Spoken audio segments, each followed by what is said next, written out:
Thank you to our assessor for that. I'd like to state for the record that this is the regular board meeting of August 10th, 2021. Madam Clerk, roll call, please. Supervisor Miller? Here. Supervisor Nguyen? Here. Supervisor Villa-Padua? Here. Supervisor Rickman? Here. And Chairman Patty. Present, thank you. Now is going to be the time for public comment on matters within the jurisdiction of the Board of Supervisors that are not listed on the agenda and minutes, appointments, consent calendar, and closed session. We request that you fill out a comment form if you address the board in person. Madam Clerk, do we have any comments that have been sent in by email? Yes, we do have a couple of comments this morning that I'll read now. The first one is a general public comment submitted by Ramon Rodriguez, who writes, "Good morning, Supervisors. I am Ramon Rodriguez of Stanislaus County. We as a community are still demanding answers, justice, transparency, and accountability on the Arthur Robbins case. When will the Sheriff's Department is going to conduct a full homicide investigation and providing real closure to Arthur Robbins' family as well as the community at large? This is why people are skeptical and distrusting of the narrative that Arthur committed, quote, suicide, end quote, when it first came out. Second, no person can walk 8 hours to a random orchard field and commit suicide. Also, there was no mode of transportation found on the scene of the crime. Plus, the, quote, narrative, end quote, of Arthur Robbins is laced with racial animus by bringing up his criminal past because he is black. If Arthur Robbins was white, there would have been an investigation right away. What we are asking is that the Sheriff's Department start a homicide investigation because a black man committing, quote, suicide, end quote, in a field doesn't fit the narrative. He was a victim of a crime that was swept under the rug, and his perpetrators are literally getting away with murder. His family is mourning, the community is still demanding answers, and we want justice for Arthur Robbins now. Hashtag Black Lives Matter, hashtag justice for Arthur Robbins." The next comment was submitted with regards to consent calendar item number 14 and was submitted anonymously. And they write, "This board should not award the purging project as is. Several documents were sloppily put together. The director writes in the BOS letter that the lowest bid is significantly higher than the engineer's estimate because of current material shortages, but that is not the whole story. The director added several significant changes to the plans and specifications by addendum after the plans and specifications were approved by the board. Has the BOS reviewed the addendum for plans and specifications? Has the BOS reviewed the addendum for appropriateness? Does the county have a resolution adopting context-sensitive solution policies? I don't think so. The board did, however, pass a resolution stating that all departments are to operate with fiscal responsibility as a priority, but the county uses that as an excuse to limit services and instead add pointless costs to their favored areas. The City of Stockton did not do anything special to Thornton Road and Hammer Lane in their widening projects. The BOS letter further states that the panel reviewing construction management proposals included someone from Stockton. We need to know who this influencer is. I doubt that residents have the capacity to understand such technical proposals. The agreement with WSP USA shows that Mr. David Mendoza will be the contract administrator, but he no longer works for the county. The plans show that 2018 standards will be used, but the contract says 2010 standards will be used.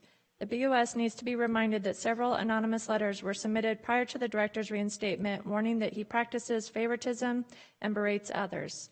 And Chairman Patty, that concludes the general public comments. I do have additional public comments for future discussions. Thank you. Madam Clerk, do we have contact information for Mr. Ramon Rodriguez? Did he provide that as he's brought up, I believe, more than one occasion, this incident involving Mr. Arthur Robbins, and it's my understanding that an investigation was concluded that that perhaps we should reach out and inform Mr. Rodriguez.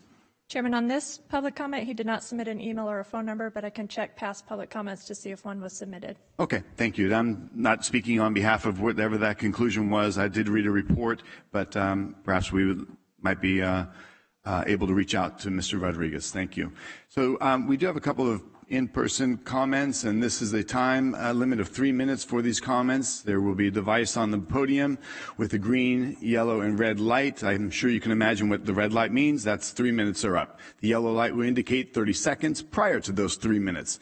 With regard to public comment, the law strictly limits the ability of board members to discuss matters not on the agenda, so this is not an appropriate time to have a discussion with the board regarding your comments. We ask that you refrain from personal attacks during your comments and that you address all comments to the Board of Supervisors, not to the audience. Comments from the public may not reflect the viewpoint of the Board of Supervisors. First on my list, I have Dr. Armando Valino.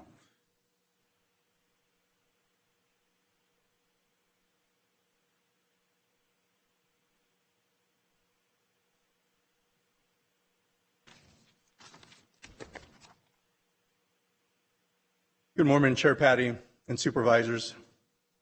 And Mr. Miles, I see you. My name is Dr. Armando Valerio. I'm here this morning to talk about my family's success with a homeless relative and to hopefully inspire others to action. Before I begin, I want to thank and applaud this board's efforts toward improving homelessness in San Joaquin County. I received a call one day from my grandmother who said that a relative was homeless and could I help. I reached out to my relative and heard his story. He lost his job. He lost his house. He got a divorce. His 2 teenage kids were living with their mother. He was couch surfing. He wanted to know if he could stay with someone for 2 to 3 months to get back on his feet. I had a discussion with my mother and brother to see if we could help.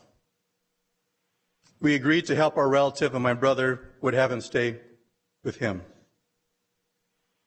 We did not understand the magnitude of my relative's needs to reestablish himself. What we thought would be 2 to 3 months turned out to be a year. The problems that he had: no ID or driver's license, no insurance, no bank account, no mailing address, no permanent place to stay, no sense of responsibility. He was basically in a survivor's mode, living day to day, wondering where to go and what to do. Unbeknownst to us, we would be providing wraparound services. We provided him stable housing, rent-free. We helped obtain his driver's license, and he had fines associated with that, so money had to go to do that. We helped him find a job. We provided him a vehicle. We provided him with work clothes and tools. We provided him a sense of responsibility, hope, honesty, and integrity. Today he's working full-time, happily married, and has reconnected with his 2 children. Lessons learned. What it takes to move a person from homelessness to being a productive citizen. Importance of wraparound services. The benefits of personal empowerment. I'd like to close on a motto I used in my professional and personal life that was given to me from a friend and personal mentor. It was the late Michael Smith, former Director of Healthcare Services, who passed away this year. And the motto is, we are here to serve those who need us the most. Thank you. Thank you, Doctor. Next up, I'd like to call on Ms. Patricia Barrett.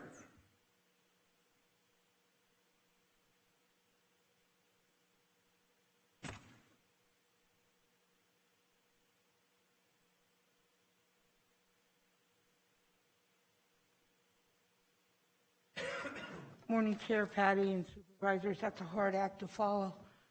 I'm here on the homelessness and the Project Room Key.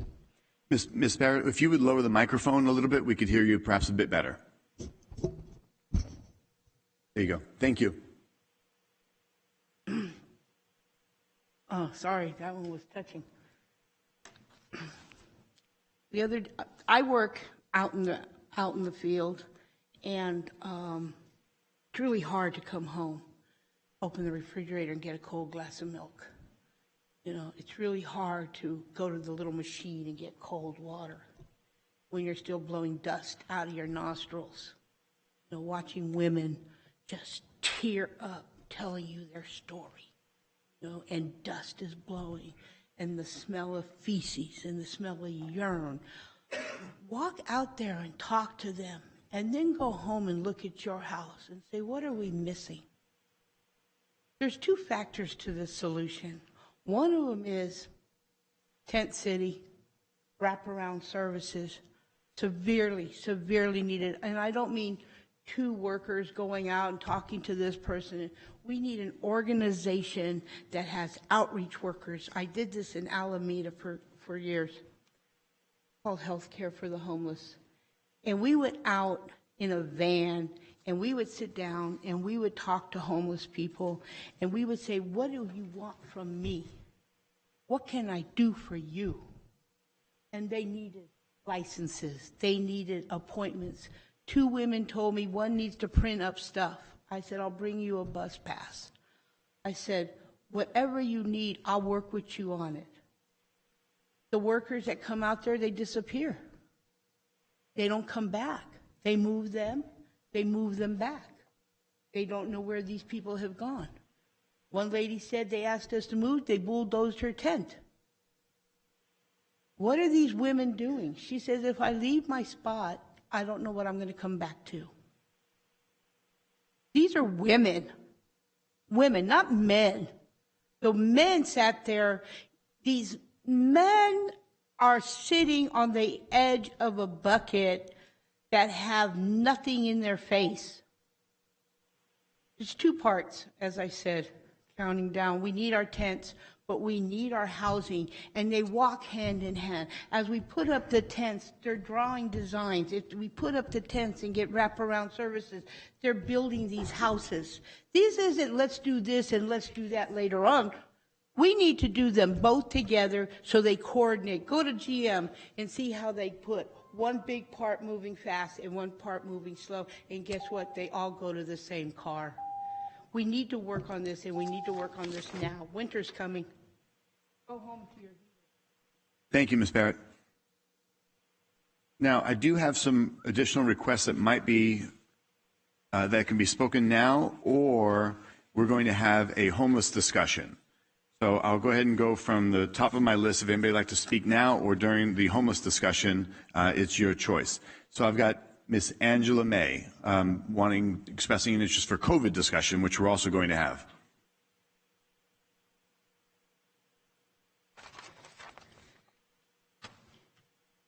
Thank you, Board of Supervisors. Good morning to all of you. Mr. Miguel Villapadua, you are my supervisor from my district. Tom Patty, I'd like to say thank you for submitting this resolution regarding the mask guidelines for the children. Our community, we should be ashamed of ourselves. We have attacked our children in absolute psychological warfare. They have been imprisoned in their homes. They have been treated the worst that we could possibly ever come to a justification for. This is an opportunity that I consider for all of us to literally be the bravest that we absolutely can be. Not just for ourselves, not just for the children, but for all of our most vulnerable populations here. Now, I understand we are just one county, but we have a duty to represent our people the best we can so that we can actually pose the best solution that we might even allow other counties to take our position and say, we're putting our foot down. This is abuse. This is abuse not just of our children. This is abuse of our disabled. It's an abuse of our elderly being forced to shop at 6 o'clock in the morning when they should be home warm in their beds with their families. Now, let me be very clear. It's too late to virtue signal at this point. We have active Tuskegee experiments going on in our community. Now, maybe that's okay to you because somebody said it's EUA authorized. These vaccines are not FDA approved. And at this point, we have over 12,000 deaths. Excuse me, but even if the FDA approved them, We should all be disgraced and ashamed of everybody that has participated. And sadly, that includes public health, that includes our governor, that includes our president, that includes the entire administration from top to bottom, all the way down to we the people. We are equally responsible for every person whose voice is not being heard, not just those who wish to be represented. This has gone far beyond the ideologies of any level 2 contagion, which is what was declared February 28, 2020 by the CDC, very quietly, I might add, on their website. I have 23 people that I care about in my life right now who have died, previously healthy, now dead because of these experimental vaccines.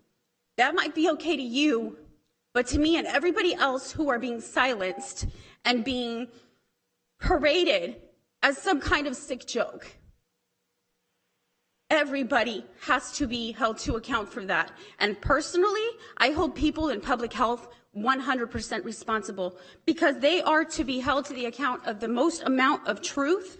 They have violated their oath, and if you don't hold them to account for 100% of the truth, not just what they're telling you, it's your job to investigate further the many voices like myself who are speaking forward. Otherwise, we have an unelected fourth branch of the government that is acting like the today 21st century Fourth Reich. This is America. This is not Germany. This is not World War II. And this is illegal. The people deserve a voice. The children deserve better. No masks, no more guidelines, and no more segregation and discrimination. This is absolutely unconstitutional and unconscionable, and I demand an immediate investigation into Maggie Parks and her removal from her office. Thank you. Thank you, Ms. May. Next, I have another COVID discussion. And again, we're going to have a discussion item with specifically related to COVID and or homelessness, but you're welcome to come up now. Denise Mendez, please.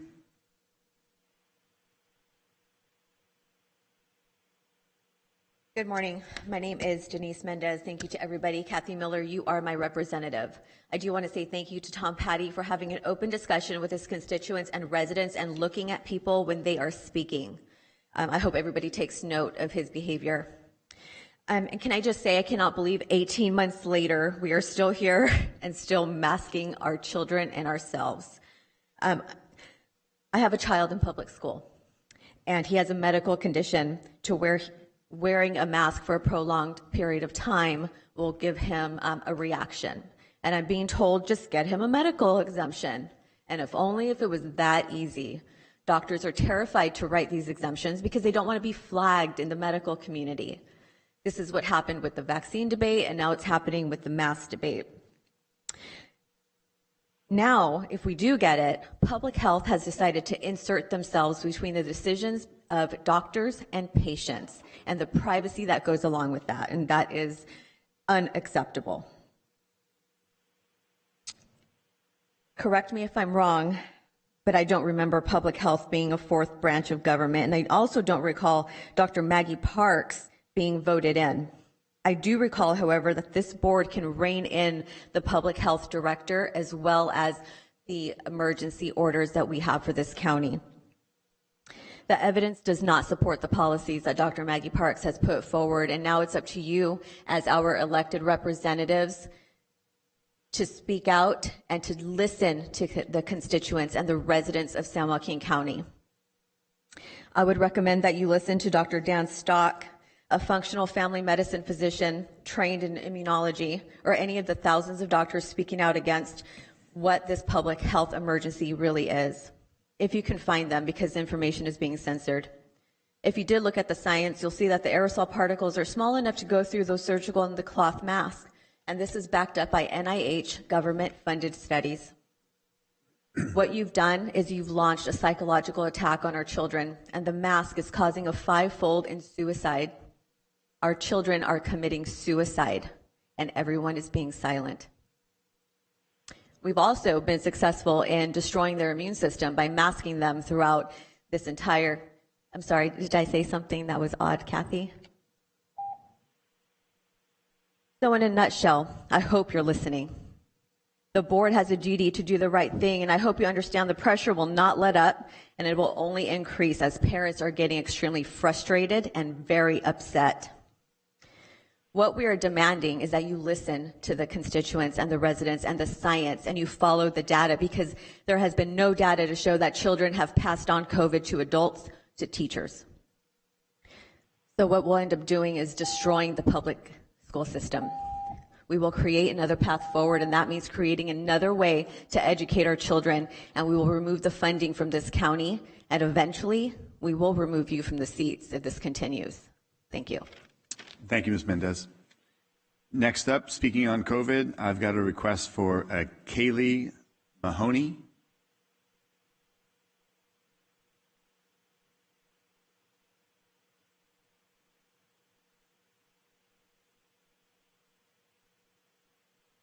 Sorry, I have a wiggle worm. What's your princess's name? This is Cammie. Hi, Cammie. Thank you for coming to see us. Board of Supervisors, thank you for hearing me this morning. If any of you were here last May, I actually came here speaking on behalf of In Shape Health Clubs to reopen gyms. That protest and speaking that we did last year was successful, and I commend Maggie Parks for listening to her community to understand the health and wellness industry and the importance of exercise. I'm here again today to fight to let you know that I'm back again to fight for another health issue, and that's mask mandates for my kids in our community. There is significant evidence that children do not need to wear masks. It is widely accepted that children are at significantly lower risk of COVID-19 than adults and have a lower chance of being infected and transmitting the virus to others. With teachers, staff, and other adults all having had the opportunity to be fully vaccinated, the perceived risk of children spreading the virus to adults has been removed. Therefore, there is no public health justification for forcing children to wear masks in school. My son is currently right now at TCK and crying because he's being told that he has to wear a mask. He's 4. This is crazy.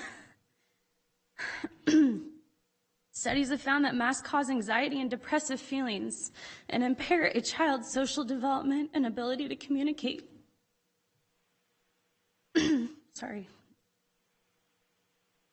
Over a year of data shows how unlikely it is for children to spread the virus to others, so there's no reason to quarantine healthy students and come in close contact with an individual who has been tested positive for COVID-19 unless they develop symptoms. Just like we have all treated the colds, we all carry symptoms of the cold year-round.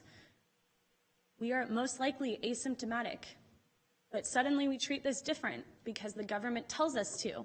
We have been removed the feeling of understanding our own health and wellness. Talk to any doctor. There is not a one-size-fits-all recommendation for anyone. Cancer patients, anyone. Everyone has a different one-size-fits-all. I am here to ask for mask choice. If people want to wear masks, go ahead. I am not going to demonize you. But please don't tell my children to wear a muzzle on their face that is inhibiting them from actually learning, which is why we send them to school. We ask them to teach our kids, to not pacify them. So my call to action is this. The California Department of Health must start following the current scientific data that shows that its requirements for masks, quarantines, and testings are outdated and overcautious. The CDPH must also weigh in the physical, mental, and academic harm to students with these policies that unnecessarily deny students their fundamental right to an education. As school districts need to properly plan and implement these policies in this year, we are asking the CDPH to immediately revise these guidelines. There are thousands of parents that are a part of this movement, and I really want you guys to listen to your constituents. Kathy, I live right around the corner from you. I know you see Lincoln High School students and Sierra Middle School students walk past your house every day with masks on. It is so terrible to watch. It makes me sad. I just want you guys to understand the side of history that you guys are on. Please choose the right side. Thank you. Thank you, Ms. Mahoney. Next, I have a request from Alex Alaferis.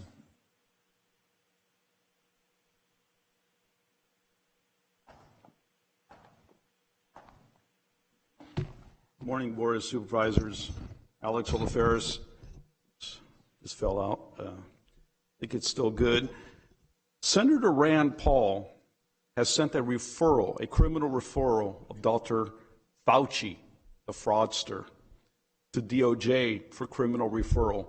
I don't know if you've been following these exchanges between Senator Rand Paul and the fraudster for his role in gain of function and his role of funding the Wuhan lab in China, communist China, and the fraud behind COVID-19 and the fraudulent advice on face masks and now the vaccines. Ooh.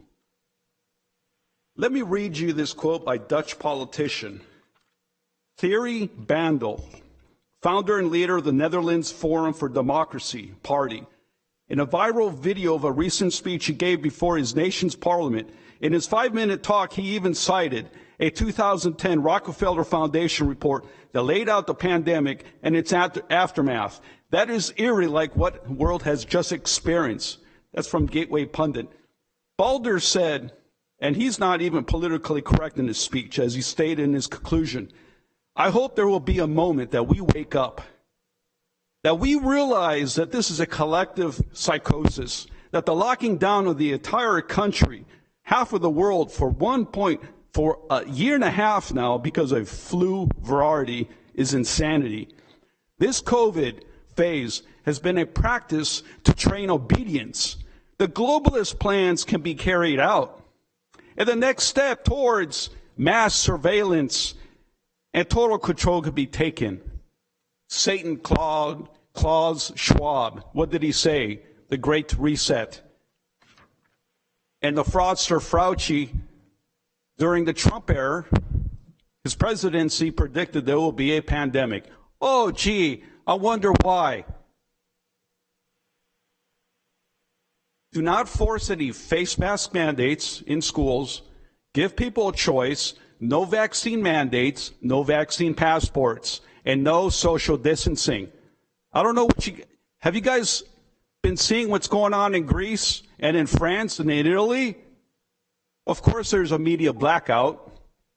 You need to wake up at this point because Maggie Park is a party to this fraud, tied to Fauci, the board of supervisors, the entire county, and the cities. You've destroyed small businesses for mega corporations like Amazon to make billions upon billions, while small businesses were forced to shut down. Oh yeah, Walmart was open this whole time. I'm glad people stood up in the county. We got to stop enforcing these rules. Thank you, Mr. Alafaris. Next up, I've got a request from Ms. Michelle Groupie, after we fix the microphone.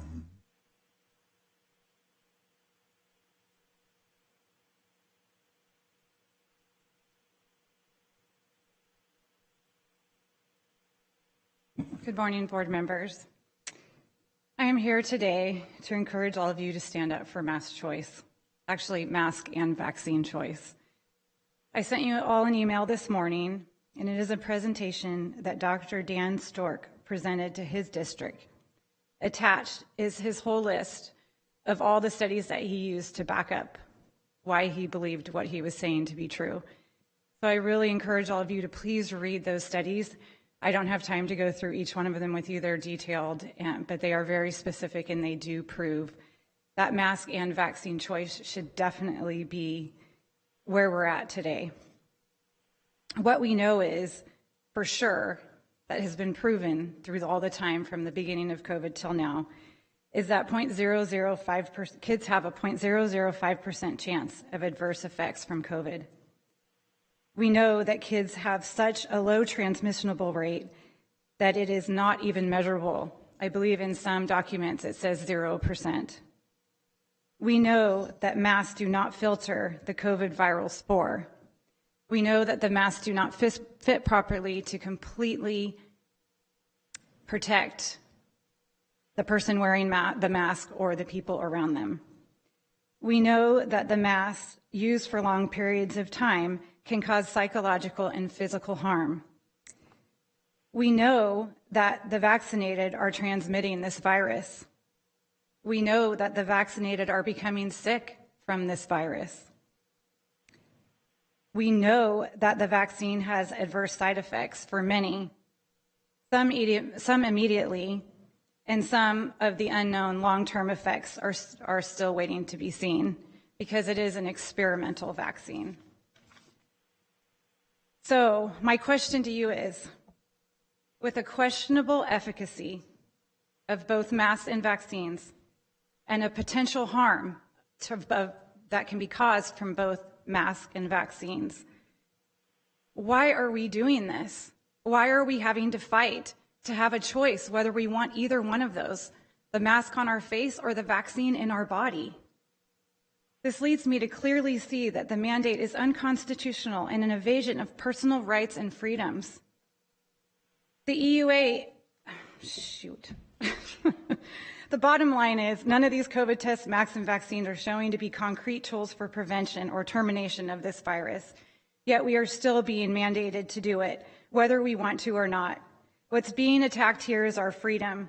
We have to stop this before it spirals to a place that both sides, pro-mask, pro-vaccine, anti-mask, anti-vaccine, we're going to be in a place that none of us want to be if action is not taken. And you are our representatives, and I beg of you, please back us up on this. Thank you. Thank you.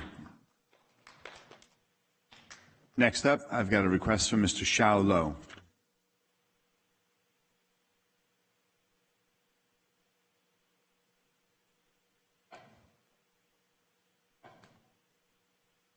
Good morning, Board of Supervisors. My name is Xiao Lo, and I am in District 2, County District 2. Kathy Miller, you're my supervisor.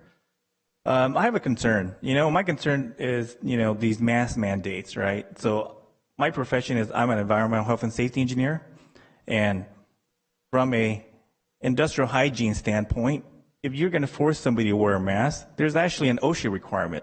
OSHA says that you need to be properly fitted. So that means you have to put the mask on, you have to test to verify that the inhalations, particles, and stuff like that will not penetrate through the mask.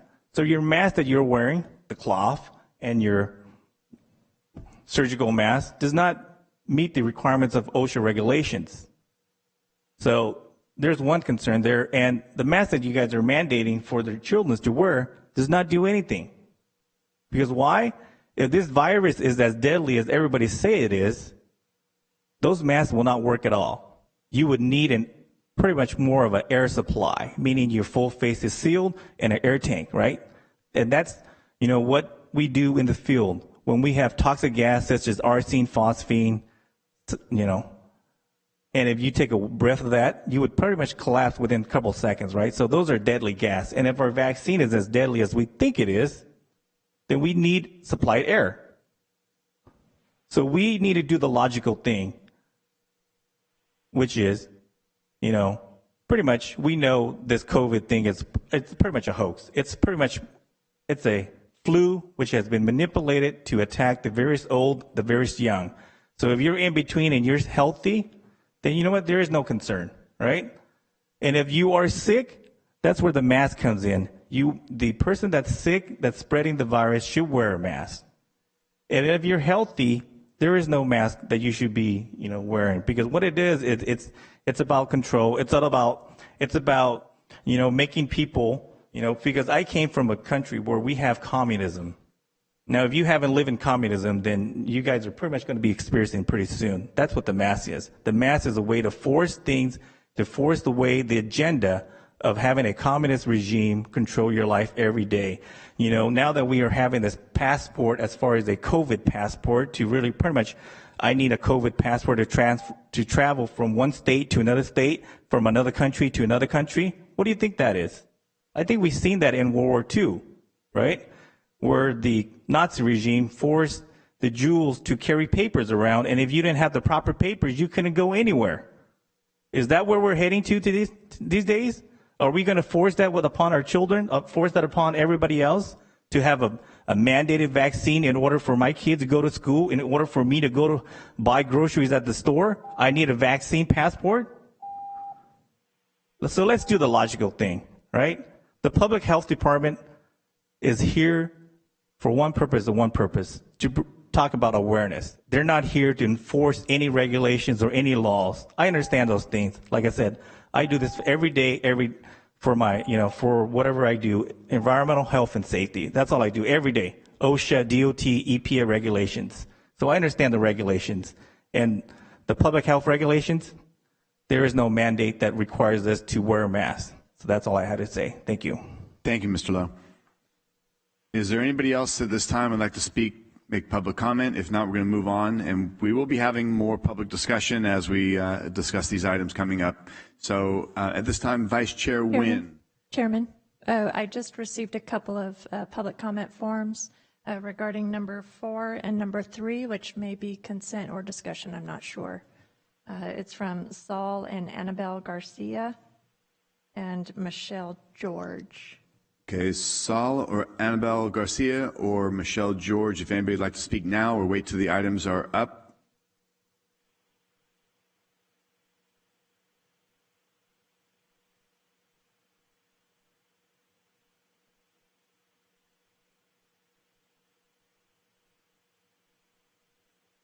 Is anybody coming forward to speak? Thank you.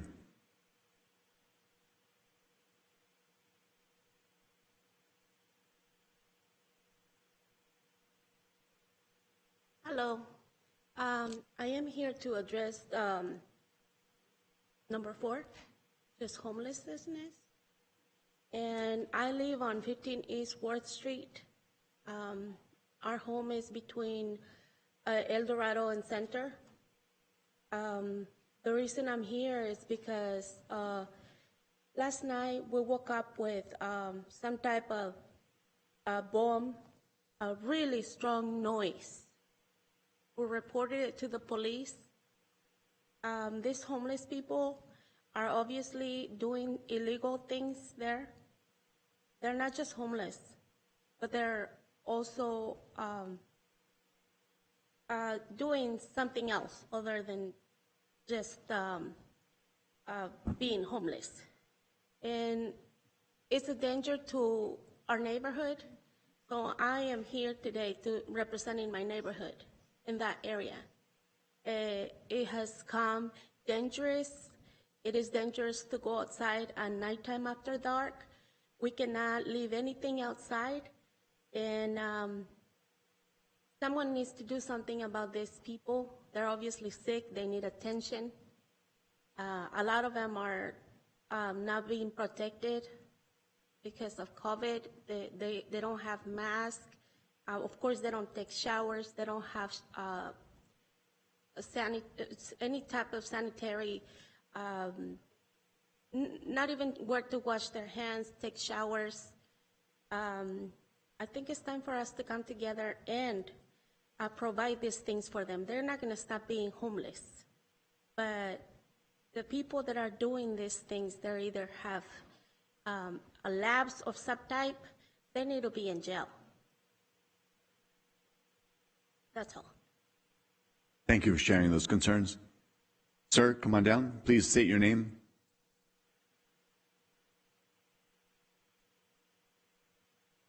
Excuse my language, broken in English. I live in the same place she is. She's my wife, and I work in 824 South Center Street at the Llama Spice Company.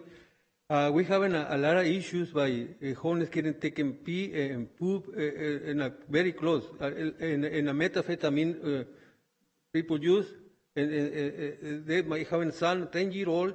They can easy to smell everything around in this area. These are 3 neighbors only.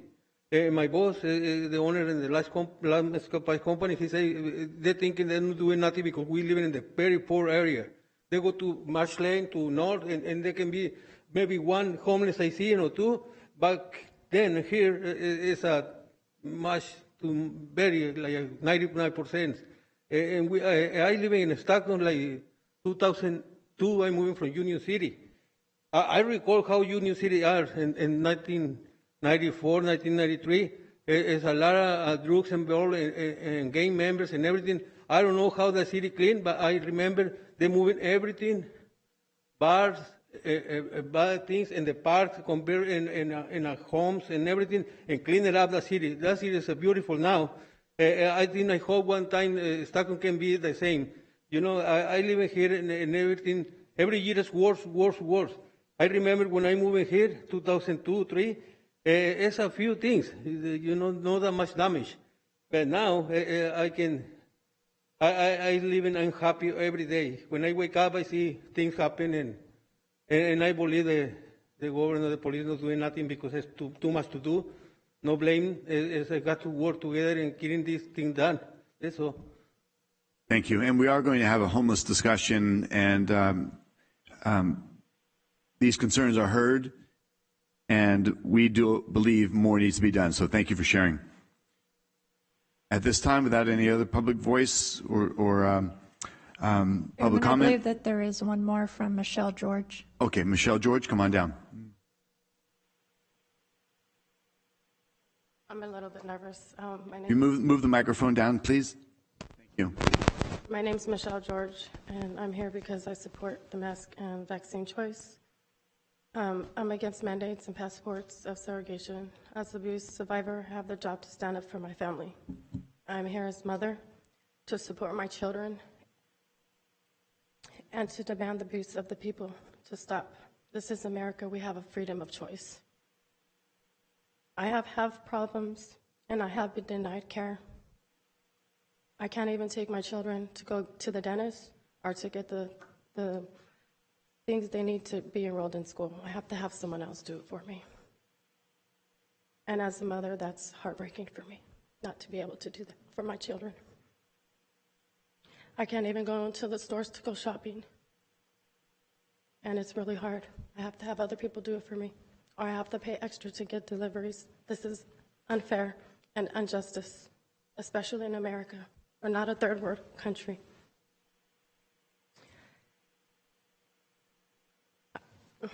I'm sorry. That's all I have to say right now. Thank you. Thank you. Any other comments at this time? Seeing none, we will go to Vice Chair Nguyen for appointments and commissions, board commission. Thank you, Chair. Make the following recommendations in the form of motion. First position, Advisory Water Commission, one position, at-large representative, position 1001, Tom Gao. Second is Harmony Grove Church Advisory Committee, one position, a member, position number 3201.8, Christina Nicolini. Then the last one is Health Commission, one position, community representative, position number 3302.2, and that one we're going to re-advertise. And I make that a recommendation and motion. Thank you, Chair. Thank you, Vice Chair Nguyen. Do I have a second? Second. Please vote.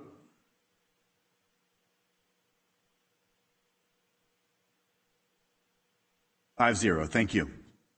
Next, we have our COVID discussion. Right on cue.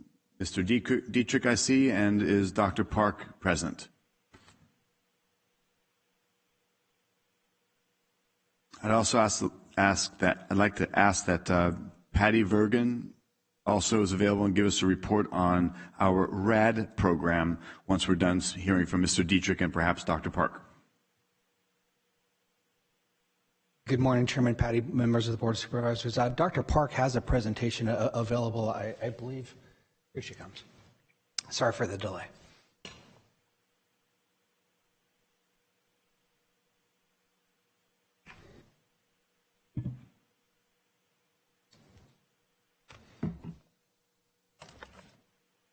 Morning, excuse me, apologize.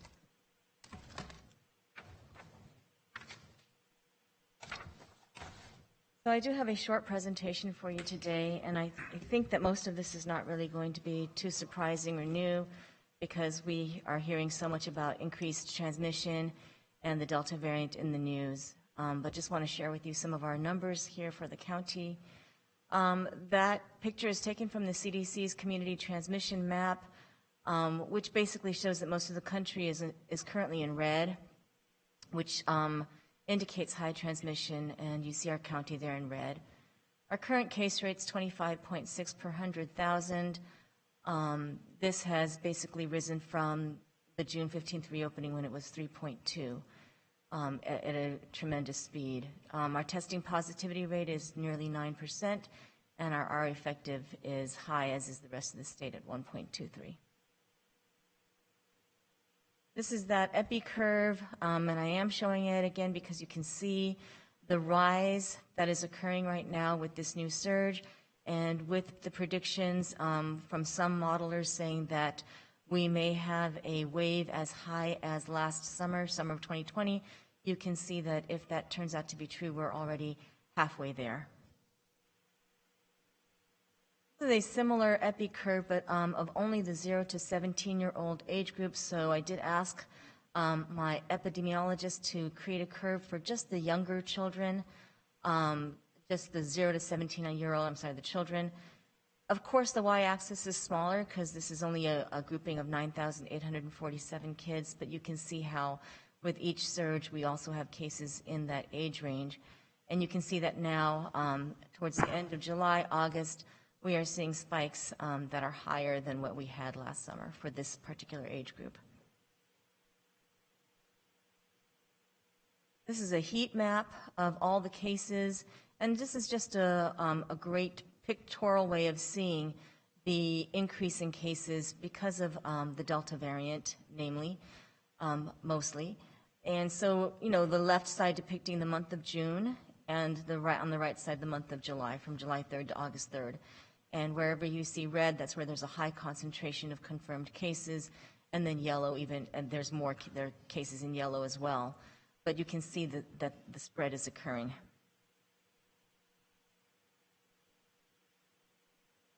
And for our hospitalization rates, of course, as our case rates rise, so do our hospitalization rates. And so that blue line is the number of people in hospital. And as of yesterday, that was 163. For a good while, we had been below 40, but you can see that this rise is happening. And this is just the last 30 days. So really, a month ago, we had about 33 people in the hospital, and now we're at 163. The blue line, the red line indicates the number in ICUs, and that's 39 people in ICU right now. I do gather information from our local area hospitals, talked with them last Thursday, and something that's really standing out to them is that these tend to be younger people now than what they were seeing before. So we're seeing people in their 20s and 30s, 40s in the hospital more than we had been before. This is from our weekly COVID report, and this comes out Tuesdays. We are going to try to increase the frequency of this reporting to 3 days a week, but it will be out this afternoon. But last week, you can see the numbers we had for July showed that really the majority of all cases that go on to sequencing really show that that Delta represents a high amount of the type of COVID variant we have now circulating. The numbers for July will be out this afternoon, and you'll see that we're really at 119 cases of Delta at this point for the month of July. So for the week of July 14 to 20 statewide, the case rate for unvaccinated Californians was 20.7 and for vaccinated 3.5.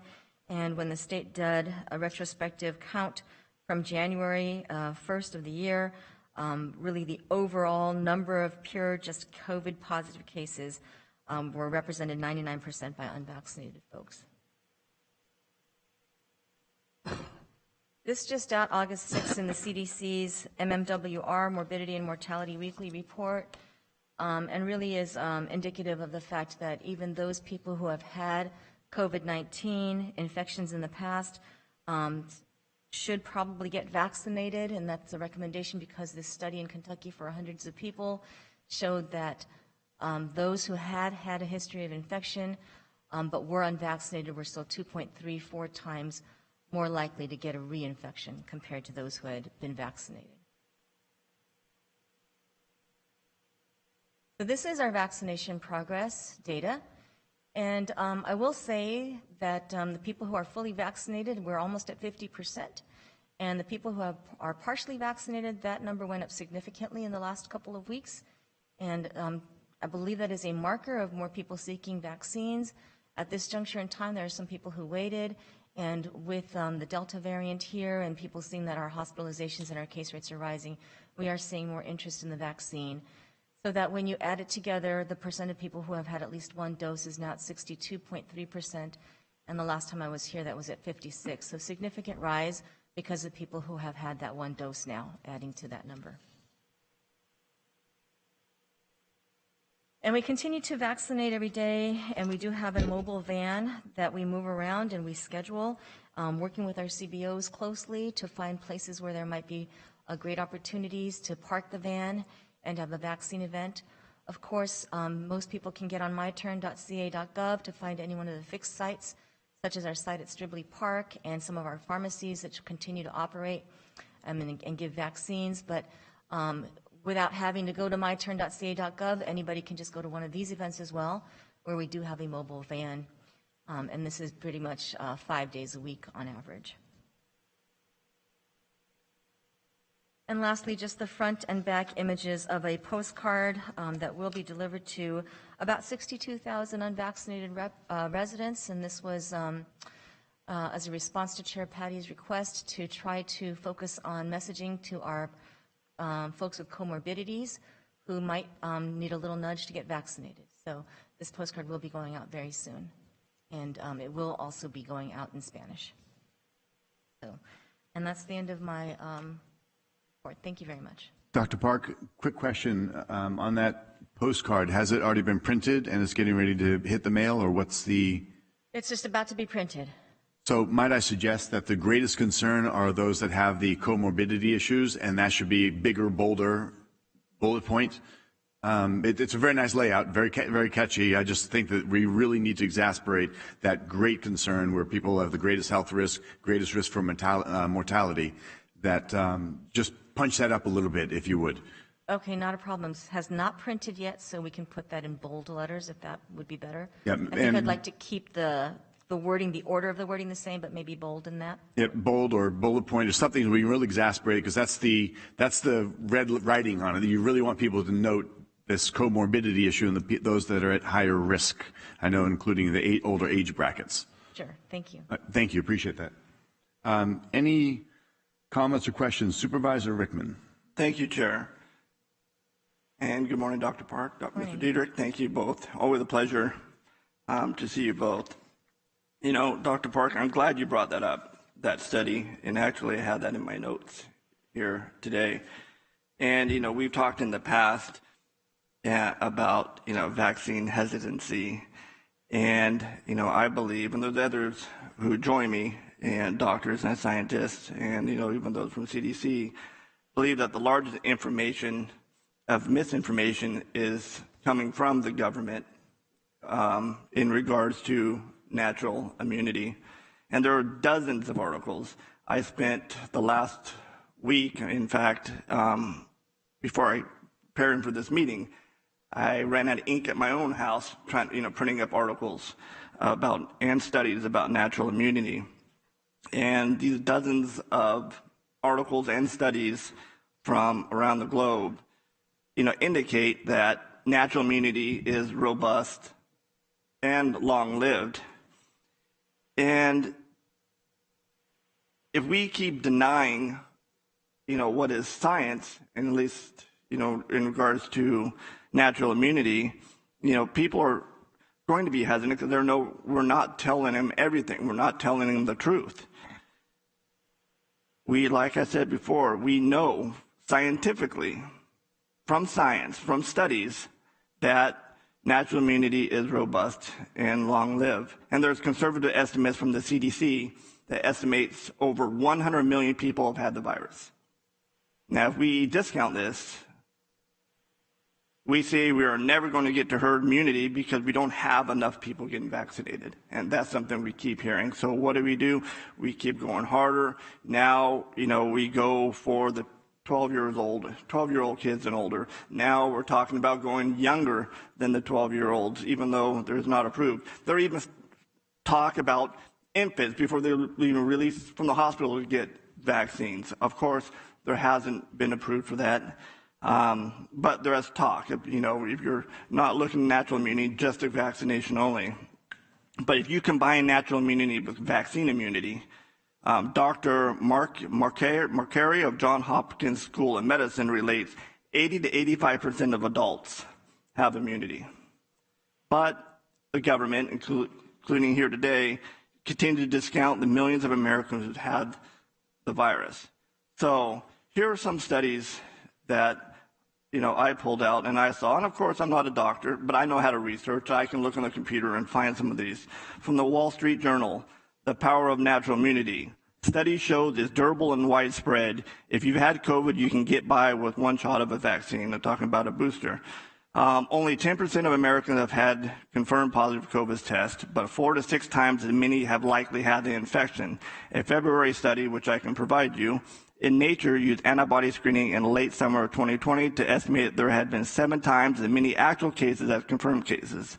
A similar study by the University of Albany in New York, State Department of Health, is another study I can provide you, revealed that by the end of March 2020, the first month of New York's pandemic, 23% of the city's population had antibodies. That share necessarily increased as the pandemic spread. Another article from Nature published May 24th of 2021, SARS-CoV-2 infection induces long-lived bone marrow plasma cells in humans. And there's a ton of doctors related to this study. Researchers from Washington University in St. Louis reported last month that 11 months after a mild infection, immune cells were still capable of producing protective antibodies.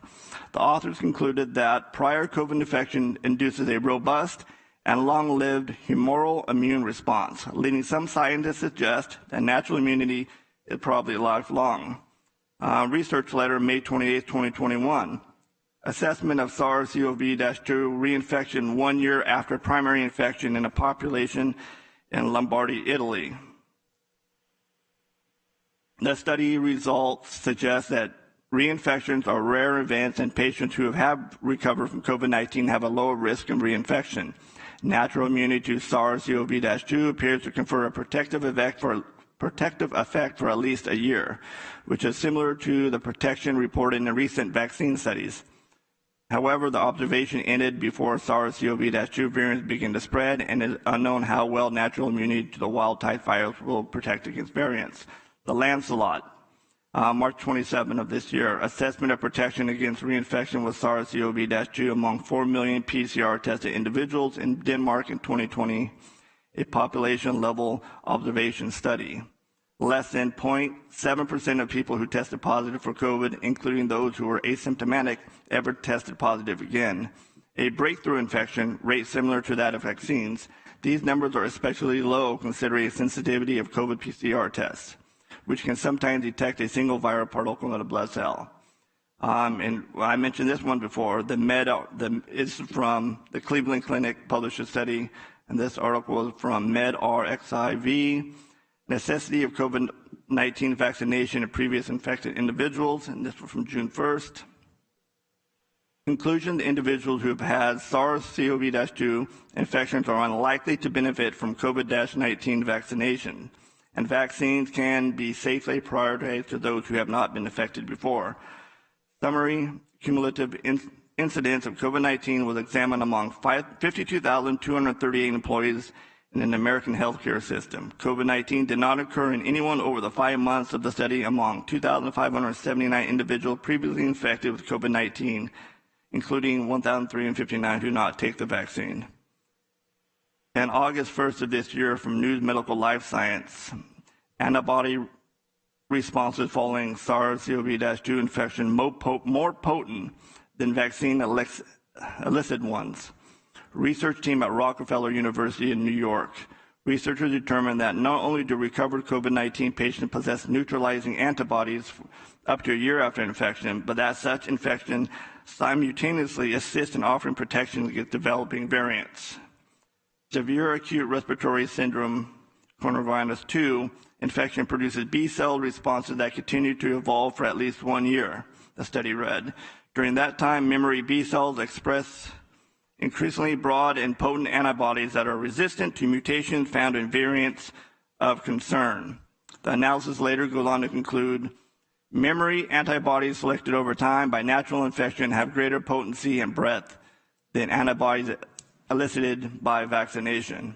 Moreover, the results suggest that boosting vaccinated individuals with currently available vaccine would produce a quantitative increase in plasma neutralizing activity, but not the qualitative advantage against the variants obtained by vaccinating convalescent individuals. And the last one I have here, because I could go on, I mean, I could spend the next 4 hours on some of these. And the Cells Report Medicine, longitudinal analysis shows durable and broad immune memory after SARS-CoV-2 infection with persisting antibody response in memory B and T cells. And this is July 14th of this year. Emory University published an extensive investigation describing the efficiency of long-term immunity against the respiratory virus. Most recovered COVID-19 patients mount broad, durable immunity after infections. Neutralizing antibodies show a biphasic decay with half-lives over 200 days. Spike IgG plus memory B cells increase and persist post-infection. Durable polyfunction CD4 and CD8 T cells recognize distinct viral epitope regions. So, and like I mentioned before, there's dozens of these studies that are out there, but why don't we hear? Why isn't the government, why aren't you talking about this?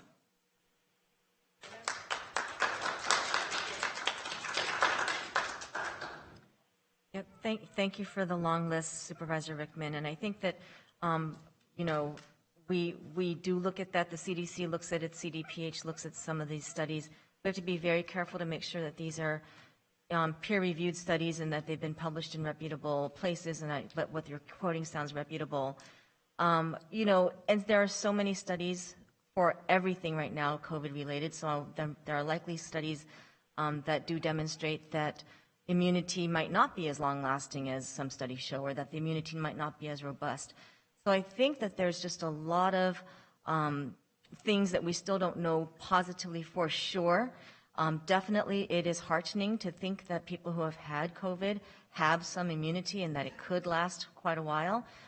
That's all good, but the reality is that right now in our county, we have a 80,000 count of people who have had confirmed cases. You add the 80,000 confirmed positives to the number who are vaccinated, and we still probably have not reached a herd immunity. And that's the concern. I think it's obvious when you look at our epi curve and the current surge we're going through that we don't have herd immunity. But for those people who might have natural immunity, that is very encouraging. And I've said that before when you've brought this up in previous meetings, that some of these studies are quite encouraging. You know, and what I would say to that is, you know, you mentioned before we don't know how long the natural immunity lasts, but we don't even know how long vaccines last. I mean, that's still up to debate, or whether they're good against variants. And there's still studies going on with the vaccines with that also. It seems that you look at the data and science. You know, we're pushing vaccines, even though with people that have had natural immunity, even though they may be, and at least for the science, looks like they're immune. Of course, there are going to be, more studies on that. But to discount it, and you don't hear about this at all. I mean, and I think, it's something that needs to be looked into. It's something that the public needs to be told of. We talked about informed consent. People should have all the information so they can make that informed consent. Another question I had for you is, there is talk about the breakthroughs, a lot of the breakthroughs that are happening. And there was a study, an article published in July of 2015, talks about imperfect vaccination can enhance the transmission of highly virulent pathogens. And it goes on to say that vaccines that keep hosts alive but still slow transmission could thus allow very virulent strains to circulate in the populations. And the summary is, there is a theoretical expectation that some types of vaccines could prompt the evolution of more virulent, hotter pathogens. This idea followed from the notion that natural selection removes pathogen strains that are so hot that they kill their host and therefore themselves. Vaccines that let their host survive but do not prevent the spread of the pathogen relax this selection, allowing the evolution of a hotter pathogen to occur. And what I gather from that is a variant, correct? We're talking about a hotter pathogen. Yeah, that would sound So like is that what's, these breakthroughs that are happening, the vaccine isn't killing the virus, correct? the vaccine is It doesn't make- instructing and leading your immune system to help fight the virus if you were to get it. Right, but because you hear a lot of the pandemic on the unvaccinated, and that, the boogeyman becomes the unvaccinated folks. But in reality, when you're talking about variants, it's not just the unvaccinated. If you're not killing the virus right off the bat, there's a possibility, a theoretical expectation that could evolve into another variant, correct? Yes, I understand your line of questioning. So the question is basically, are vaccines stimulating somehow stronger variants and mutations to come about? Because they're not killing the actual variant, is what you're saying. And I do understand that there's a line of thinking that goes that way, but the real problem is that our vaccine rates are not high enough so that we are allowing this virus to move from host to host who's unprotected. And it really is the unvaccinated folks who are more likely to get the vaccine, the virus, and then to transmit. But certainly people who have had the vaccine can get it and can transmit it. But what we know is that the majority of this is occurring in unvaccinated folks. And so this virus is going to mutate no matter what. That's what viruses do. And to say that vaccinations are causing it to get stronger is kind of a misconception. Viruses will mutate. That is what they naturally will do. They're going to try to mutate. And there's been hundreds of versions of mutations of this virus, the strongest one, of course, surviving. But I know I have limited time, and the chair gave me the stink eye over there.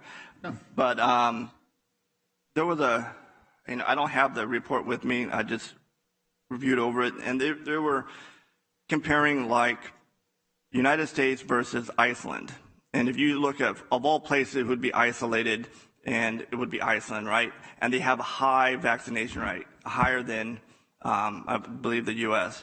And yet their breakthrough rate, they're having a pandemic or a spike with breakthroughs. So it's not just occurring in the unvaccinated. And that's what I'm saying. And I'm not saying, and please don't get me wrong, that I'm saying anything negative about the vaccines, in that, hey, we've all been up here before. You want to get the vaccine, by all means, get the vaccine. It has been proven to lessen, hospitalization and deaths, and that's been proven. So this isn't some vax thing or anything. And it's sad that, I even have to say that, because I've talked to doctors who have talked to me in condition of, confidential. I wouldn't use their name, because they're afraid that they're not going to come out in public, because they don't want to be ostracized. They don't want to be called, what you're hearing today, anti-vaxxers, or dumb or ignorant, and being ridiculed. And it's sad that you can't have a robust debate on both sides, and using science, of course, and people start name calling, and that's, it's not a place for that, I believe. But it's something that is interesting. And the last thing I have, Chair, is I know we're going to talk about masks, but I just want to get this out of the way. You talk about masks. Where's the data behind masks?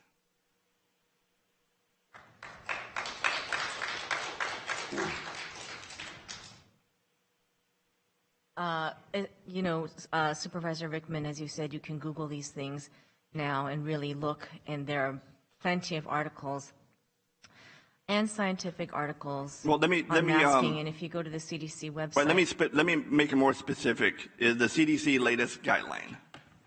Yeah, and if you look at what do they base their data on? They base it on many studies, and actually, if you look at the CDC's guidance on masking, they give you footnotes to all of the scientific articles that they base it on. So if you were to go to the website and find their guidance and look at the footnotes, and you would see at the bottom all of these science articles. Well, I actually saw an interview with her, and Brett Bauer, I believe his name is, and at least what I've seen, again, I'm not a doctor.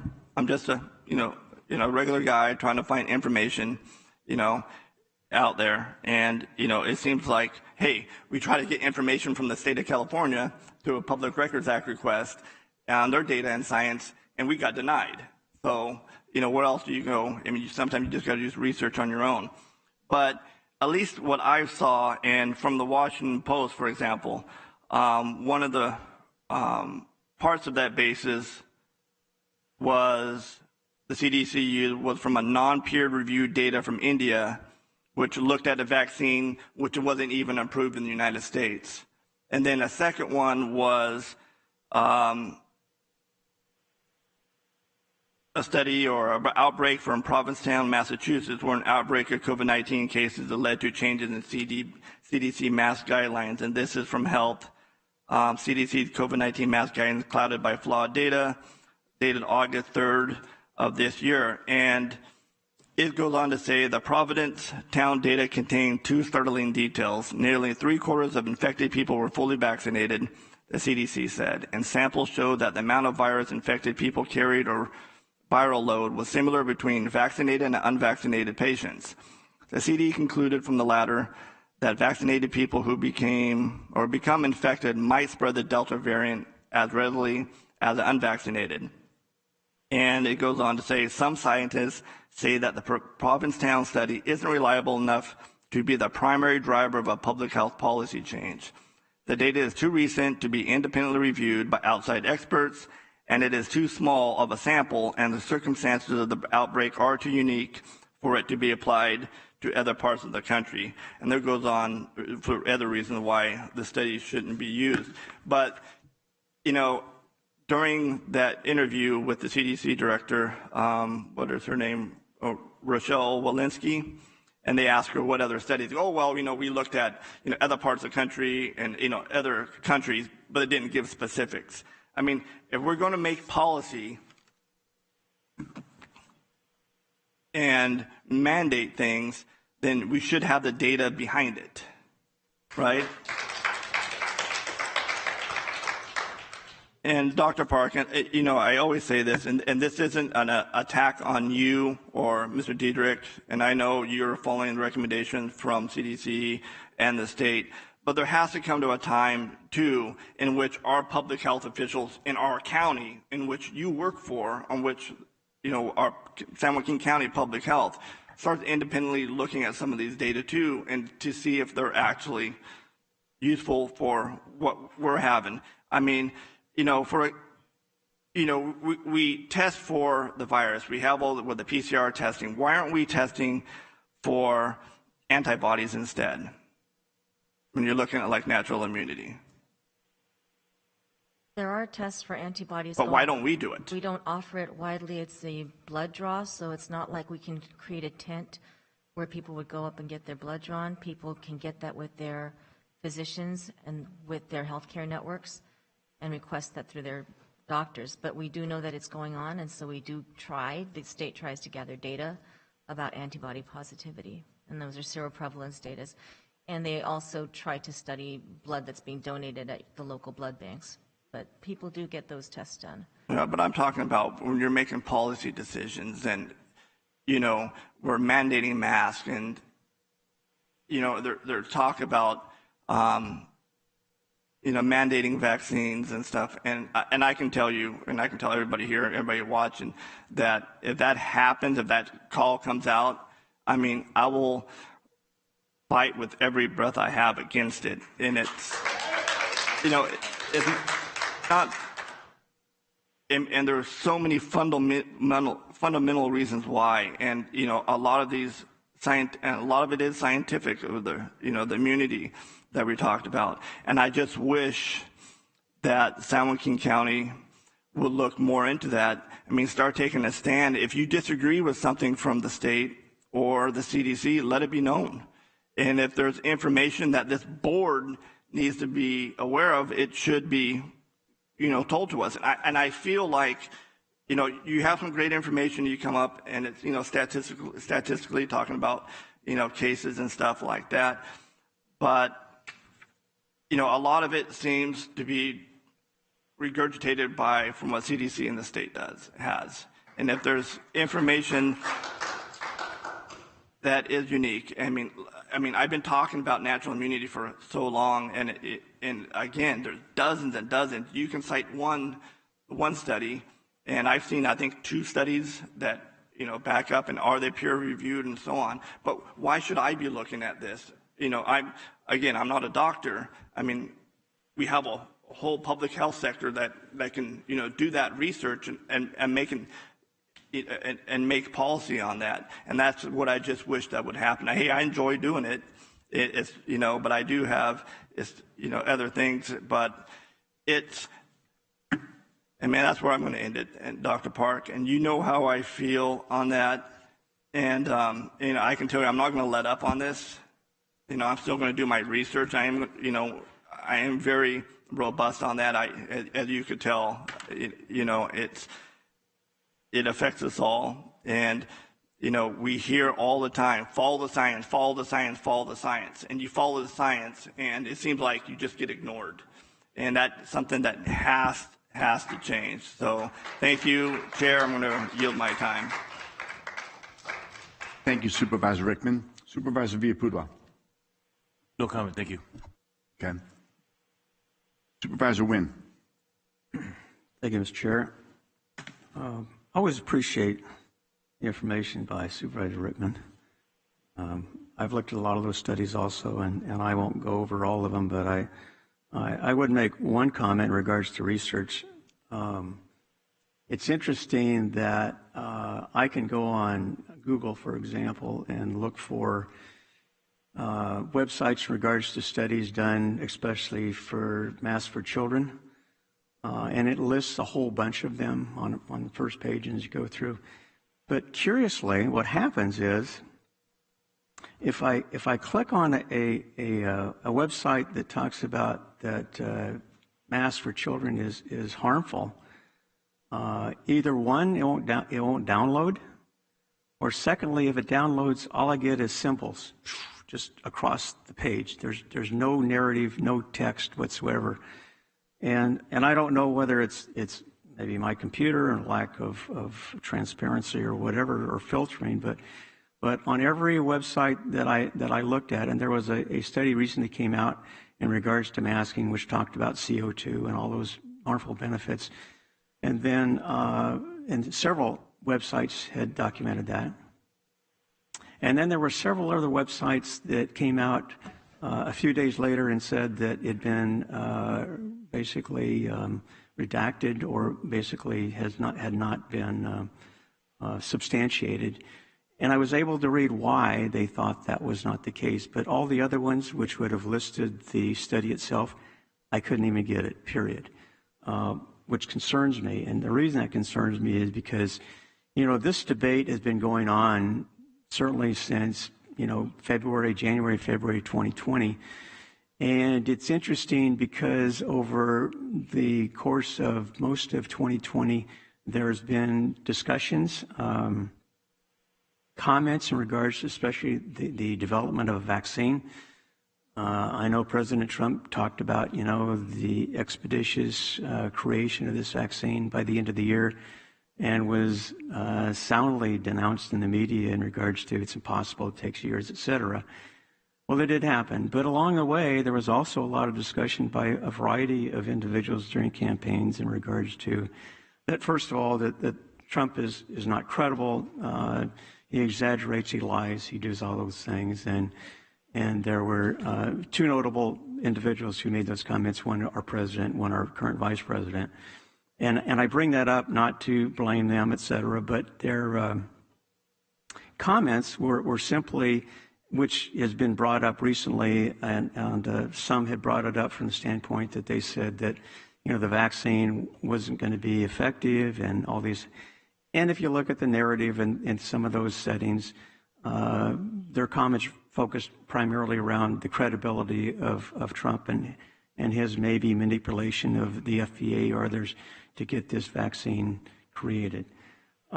So we had a lot of discussion, and in fact, California and I think New York and maybe others developed a commission or a committee to, when the vaccines came out, to independently test them to make sure they were effective, et cetera. And so Obviously, I think that committee is still in place that the governor has set up.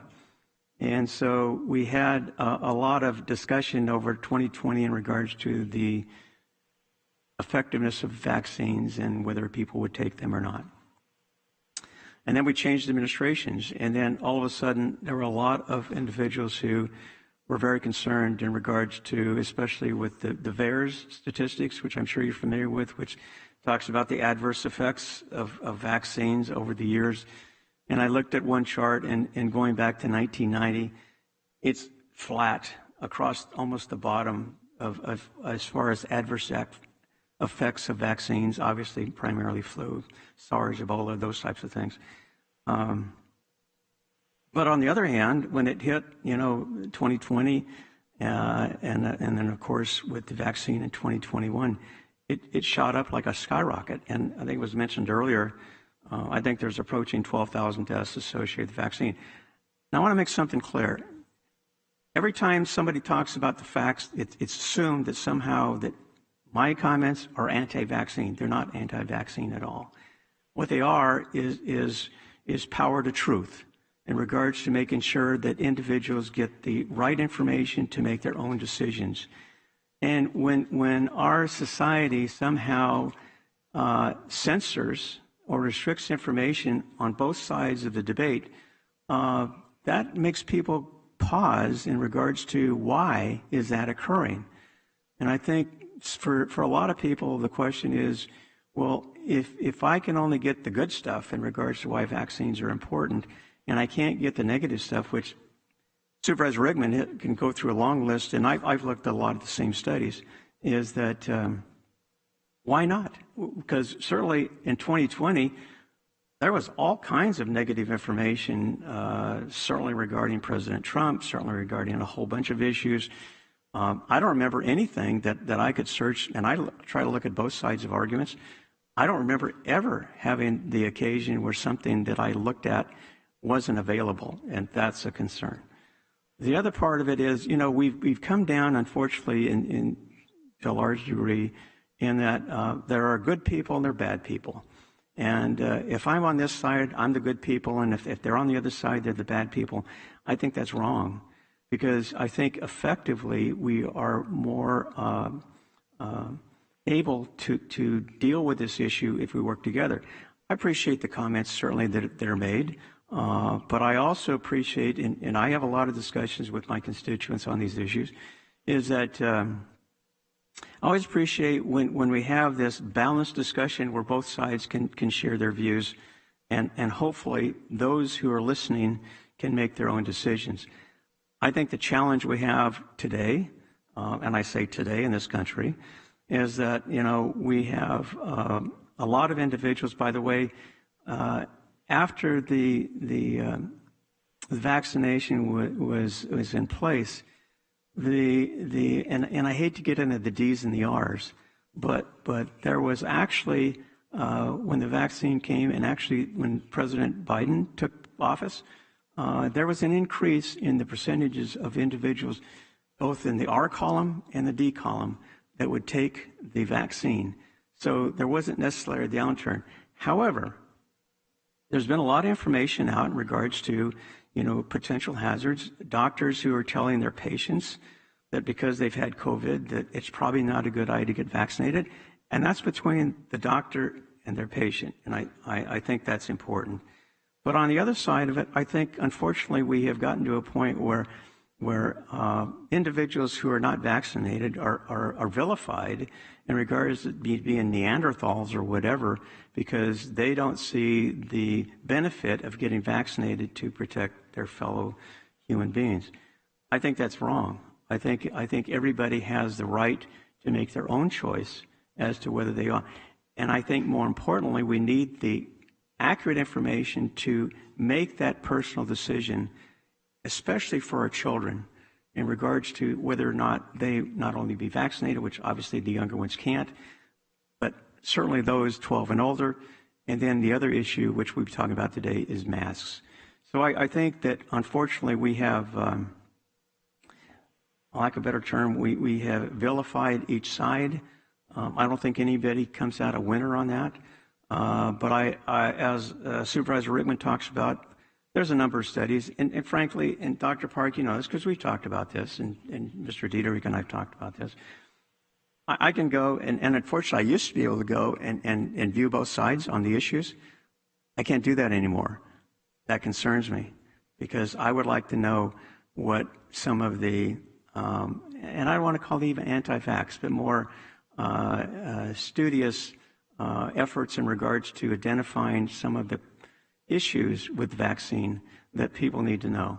And I think that's missing. And so, again, I think that in regards to not only the vaccination, but now, you know, vaccination passports, we've had a countrywide debate in regards to voting. We'll be talking about voting later. There's a big argument that, you know, that people shouldn't have to be displaying or somehow provide identification to vote. And yet, I would venture to say, and you're the public health expert, I'd venture to say that if somebody asked me if, for example, I had some disease like HIV or some other tuberculosis, whatever, I don't think I have to divulge that, and I don't think anybody can require me other than maybe teachers and things like that. I get it. But that's medical information, and I don't think that we should require individuals to provide their medical status, irrespective of the reason. And as Supervisor Rickman talks about, I haven't seen any compelling evidence. I get it. Let me read you just a couple things and I'll be done. There was a study done back in 2006, and one of the participants was a Dr. Donald Henderson, and he was the 20th century's most acclaimed disease eradicator. In particular, he was credited with ridding the world of smallpox. So he has high credentials. And he also was involved with the World Health Organization that focused on smallpox, et cetera. And in this study, with collaborating with other doctors and scientists and computer, you know, experts, et cetera, they did this whole, and I read the study, it's rather interesting because it's rather comprehensive. But obviously they were talking about the flu, but it's a disease, it's a virus, et cetera. And their conclusion was, in this paragraph, is that experience has shown that communities faced with epidemics or other adverse events respond best and with least anxiety when the normal social functioning of the community is least disrupted. And the reason I bring that up is because throughout this whole pandemic, the only focus we've had, and the only focus from Washington or the state or whatever, has been on the virus. And yet we have ignored probably the more damaging aspects of the lockdowns and some of the health mandates that we have, especially there is a higher number of suicides by youth than by deaths, according to the COVID. We have a tremendous loss of jobs and businesses, 100,000 nationwide that have closed because of it. We have had almost a destruction of our airline industry. I can go on and on and on. My point is, those are real. Those are things that have happened and continue to happen, period. And yet we only talk about the virus, we talk about masks, we talk about vaccines, and we don't talk about the mental health, the economic viability of families, and I think that's wrong. And again, you're the medical expert. I know we've had a number of conversations. I know you have done everything you can to assist our residents in regards to trying to find creative ways to expand maybe our society, but we are stuck with the state and that. And Mr. Miles, I will touch upon this with you. You have been involved in all the discussions that the board has presented in regards to things we can do to mitigate the impact of the state or the federal government in regards to mandates and those types of things. And we have looked, and we've looked at other counties. We've tried every means. We as Supervisor Rickman talks about, we've asked the state for evidence to show the justification for some of these mandates. The question arises is, you know, as a county, and aside from the public health director, which pretty much has to follow the state's rules. What authority do we have to override the state in regards to any kind of health mandates that wouldn't jeopardize certainly the businesses or the schools or whoever's involved in these particular requirements? So I just pose that question to you, Mr. Miles. I'm not sure which mandates might jeopardize schools or businesses, but generally counties are a creation of the state, and as a creation of the state, we don't have the ability to overrule the state really on anything. The only way to challenge an action of the state by a county is through the courts. We have done that in part in the amicus brief that we filed in the 5th DCA in the Ghost Gulf case. And so we have taken that action in some circumstances to challenge what the state has done. We have sent, as you mentioned, the Public Records Act requests, and the board has given us authority to pursue those further, and that is something that we are currently working on. Okay, thank you. Anyway, I'll close with this. My question in regards to the vaccines. We have talked about health equity for months. One of the problems when we talk about the non-vaccinated or the unvaccinated is that, the perception, at least in the media, is that they're all, white, and I won't use the other term that's frequently used. But unfortunately, from what I see, and Dr. Park, I know you know all the statistics, whatever, but from what I've seen, at least on a statewide basis, probably the demographic which is probably least vaccinated is our African American and Hispanic community. So when we talk about passports, as far as going to gyms, going to the movies, going wherever they happen to be, it would seem to me that those communities would be most affected. But at the same time, my understanding, again, I only looked at the state, but you would probably know for county. But it seems to me over the past couple of weeks that those particular demographics or groups have probably had a higher percentage of vaccinations than maybe the white population. Is that true in San Joaquin County in regards to the increased awareness and participation with vaccine as far as those particular demographics?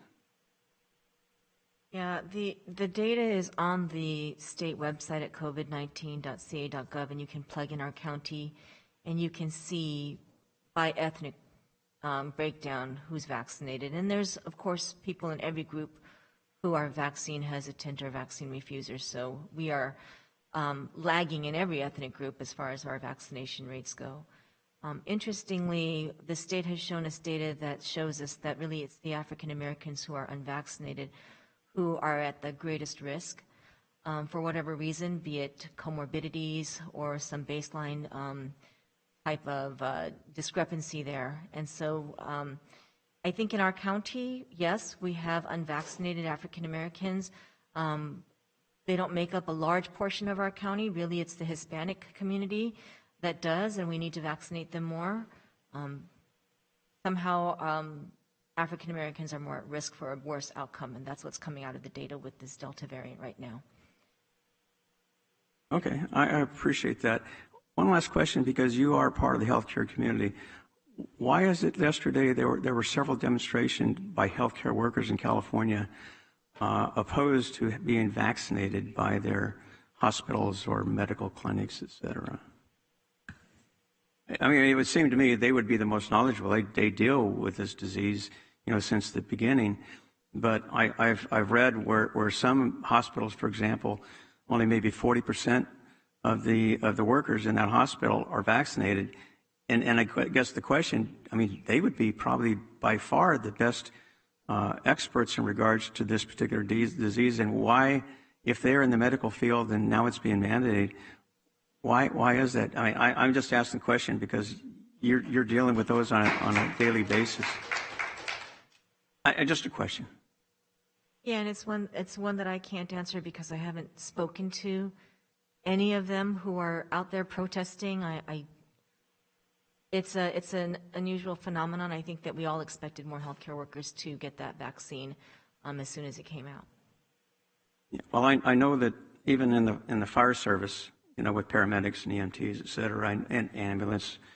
And this is way back when, so I don't know what the current is, but I know there was a lot of discussion in regards to the percentages, which maybe were less than 50% in the beginning. It may have changed, but again, I always rely on those who are experts in the field because I'm just a layperson as to what they know that I don't know, and unfortunately I can't find that. So again, I appreciate the response. Thank you, Chair. Certainly. Supervisor Miller, do you have any questions? Is my button to speak not on? Doesn't work at all. Okay. Clerk of the board, if we I could do if we could have that checked. I do have a request by Supervisor Villapuda posted up. That's why I had asked him earlier to speak, but I'm going to forego that. I'm just going to go work left to right all the way through. Supervisor Miller, we have had ISD check it out. In fact, I believe this morning or yesterday they tried to create the problem again, and for a number of years they've been unable to recreate the problem, but we are aware that it does happen. Okay, thank you. Yeah, my question, first of all, thank you for the presentation. What we hear over and over at these meetings is questions of you that perhaps your reports are not complete or they are not accurate. And so my questions really go to,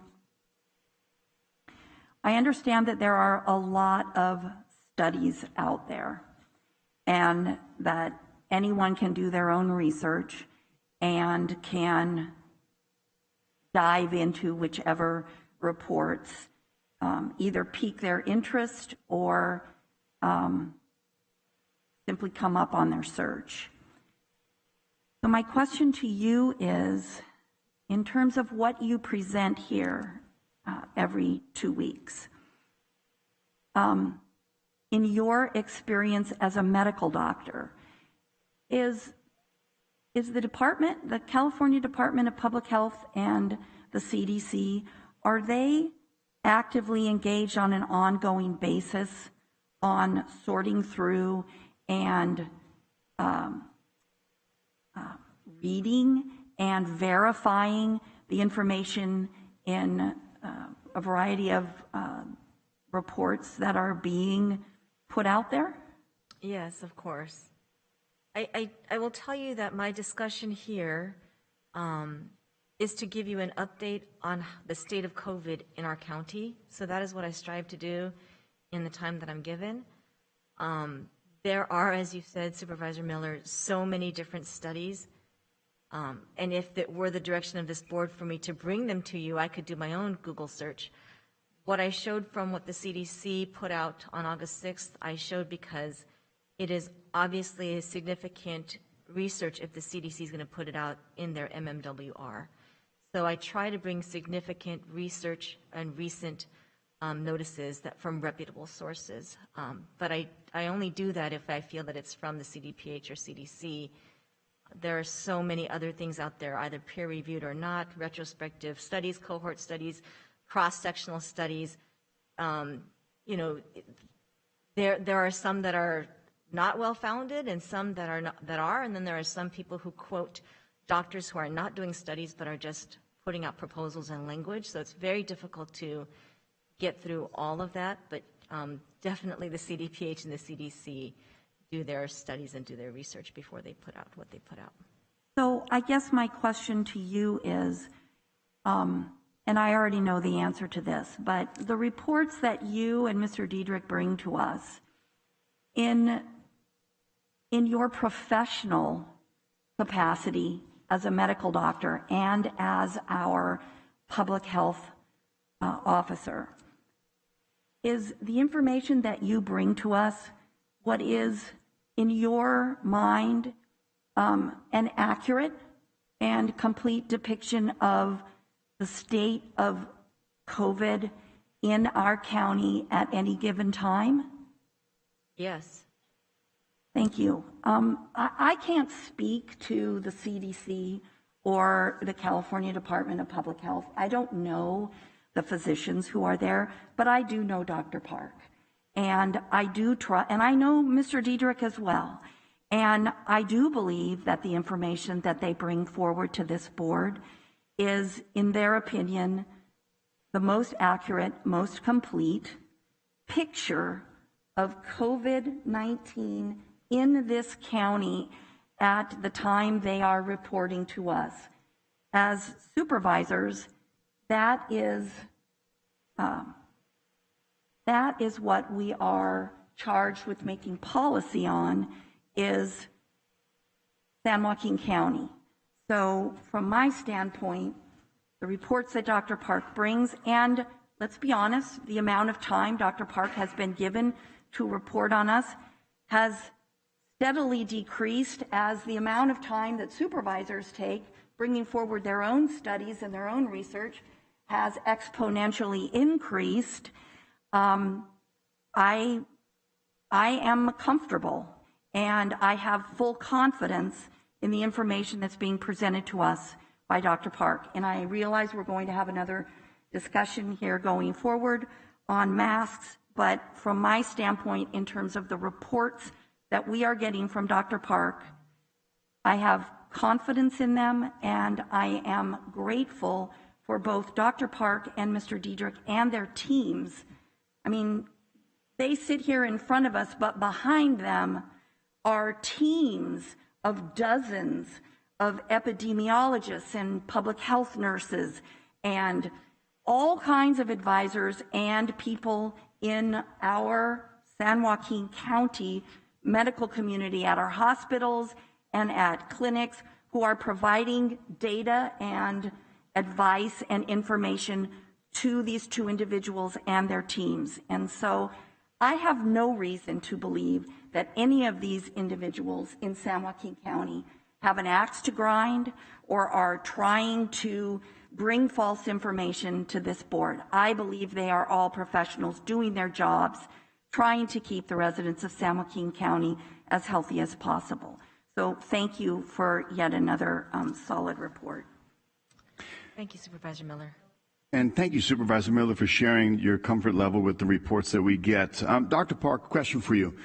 Is it your job, do you monitor suicide rates in San Joaquin County, and have those been included in your reports? Remind me, I know the reports we've gotten over the last year plus. Have we seen any reports, or Mr. Diedrich, have we gotten any reports in a board presentation of suicide rates and how they've increased with masking? I have not given that report to this board, but I have asked it of my EPIs to give me reports. So they do track the number of suicides that are occurring in the county, yes. Okay, so if a supervisor brings that up as something that's of particular concern, you're not offended by that?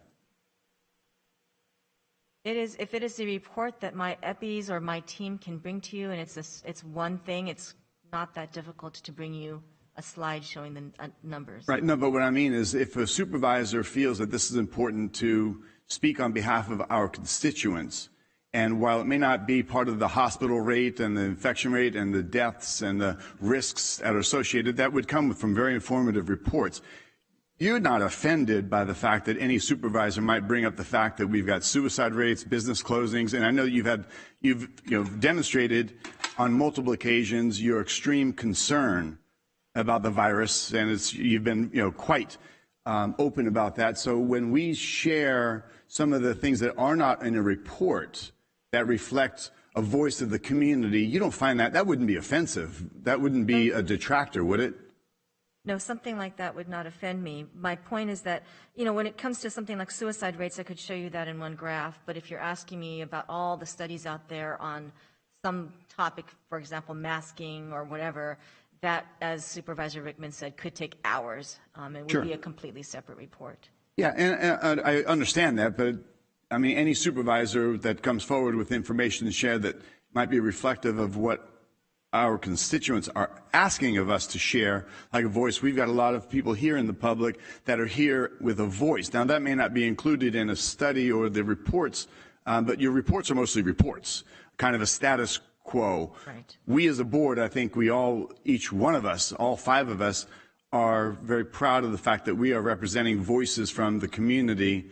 And we know that you're a representative of this county when you're the one. I'm not able to speak to the governor's action committee and the health commissions and the directors that he's working with and his advisors. You are, though, correct? I speak to the doctors at CDPH. Right. So you're a direct governor's conduit office. from us to them and reflective of whether it's, us as you've petitioned and spoke on opening up sports for kids and outdoor sports and, removing masks and all these things that are healthier for kids. You are our voice as we are the voice of those we represent. Is that correct? Yes, and Okay. I understand what your questioning is. No, I'm not offended, Chair Patty. Okay, thank you. Now, I appreciate that because I think all of our voices, Supervisor Miller's point and Supervisor Wynn's point and Supervisor Rickman and Supervisor Villaputua and myself all have very important voices in our community. And I appreciate that. That's why this conversation is not like a timed discussion. We're moving on. This is one that's always robust because we have so much, so many people reach out to us in the community so that their voices can be heard, and that is our responsibility. So I appreciate that very much. Along those lines, question for you. In the past, what's the current death rate that's going on? How many deaths do we have going on weekly? Or I saw the hospitalization rates are going up. Have we seen a decline in the hospitalization versus the death compared to what it might have been a year ago or so? So we have maybe 0 to 2 deaths a day in the county. 1, 2 seems to be quite common day over day. Does that represent an increase in death rate? Not significantly yet, and that seems to be the story across the country and across the state, is that hospitalizations are rising, case rates are rising. We do expect death rates to rise because there's usually a 4-week lag after hospitalizations start to rise. How significant that will be, I don't know. It seems to me that in some parts of the country, vaccination rates are protecting that. Excellent, thank you. And I know that the natural immunities from people have also had it. They've just got less of a second variation of it. Would that be correct? So there's a lesser degree if you've got, whether it be the vaccination or you've had a previous infection. There is not a high level of mortality associated with either of those groups. Is that correct? Based on data I've seen and heard. I don't have that data in front of me, but I would believe that in general, most studies do point to in that direction. Okay, which is a good trend. That's what Yes. we would want, of course. Thank you. I know that in the past I've talked about, and I saw, what's great about the internet, there's so much information and misinformation that you can pull from. There was a doctor talking at a recent medical symposium. He talked about, as I did last time, ivermectin. And he talked about loading up on vitamin D and zinc. And he said of his dozens of patients that he's dealt with COVID, he has 0 mortality, and the hospital rates, if at all, are very brief. We've talked about before the possible inclusion and recommendation of a course of action or treatment. Has there been any further discussions with our hospital boards, the doctors, the medical advisors to see what we are proactive about in our county, as there are, I'm sure, many opinions of what to do or not do, but are we doing something, are we doing anything proactive like some of these other doctors are talking about with their documented success rate? I did have a conversation many months ago with our doctors at our hospitals about the hydroxychloroquine question, but I have not had one about the ivermectin. We could try to ask them if any of them are doing it. I don't know personally of any physicians in this county who are prescribing, but I don't know what everyone is doing and what they're prescribing. I do know that the CDC has come out to say that there's not enough research behind the ivermectin or any cocktail with ivermectin at this point to indicate that we can really tout that as a cure. It is an antiparasitic, not an antiviral. And the company Merck, which manufactures ivermectin itself, has come out to say that people should not be using it for anti-COVID relief. Okay. I'll forward you later offline a video of a doctor talking about some of his treatments and what he's seen with masking and how the masking is not going to prevent the spread of a COVID virus. So I'd like to get your feedback on it because, again, you're our conduit to the discussions, the practices, policies, and any possible procedures going on. And you're not offended by that. Is that correct? We're okay having that? That, Chair Patty. Okay, thank you. I appreciate that. At this time, barring any further comments from the board, we do have another follow-up conversation, but as we're discussing this, is there anybody in the public that would like to come up and speak on behalf, or if you have a comment regarding the masking policy that we're going to discuss here in the county, you can save your comments for that or now. You can speak again. You can speak now, or you can speak when we talk about the masking. Please come on down. First and last name, please. I need to speak again. I had some concerns regarding some of the commentary that was being made with Dr. Maggie Parks. Several of the hospitals I have communicated with in this region and specifically in this county so that it's more relevant to your concerns. I have called the county public health office. Not only have I not ever been transferred to her phone or her voicemail, but I've been very quickly hung up on when I had very basic questions. One was, what is the PCR count rate that's being used, and are we using the testing methods that have currently been recalled and being phased out by December 31st? And the question that received that answer was, the PCR count cycle for those unvaccinated were not the same as those that were vaccinated, which does matter, and that's a fact that we're not talking about. The PCR cycles have been proven globally in various different forums and different courts globally. I will cite the Weimar Court of Germany specifically, where the PCR count not only matters, but it goes to attest to the fact of the actual validity of not just the cycle counts, but we're not actually testing for a virus as it pertains to infectious rate. So whether you're testing for one cell or many others, it does not differentiate between what kind of pathogen or any similar pathogen that might arise, including the CDC's own documentation from March of 2020, which has yet to be revoked, that says the PCR does not differentiate between pathogens such as what is being called SARS-CoV-2, which causes COVID-19, and the common influenza or bacterial pneumonia or any other variety of diseases. So I have a big concern here.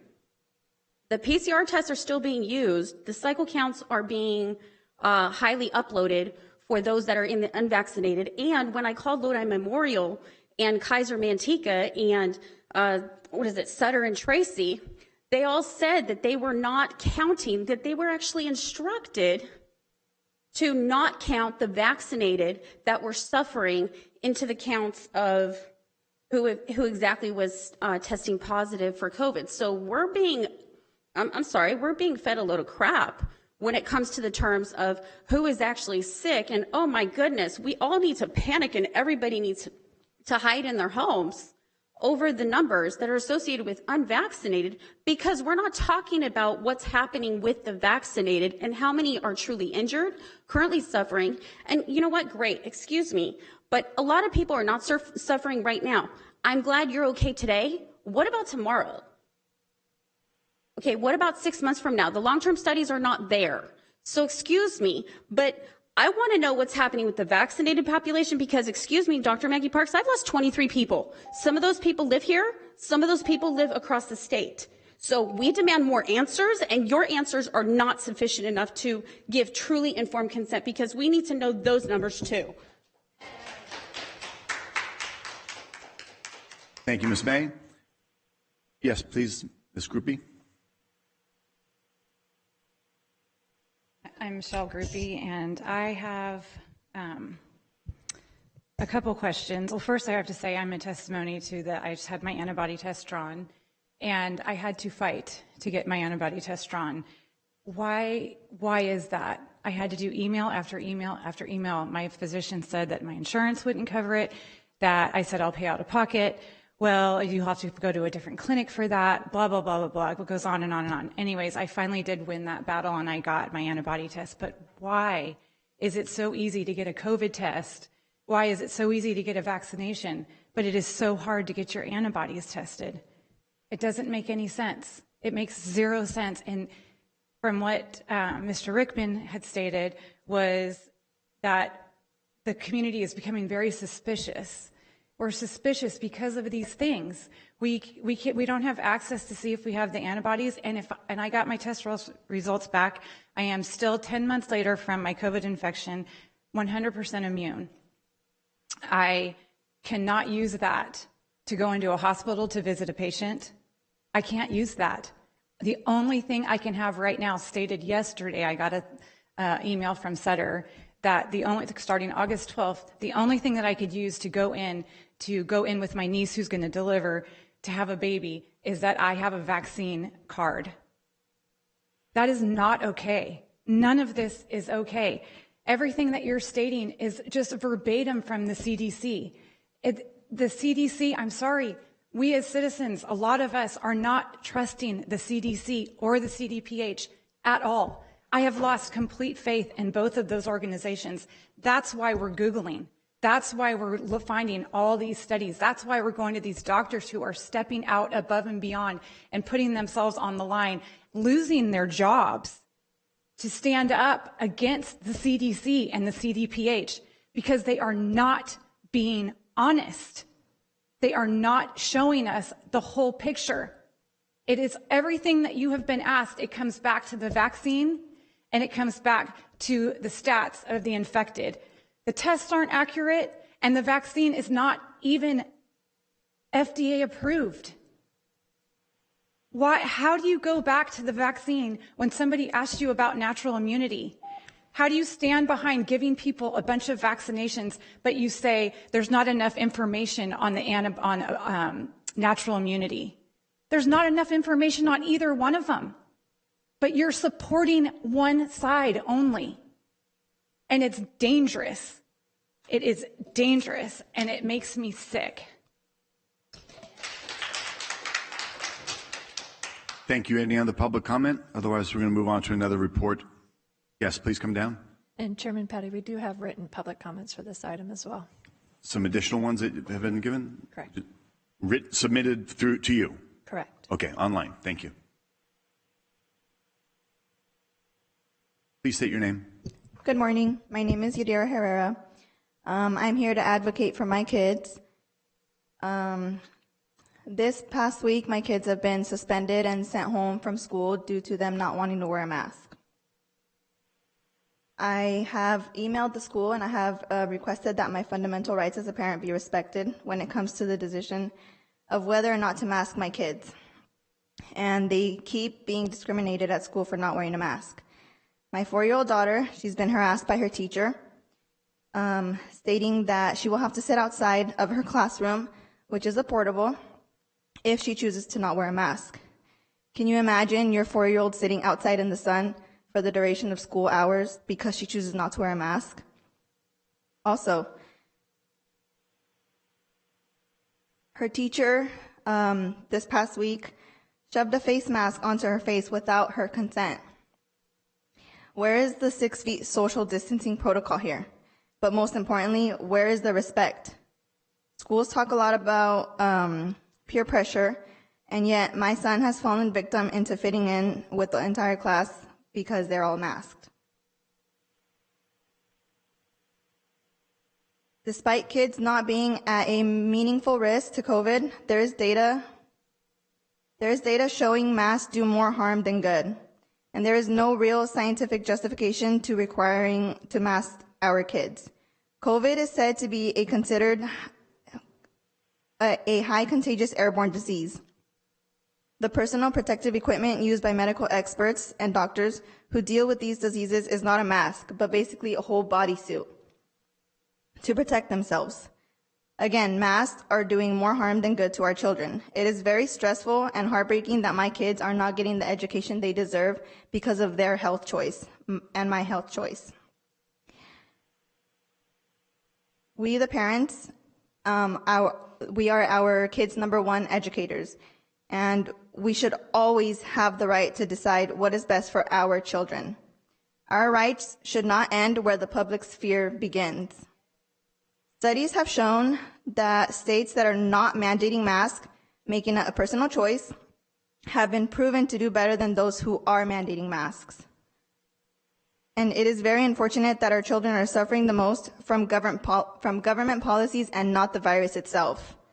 Please help me and thousands of parents unmask our kids and show their beautiful faces and innocent smiles. Thank you. Thank you. Any other public comment at this time? All right, and Dr. Park, will you be present? We're going to have a discussion, and there may be some board members that have questions regarding the mask resolution here for the county. Yes, I can stay behind. Thank you. All right, thank you. Appreciate that. Next, under our COVID discussion, I'd like to get an update from Patty Vergen from our E2D2 as it relates to the RAD program. We talked about this at our last board meeting and wanted to maybe get a little update on the status, the dollars, what remains, and what we might be able to do next.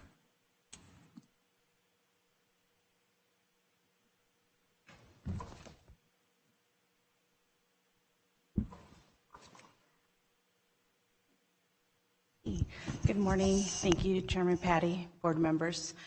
We will be giving a presentation. Will actually be Ed Wenkett, who is one of my staff at the Employment and Economic Development Department. He's been with the RAD program since it started. Also, we have Josh Bridegroom, who is the individual who works the program. He is from the Downtown Modesto Partnership. He is on the line in case there are any questions that you may have. Okay. Hold just 1 second, Ms. Vergen. Let's confirm that is Josh online and available. Could he check in? I have seen that Yes, he is I am here. online. There we go. Okay. Thank you very much, Josh. Okay, great. Thank you. Good morning, Chairman Patty and board. Thank you for letting us speak to the RAD program. I know I heard all the concerns that you had a couple weeks ago. I think once we're done with our presentation, you'll be pleasantly surprised at the progress that's been made, questions that are answered, and concerns that have been addressed. Real quick, for the people that are watching, the RAD program stands for Relief Across Downtown. My number one question I get is, what the heck does RAD stand for?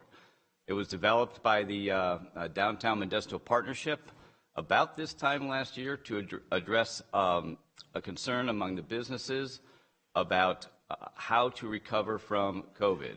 The two things that are important about this program is it is a touchless gift card program, so there's no interaction between the consumer and the business itself. The funding that was provided was through, I believe, directly or indirectly through COVID funding, and it's designed to target the businesses that were hardest hit by the COVID pandemic.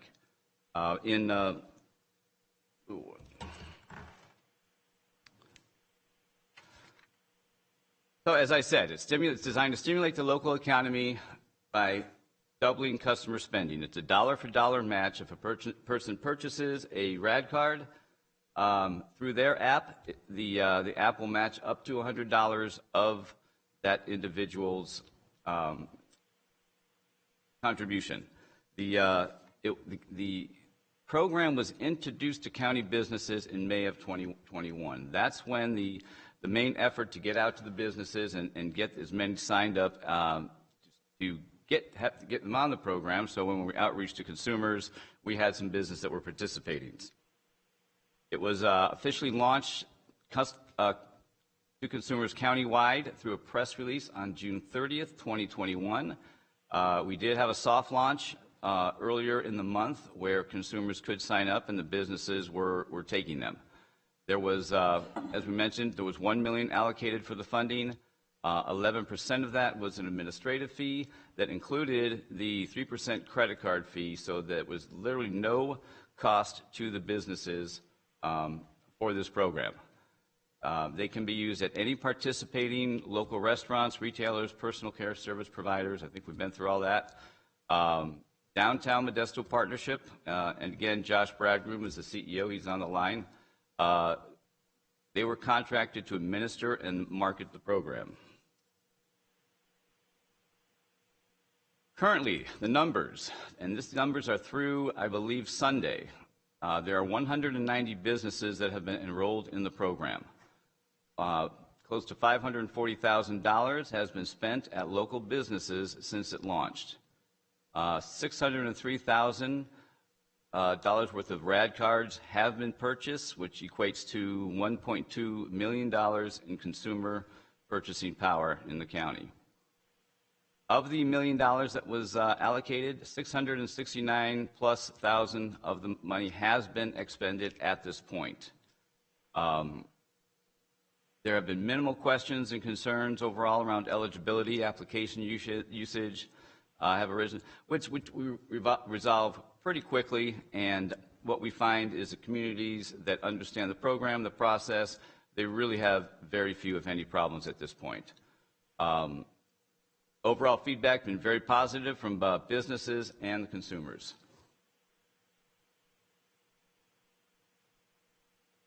Marketing, the Downtown Modesto Partnership was contracted to lead the marketing efforts.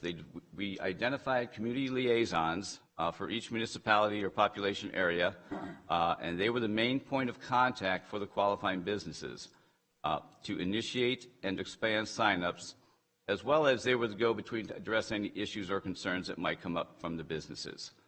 The liaisons would provide Downtown Modesto partnership with a list of what they felt were qualifying businesses, and then reach out to the businesses to get them to sign up. The press release, again, June 30th, initiated the consumer outreach. And again, we were already doing some at that point, but that's when it really started taking off. The marketing to consumers was through social media, chamber announcements, businesses themselves. The Stockton Record ran an article, Modesto Bee wrote an article, and what was really driving it is essentially the crowdsourced marketing. It was the businesses themselves doing what they do best, which is marketing their business and getting the people to come back. As those businesses market the program and the success, it just feeds to other businesses locally. We found that, and you'll see that in the numbers, that the cities that seem to have the most well-identified downtown areas, downtown associations, solid chamber participation, business groups, those are the ones that have really excelled in this program. In areas where there seems to be a lack of strength in those areas, E2D2 has stepped in, and we have provided lists, contact information for those areas. We've contacted the businesses ourselves to get them to understand the program and then try to sign up through the app. Here is a sample of the marketing material that the businesses do get from the RAD when they do sign up. It can be used to make stickers, flyers. There have been some chambers that have actually put together pamphlets that to give to their businesses to help really drive the sales of the RAD card. And again, as we're going to see, they really show in the results. Initially, the distribution for the money, let me back up a little bit. The RAD card, when an individual purchases a RAD card, it has to be purchased for a specific municipality or geographic area that's been identified. They can't go from one to another.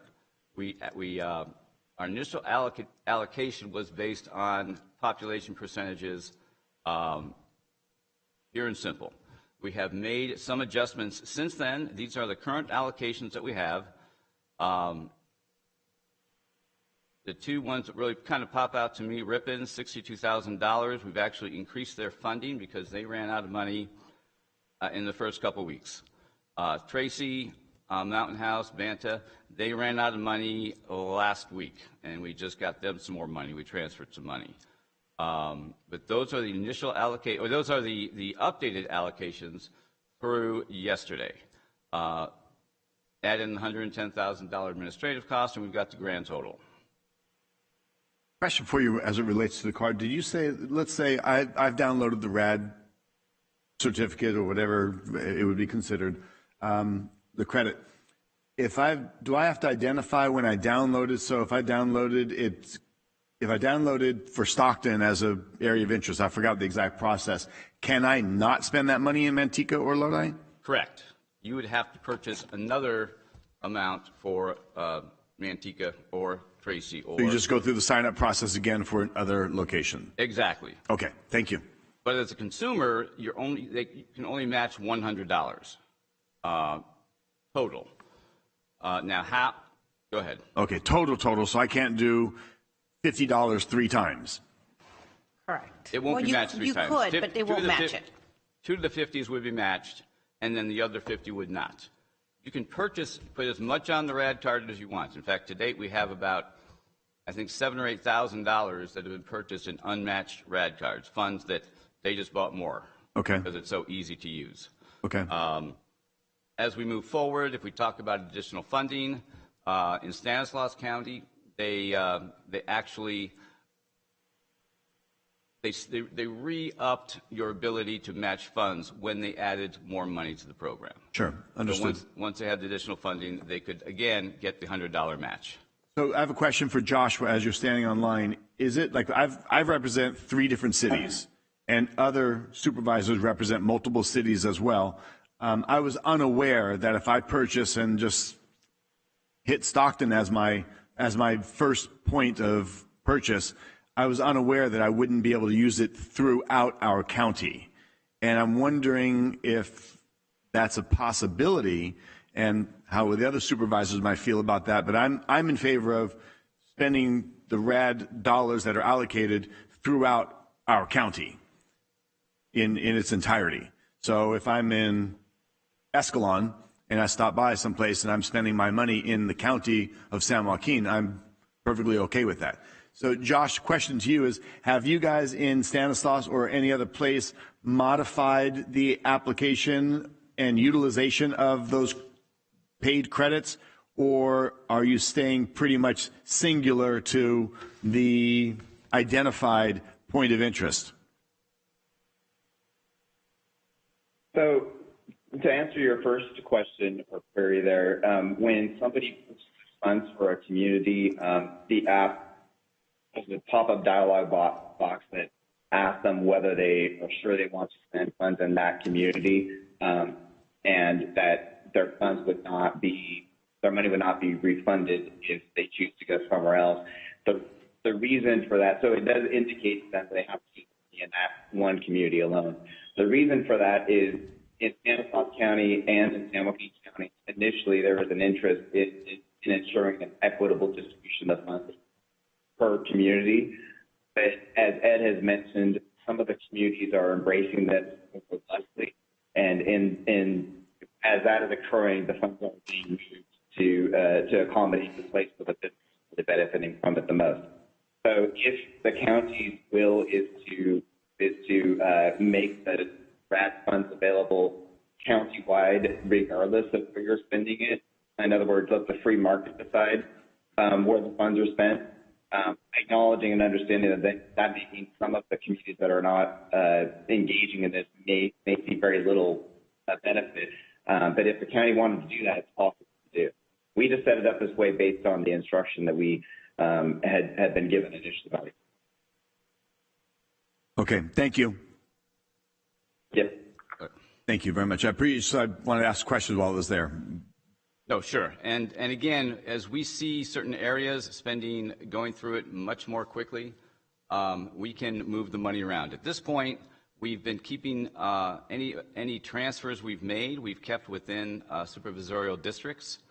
As we're getting, as you can see, Ripon is at 100%, Tracy, Mountain House, Banta is at 100%, Lodi is getting close to 100%. As they hit the 100% mark, we'll have to make decisions on who do we transfer from and how much. I think we're going to look to the board themselves or the CEO's office on how they want to address those, because those will go from, in some cases, from one district to another. But I think there's 2 things we want to do, as Josh mentioned. We want to make it equitable throughout the county, but at the same time, we want to use the funds to help businesses as quickly as possible. Agreed. All right, next steps. We continue to work with the cities where outreach needs improvement. Some of the outlying unincorporated areas we're probably working, starting to work a lot more strongly with, more in depth with Lockford, Clemens, Linden. They need some help to try to get it out to the businesses. The city of Manteca, we've been helping them. There's been some skepticism about people jumping on the program. There's different reasons why people don't want to jump on the program. There's been an issue, and Josh has saw this in Stanislaus County too, where there are actually businesses that don't want to deal with the program because they are afraid it is going to increase their business to the point where they cannot hire enough people to help to take care of the business they have because of issues that we've talked about before. I think we're all aware of those. Again, we're open to any additional direction or suggestions from the board regarding the reallocation of funds. We will need to start moving money around. When we first started the program, Josh had indicated to us, well, Stanislaus County started by population. They recognized that some of the denser population areas probably were getting too much money, and that's where we would want to move from first. So that's probably the first place that we would look at is Stockton, which I believe was at 59.5. 60%. And again, these are not the city limits. This is generally the cities and then the population areas that we felt were most affected by those cities. That's why you have Tracy has Mountain House and Banta. Linden and Farmington through Stockton, the closest one there, and of course Woodbridge, Lockford, and Clements joined in with Lodi. So at this point, we didn't put the number up there. We're at about 70% of the amount of funds have been allocated. Doing some quick math, looking at the sales and the usage through Sunday, we anticipate just moving the same pace that we are. We anticipate by the end of the month we would be out of funds. So again, any direction the board has is we're open to it. So I hope you can see it's been a success. We're kind of proud that it's moving forward. We would like to get a lot more minority disadvantaged businesses in on this program, and that's part of our strategy moving forward as we increase it. Talking to downtown Modesto, talking to Josh, one of the biggest concerns that I had with other business groups is there's nothing in there in Spanish. How does our Spanish-speaking businesses and consumers use this? Well, just had just put Spanish language material on the app, I believe as of yesterday or Friday. So that's been done. They didn't do it in Stanislaus County, but we did it here. We can also look at additional help for minority businesses as well. And I believe did I cover everything? I did. You did. All right. Thank you, Mr. Wenkin. Very good job. Thank you. Very informative. Any questions from board members? Supervisor Rickman. Thank you, Chair. I'm going to ask you a few questions. If you're offended at all, please let me know. I mean, I don't feel like I'm scared. Yeah, I don't feel like getting lectured from another board member. So thank you for addressing the Stanislaus one. Talking about some skepticism, so I appreciate that. It's one of the concerns I had. I can tell you, at least in my district, people love this, and I just talked about it yesterday. And I did hear it did run out of money, and then we put more in. So how does that exactly work? So how are you getting notified that it runs out of money? And if it runs out of money, can I just take money out of the chairman's district and put it in mine? We have all your credit card numbers. Just take it out of that. So no, I could jump in. Well, let me making a joke about that. The program does accept private donations. The city of Tracy, I can't remember exactly how much, but they got some businesses to put in, I want to say $10,000. So, the different community liaisons, cities themselves, they can actually add money to their pot. That's what another question I'm going to ask you. So that can happen. That can happen. And it has happened. It has happened, yes. In Tracy, I believe that's the only place at this time. Josh, correct me if I'm wrong, but I think only in Tracy. And those funds will be dedicated for that city. As far as, I think your question is, the way that happens is the community liaison will generally contact the rad card folks and myself at the same time, and then we'll make a determination of how the money's being spent, and then do we want to transfer the funds. Ripon happened so quickly, we didn't want to affect the integrity of the program by all of a sudden having no funds. So we transferred some of the money from, well, originally we had Farmington and Linden and Clements, Farmington and Linden and Lockford as Clements as their own entity. And what we decided to do was let's go ahead and put them with a population center where they can help with the outreach. And then that money, $30,000 of that was transferred to Ripon. And all this can be temporary. We can move things back. We can do essentially whatever we want with the money, up to the CAOs and the board's discretion. But then when Tracy ran out of money, trying to keep the funds within the supervisorial districts, we looked at Manteca to transfer some of their funds because they're getting a very slow start. And we transferred those over to the city of Tracy. When we run into it again, as we are in Ripon and as we will be in Lodi very shortly, we will be going to probably asking for the CAO for some advice and some counsel on exactly where you would like us to transfer the money from next. Okay. I mean, that sounds good. I mean, hey, as long as it's a fair system. One other problem that I heard of was payment, and you kind of mentioned that. How is that kind of taking care of itself? It's taking care of itself. Yeah, I was actually confused about that. I thought the payment would be like a credit card, automatically the next day. But the way it works is there's a payment made on Fridays for the sales Monday through Thursday, and there's a payment made on Monday for sales made Friday through Sunday. So the businesses are reimbursed twice a week.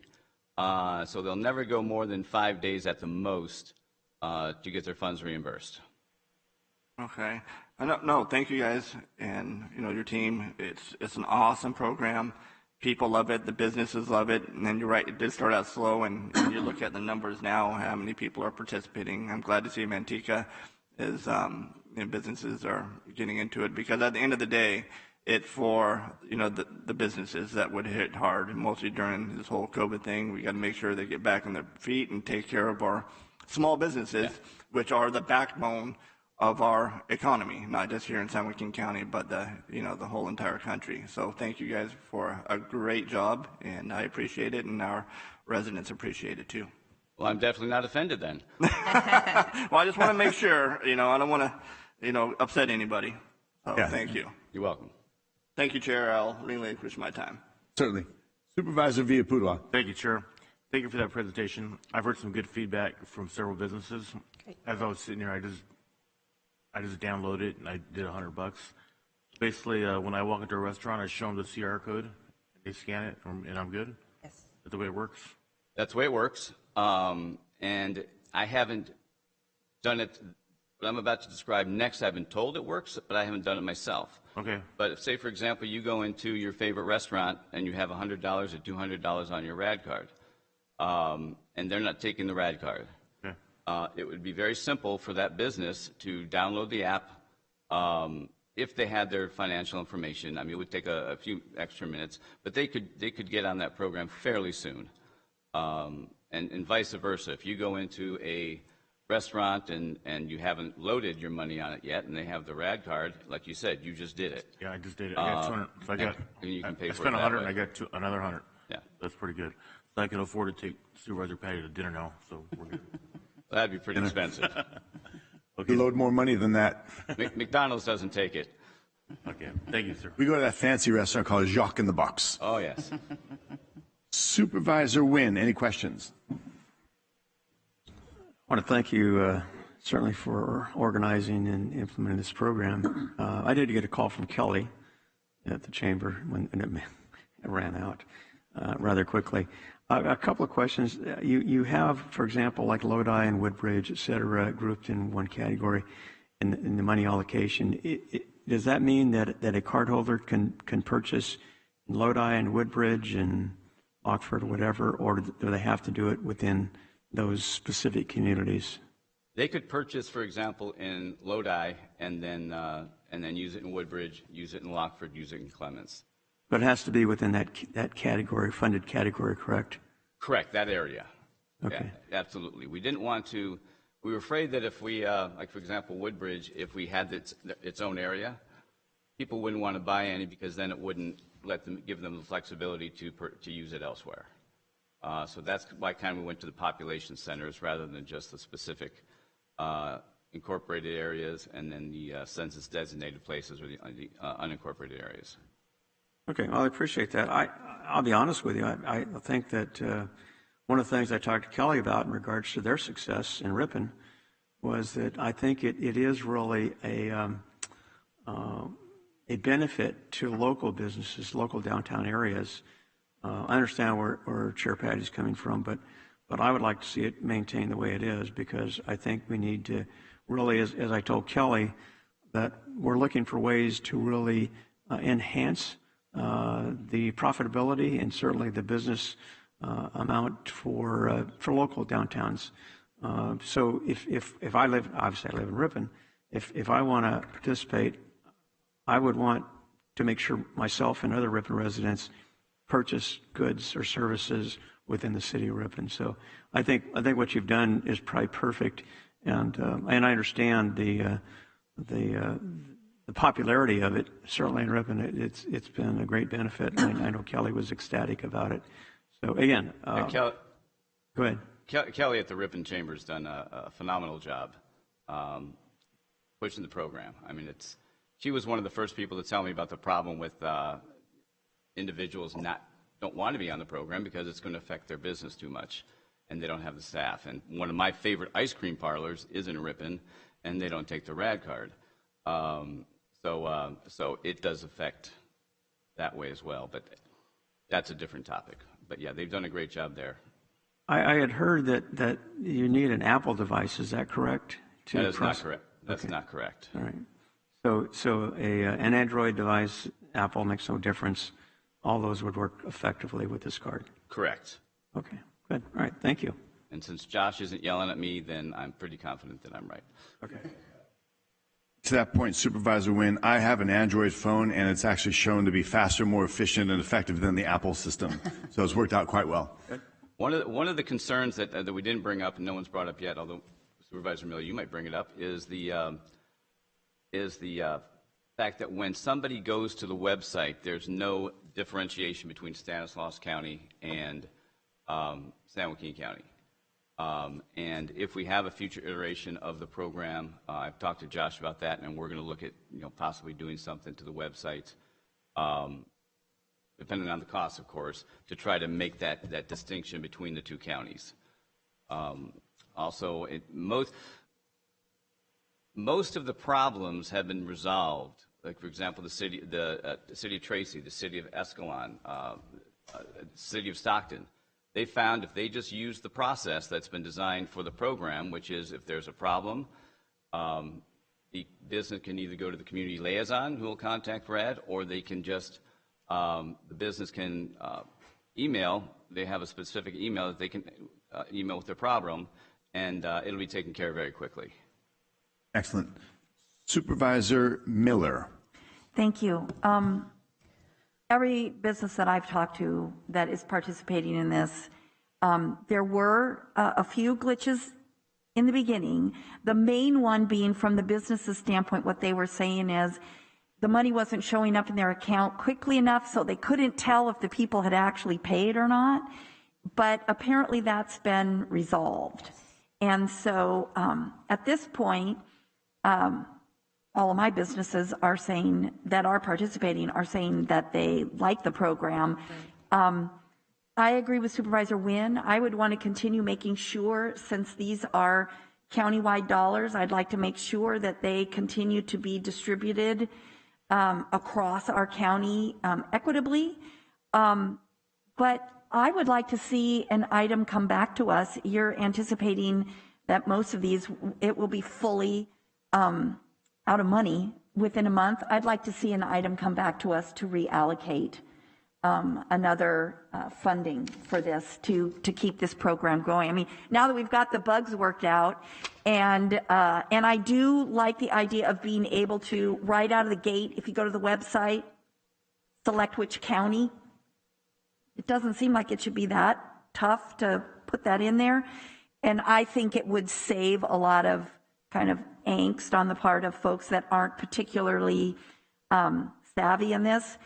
And I think for Stockton, part of the issue is there are very large commercial corridors that aren't technically downtowns that I think we could focus on outreach. I think the MLK corridor in Supervisor Villapudua's district, that is a real hub, and by adding Spanish language, I think that is going to really be able to expand the reach into a lot of businesses in that part of Stockton.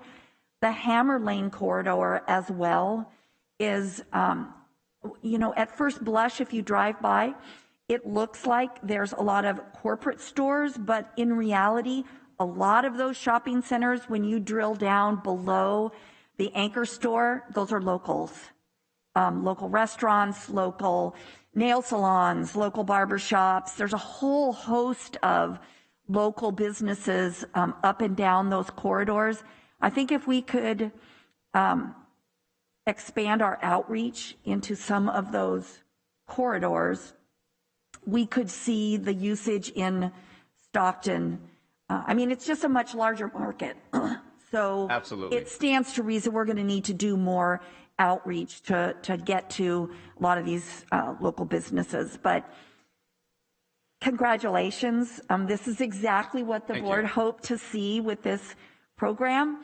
And so I just hope that we can have this come back and we'll just keep it going. We just reallocate some money to the fund and keep it going, because it does appear to be a real benefit to our local businesses.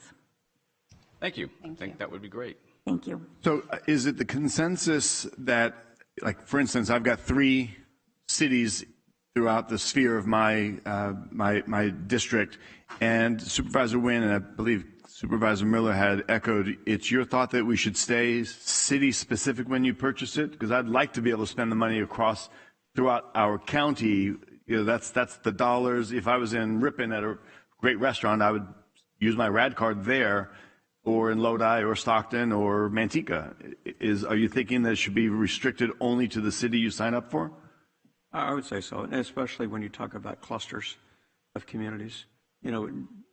Let's face it, people in Woodbridge shop in Lodi and et cetera. So I would just keep it there, because I think that's the real advantage. And more importantly, I think for like the chambers and other businesses, they can tout it as a local program as opposed to a countywide, Exactly. And lost, in the bigger scheme of things. So I think this may be a benefit, certainly in regards to, marketing, because people will see it as, that a Ripon resident won't be shopping in Stockton. Actually, they shop in Modesto. So that's the reality of it. So yeah. That's what I'm saying, Chair, is that I think the clusters are good because they're geographically connected, and I think that's a benefit, certainly for those who get the cards. All right. Any other supervisor feel you want to keep it that way as it's set up, or you would like to open it up a bit? I'm good either way. Yeah? Okay. So, Josh, I have a question for you then. If I would like to be equitable throughout my county and my districts, I had signed up and put $100 on my card. If I wanted to do the same for other districts, is that mechanism, the other cities, is that mechanism available to me so that I'm able to spend money through the RAD program in, again, north, the north or south part of my district? Yes, it's possible to do that by purchasing funds in different communities up to the $100 maximum match limit. If you wanted to conversely or alternatively like expand or extend the match limit to allow for like, let's say a $200 match per user, you could do that also. But the way that would have to is that the consumer would have to purchase a dollar amount or denomination that is less than the total amount that is matched by the county for each of the two you might be referencing. Okay, and I'm sorry, your phone is cutting out, so we're catching a little bit of what you're saying, but I would be in favor of opening up, not leaving San Joaquin County, but let's say I want to buy another gift certificate for another city that's in my district or wherever that may be in the county only. I would like that mechanism available. So in addition to, are you saying, in addition to, someone could select to either go per either city or jurisdiction, but in addition to that have a San Joaquin County option? That's maybe another possibility of doing it, yeah, as long as the money's staying in the county. But some of us have a variety of cities in our district or restaurants that we go to and support our county. So I would be in favor of, and I'm not looking to increase the amount that you could spend, but just be able to spread it out throughout my district. Josh, I have a quick clarification. If an individual purchases a RAD card, $100, say for example in Stockton, and it's matched $100, can that person then go to the city of Tracy, purchase a RAD card, and get another match of $100? No, not currently, because that would enable users to receive more than a $100 match. And I think the first time this came before the board, similar as Stanislaus County's board had determined, there was a concern for some broad distribution and use of the funds amongst the larger community, and the concern was that there was no desire to have individual users receive several hundred or even $1,000 of matched funds. They wanted to make sure that money was made to be widely distributed. Okay, thanks. I just wanted to clarify that. Mm-hmm. Chair. Yes. Quick follow-up question. So right now, Supervisor Patty's option would be to load $30 onto Stockton and $20 onto Manteca and $50 onto Tracy. Correct. Or Lathrop, if that's what he wanted to do. Is that correct? So he could get a total match of $100. He could spend it across his entire district, but he would have to identify how much he was loading into each community. Is that correct? That's my understanding. Josh? Yes. That's a current mechanism now? I didn't see that option. You can do different denominations, so you can do 20, 20, 20, 20, and spend 40 in each area. Oh, really? So you could, yeah. It just, Okay, I didn't see that option. So can I, now that I've purchased it, is it too late to go back and allocate it, or that's kind of a done deal? Josh? So I'm sorry, you've already made a purchase of $100 in one location and you got your $100 match, and what you prefer to do is have 3 or 4 locations, Chairman Patty? Yes. Okay, yeah, we can do that on the back end. I'll have my staff look into your account, and we will email you and reallocate the funds as you prescribe. Okay, understood. And honestly, we'll stop here. I don't need any extra effort on my behalf. I'll just use the card as I have it. That's not a problem. But that process maybe should be available to people that might want to, as Patty had pointed out, that we may want to have a San Joaquin County. That process has been available, and we've used it on a number of occasions. Okay. There have been some businesses that have wanted to opt out of the program, leaving a customer with nowhere to spend it. So we've been able to they've been able to switch that around. So as long as the consumer or the business is emailing the RAD, card folks, they've been extremely helpful and cooperative in getting things done. Okay. Fairly quickly. All right, so it's fine then. I guess it's fine as is. Thank you. And as you said, we're about to expire at the end of the month. The dollars, it's not like we're in the beginning stages. So a little clarity went a long way. Thank you. Right, and just to confirm, we do plan on accelerating some of the marketing, so that money actually might go a little sooner. Good. So just heads up, I don't want Chairman Rickman to hurt my feelings again. Yeah, God forbid if I ask you another question. All right, I think we're good then. Any other questions? Any comments, Madam Clerk? So, Chairman Petty, we have about 8 public comments that kind of meld together between this discussion and the mask discussion. Would you like me to just read them all now? Let's go to the mask discussion. Okay, so after the mask discussion, read these comments. Yes, if they're related to that, then let's. We've already heard from plenty as to a multitude of COVID issues. Let's go to the mask discussion, which is right along the lines of what we're talking about anyways. Correct, and some of the requests were for this first discussion, but Okay. they wanted both, to speak to both, so we can do it however you wish. If you'd like to speak now and share those comments, then please proceed. If not, we'll go ahead and do it with the mask. You can do it during mask. Okay, thank you. So then we will move on then, and we do have a mask discussion as it relates to COVID. I'll go through my notes. This is something that has been shared with me and issues that have been addressed in other counties and states.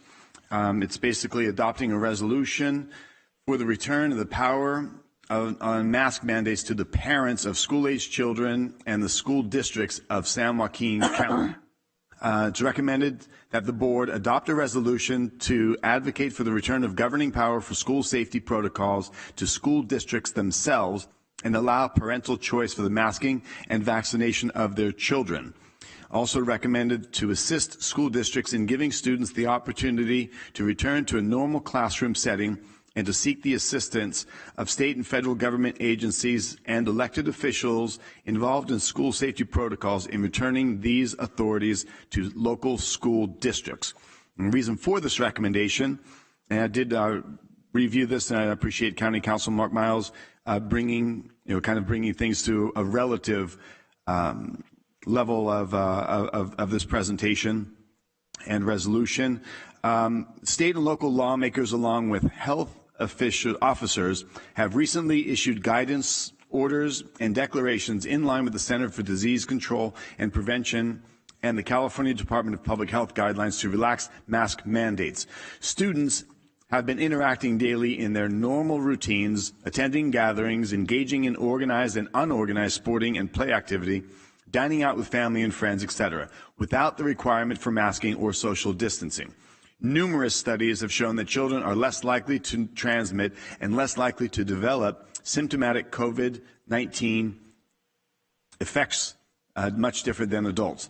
The ability to see, appreciate, and communicate through facial expression is crucial to a child's social development, mental health, and physical well-being.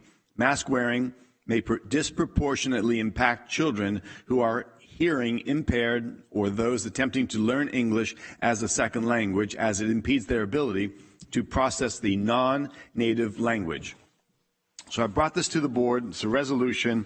I'm going to read the resolution so we can bring this open for discussion, and public comment will all be relative, and I look forward to where this board might go with this. In the matter of demanding Governor Newsom delegated authority to school COVID-19 safety protocols to local educational agencies. Local school boards and parents are the traditional and logical decision makers for students. And whereas the Center for Disease Control and Prevention and the California Department of Public Health have issued guidance that universal mask mandates are no longer necessary to limit the spread of the COVID-19.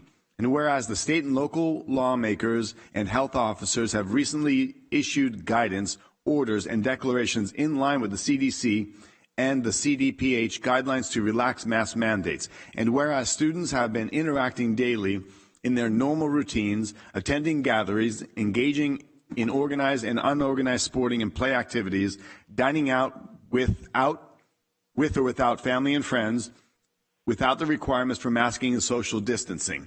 And whereas numerous studies have shown that children are less likely to transmit and less likely to develop symptomatic COVID-19 than adults, and whereas the ability to see, appreciate, and communicate through facial expression is crucial to a child's social, mental, physical, and well-being. And whereas according to a study published by the Centers for Disease and Prevention in November of 2020, which can be viewed, by the way, online, beginning in April 2020, the proportion of mental health-related emergency department visits amongst children increased and remained elevated through October 2020, compared with 2019. The proportion of mental health-related visits for children 5 to 11 and 12 to 17 has increased approximately 24% and 31% respectively. And whereas mask wearing may disproportionately impact children who are hearing impaired or those attempting to learn English as a second language, as it impedes their ability to process their non-native language. Therefore, be it resolved that the San Joaquin County Board of Supervisors establishes the following objectives. Number one, to advocate the return of governing power for school safety protocols to school districts themselves. Number two, to advocate for parental choice for the masking and vaccination of their children. Number three, assist school districts in giving students the opportunity to return to a normal classroom setting. Number four, to seek the assistance of state and federal governmental agencies and elected officials involved in school safety protocols in returning these authorities to local school districts. Be it further resolved that the San Joaquin County Board of Supervisors send a written request to CDPH requesting revisions to its guidance to eliminate mask mandates for children, including in the classroom, at summer camp, and while participating in youth sports and or exercise. Be it further resolved that the San Joaquin County Board of Supervisors directs the clerk of the board to transmit official copies of this resolution to the following: superintendents of all school districts in the county, San Joaquin County Department of Health and Care Services, the two members of Congress who represent the 9th and 10th districts in the state of California, the governor of California, the California Department of Public Health, and other entities deemed appropriate by the Board of Supervisors during the board's discussion of this resolution. And this, if passed, would be adopted. And I bring this to the board for discussion. As you see, we have a lot of parents that have come in, and perhaps some that's still here, and people that have written in. There is numerous amounts of data. I read a report yesterday in the Wall Street Journal that children's faces, when wearing a mask and mouth breathing, as oftentimes is the case, it actually is leading to facial deformity. We also have seen that the bands around their ears is leading to their ears becoming much more protrusive, I guess would be the word, and deformed from what they would naturally be experiencing. We also see that there's health risks. We also see that there's breakdowns in the education system and emotional and the psychological well-being of children. So I'd like to bring this resolution to the board. I believe it's a statement that's necessary for us to empower Dr. Park to go to the state and talk about this, that this resolution has meaning and it has integrity and strength coming from the Board of Supervisors as we represent and we listen to the voices in our community, those many of which you've heard today. So I'd like to hear the board's opinion on this and if we're in favor of adopting this resolution after a discussion. Supervisor Rickman. If you give me a second. Thank you, Chair. But give me a second. I'm trying to find some of my notes here. Sure. Supervisor Villaputo, anything to add at this time? Nothing to add. Okay. Supervisor Wynn. Well, maybe I read the same article you did, but it did expand a little bit in regards to the masking with children. It did also list severe acne and skin problems, discomfort, which may distract students from learning, increasing airway resistance during exhalation, massively to increased levels of carbon dioxide in the blood. This is written by doctors. Masks be vectors for pathogens if they are moist or used for too long. And then it does talk about, in March, Ireland's Department of Health won't require masks because they may exacerbate anxiety or breathing difficulties for students. And then it did talk about the psychological harm and talked about facial expressions and in regards to communicating, because obviously through our facial expressions, we do send various signals in regards to what maybe our words mean. And I think the other part of it is, it unfortunately, I think it provides a uniformity that all students are essentially the same, because all we're looking at is masks. We're not looking at noses and mouths and expressions and smiles especially. So I would agree that certainly that. And my question is, in regards to this resolution, it doesn't direct school districts to do anything. It basically is a resolution to those decision makers that we believe that masking should be delegated to districts to then delegate to parents. Is that correct? Yes, I believe, as County Council would verify, we really need to, this is more about sending a message and asking for some local controls. Would that be correct, County Council? Miles? That's correct. If there are sufficient numbers of these types of resolutions, then it may have some persuasive effect with the state. Well, and I guess, as we talked about earlier, and certainly your response, I'm assuming that by this resolution, we are, with other counties, sending the message that our constituents, at least those who are being vocal, believe that their parental rights have been usurped in regards to some of these directions.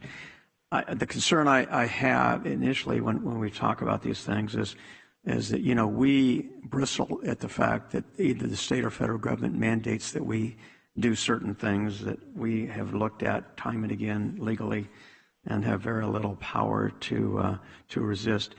And I just didn't want to make sure that we would be imposing the same authority, which I don't think we have any authority with school boards, directing them to implement these type of measures, which would allow parents to make that decision. The bottom line is, as I talked about earlier, the bottom line is that parents really should have the say. And no matter which side of the argument you're on, I guess from a representative standpoint, I think everybody ought to have the opportunity to make decisions. And the argument that somehow those who are not following the rules are adversely or putting others at risk, that happens with cigarette smoke. It happens with people driving under the influence. It happens with any number of things. And unfortunately, or fortunately, maybe we don't put more restrictions on those individuals who engage in more risk behavior, which really directly adversely affects other human beings. So with that, I have no problem with the resolution as long as we're not dictating the school boards what to do, because they are elected just as we are, and therefore they have to represent or respond to their constituents as we do. And so I would agree with the premise that we need to certainly, maybe with other counties, send a message that we think that the CDC and the CDPH are maybe not using what we believe is probably either science or reasonable judgment in regards to these mandates. So thank you. Thank you. Supervisor Miller. Thank you. I have a couple questions, and I'm guessing it would be either to Mr. Diedrich or Dr. Park.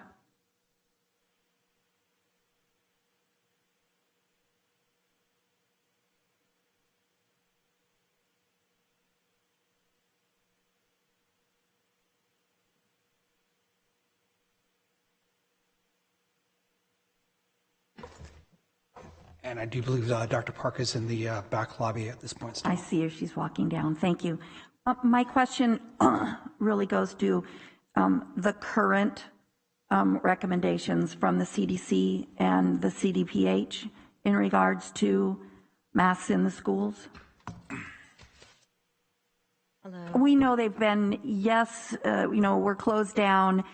Yes, mask, no mask, social distancing. I know there was a lot of question because not all districts were able to implement social distancing, and so it was my understanding that the masks were a compromise so that all the school districts could open back up for in-person instruction. But I want to make sure, what is the current recommendation from both of those entities right now? So currently, the CDC, the American Academy of Pediatrics, and the CDPH all recommend universal masking indoors at K through 12 schools.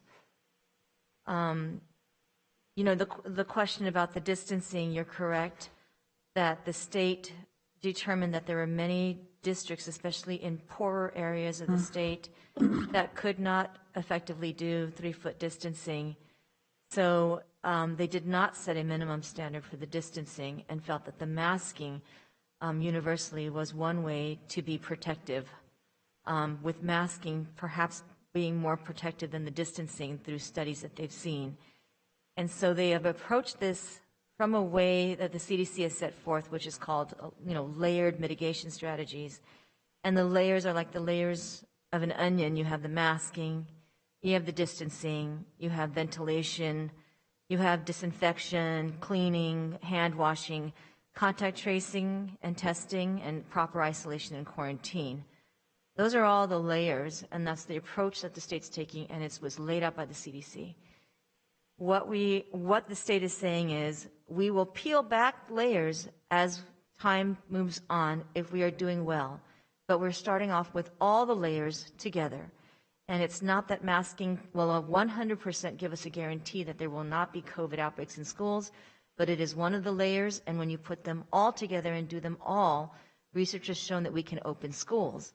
And their priority was to get schools open, to get kids back in their seats full time, in person, in full classes. That was the priority. So in order to do that, they felt that all the layers had to be there to start. And with the Delta variant around, this is something the CDC then adopted as well, and the American Academy of Pediatrics as well. And so that's a short explanation of how this all transpired. But at this point, they're all aligned. Okay, and as we've tried to be very consistent in this county, the way I understand the state orders is that counties can be more restrictive if we chose to be, and we saw some counties do that early on especially, but we cannot be less restrictive than the state's public health orders. Is that correct? That's correct, and it has been correct with every order in the past. We can only be more restrictive. We cannot be less restrictive, and this is an order from the state health officer. And we are not more restrictive in this county? To date, we have not been more restrictive in this county than the state. Okay, and so the school districts, are they under a legal obligation to only follow the local health order, the county local health order, or are they under a legal obligation, as we are, to be at least as restrictive as the state order? Right, and in the past I have tried to defer to counsel for legal questions, but my understanding is yes, the schools are all under the state health officer order, so they have to fall to that. So I guess I'll turn to county counsel. Is that accurate? That's accurate. Okay. Yeah, they have to comply with the more restrictive of the two. So while the county can be more restrictive, and if the county were restrictive, then they would have to comply with the county's order. Okay. But as the state is the more restrictive order, then it's the state order that they must comply with. Or equally restrictive. Or equally restrictive. Correct. Okay, thank you. And so I guess my next question to you, County Counsel, would be passage of this kind of a resolution. Is there a risk that, well, I appreciate that it's a message to go up the chain. Is there a risk of less clarity or potentially confusion down to the school districts? I don't think so. I believe that this resolution is clearly worded, that it is, as you indicated, it is a message up the chain that is being distributed throughout the county, that this is the Board of Supervisors' preference, that the state would take into consideration these other factors and provide greater local control, which is something that this board has often advocated for. Okay. Thank you. That's all the questions I have. And from my standpoint, in terms of the information I've received from my constituents, I have an urban district, and so I have overwhelmingly received information from my constituents supporting in-person instruction and masks, specifically saying that it's a small price to pay to keep kids and staff healthy, that they want their kids back in school, and that they agree with this, as Dr. Park described it, this layering of protocols, and that once this spike has peaked and starts to go back down, that's when they would expect to see some of the mitigations be removed. But at this point in time, the vast majority of my constituents who are in urban school districts, oftentimes in pretty crowded schoolrooms where absolutely there's no way social distancing, I mean, the kids just are not able to be 6 feet apart or more. They are letting me know that they very much support these kind of, the overriding language has been common sense, safety measures to keep all the kids and the staff healthy. So from my standpoint, I don't support this. I do believe that the California Department of Public Health and certainly the American Society of Pediatrics have a good handle on the best ways to protect our kids. And I am not going to support this resolution. Thank you. Supervisor Rickman. Thank you, Chair. Hey, I support it. I like it. And, I agree with both of you. I agree with Supervisor Nguyen. And that's nice when you go first. It's great information and, stuff that you and the Chair talked about. I heard it too. One other thing is on Monday, of course, the White House Chief Health Advisor, Dr. Anthony Fauci, said Monday that hopefully making young kids wear face masks won't have any lasting negative impact on them. What the heck does that mean? Hopefully, I mean, that doesn't just bleed confidence, does it? And so that's very concerning. And I mentioned earlier, and you talk about studies, and of course, Dr. Park, it's I mentioned to you earlier, and the India study, and the Massachusetts study was proven, even peer reviewed.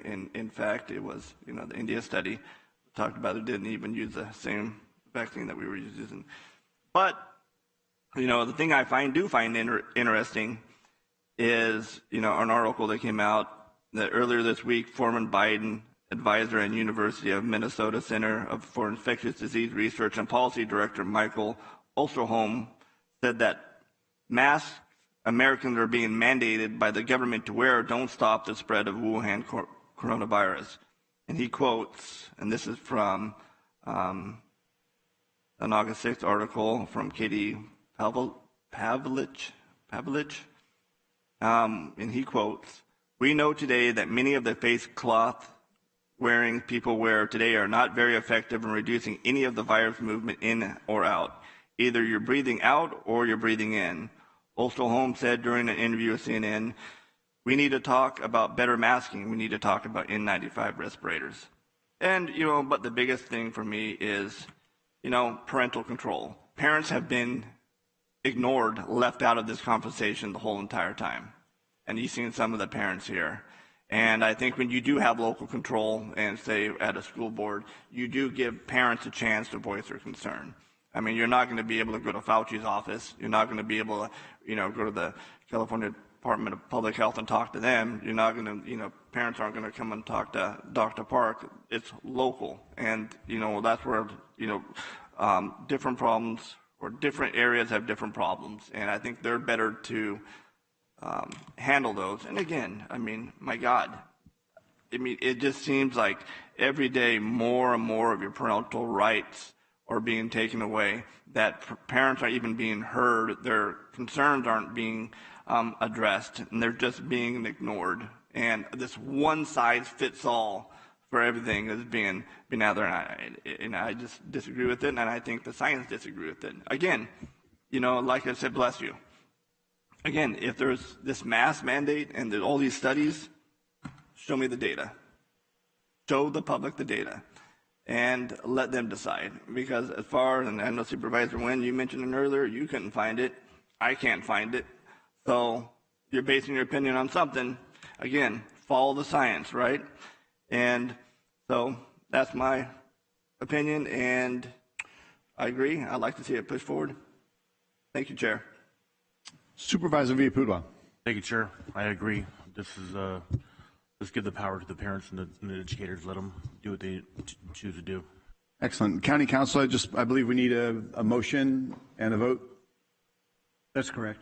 Okay, so just we can exacerbate the conversation and go on. There's pros and cons. I know that Dr. Park, as a highly engaged medical expert and a former pediatrician, you would care greatly about children's health, their well-being, their education, their facial deformities, and any lasting impacts that this could have. So I appreciate the levels of engagement we've all had and the concerns as we represent the constituents in our district. So looking for a motion to approve. Second. So moved. I'll second. Thank you. Let's vote.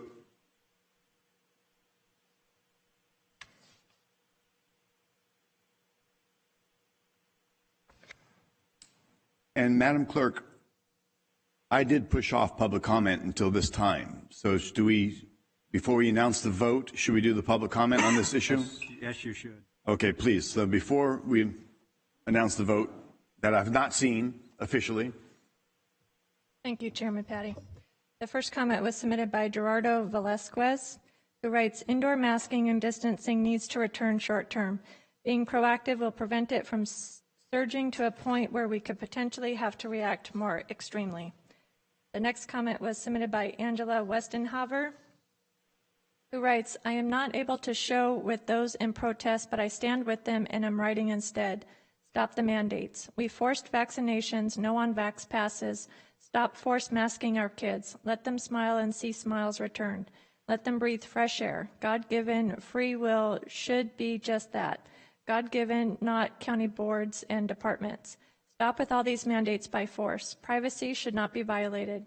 People who don't mask shouldn't be forced to. Same goes with vaccines. Those who don't want them shouldn't be forced. Those that don't want to divulge their medical history, even if no more than fear of attack, shouldn't have to. Uphold the people's constitutional rights first and foremost. The next comment is submitted anonymously and writes, the agenda item title is confusing and uses totalitarian language. If I understand the board letter correctly, it is stating that we should do away with masking. This is a very idiotic idea on the face of the Delta variant in our county, state, and country. The board needs to stay out of the jurisdictions of the school districts and the Office of Education. Tom Petty needs to use facts and not a platform that compromises life, potentially causing death. We blame every person who gets and dies from COVID-19. The next comment is submitted by Allison Arianda, who writes,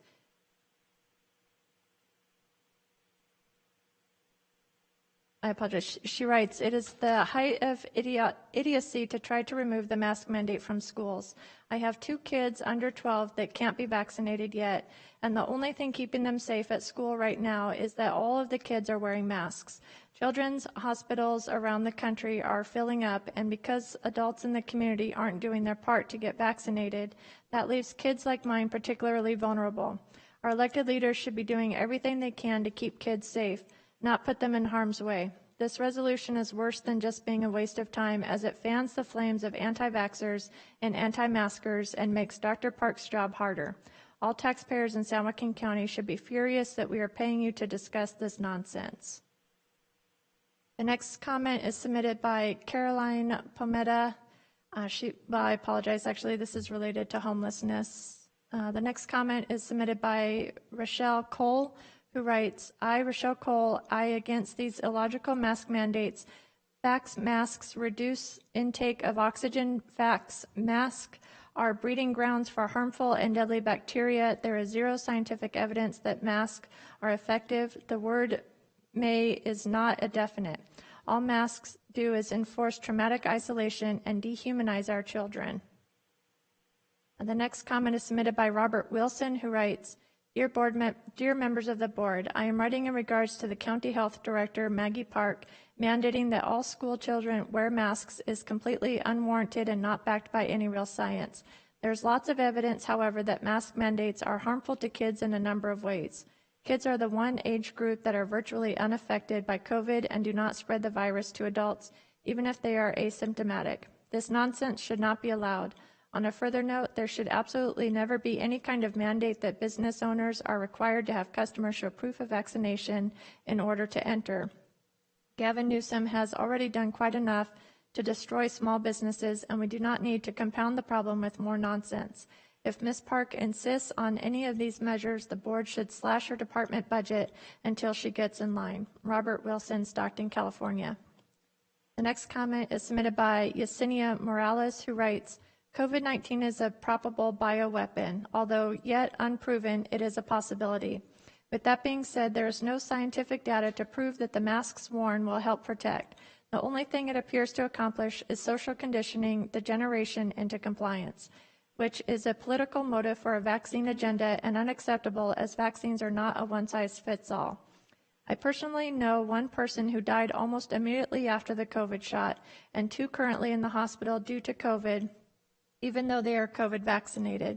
This is in our county. I know others unvaccinated who utilized other treatments and recovered in record time. This is a praise to our natural God-given immunity. The vaccines provide a false hope. It is immoral to mandate anything that is not scientifically proven to work. Israel has been the vaccine poster child of the world. No peer-reviewed study or public health agency can debate reality and what is actually happening in real time. Nevertheless, many in this county are for health choice, and that's what we are fighting for. We are free people and need to function at a fully healthy level, not only physically but mentally. We are more than capable of making the best decisions for ourselves and our families without government overreaching our rights as free Americans.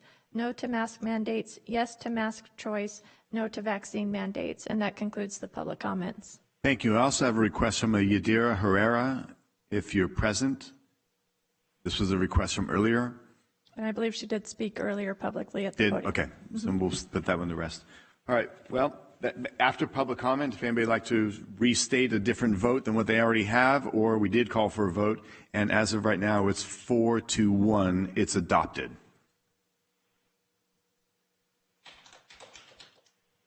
Thank you. Next up, we're going to move the homeless discussion to after our consent items. I'd like to see if any supervisor would like to pull and discuss anything from consent. Supervisor Rickman. I'm good, thanks, Chair. Supervisor Villapudua. Good, thanks. Supervisor Wynn. Item number 2. Number 2. And Supervisor Miller. No? Oh, thank you, I'm good. No? Any baseless allegations that you'd like to lobby against me with consent? If not, then Supervisor Wynn, you proceed with item number 2, consent. It is ARCC approve an agreement with Co-File Technologies for the restoration, preservation, and archival imaging of estimated 172,000 pages of historical volumes and maps for San Joaquin County from August 10th, 2021 through August 9th, 2022 for a total of $1,487,306. Vice Chair Nguyen. Thank you, Chair.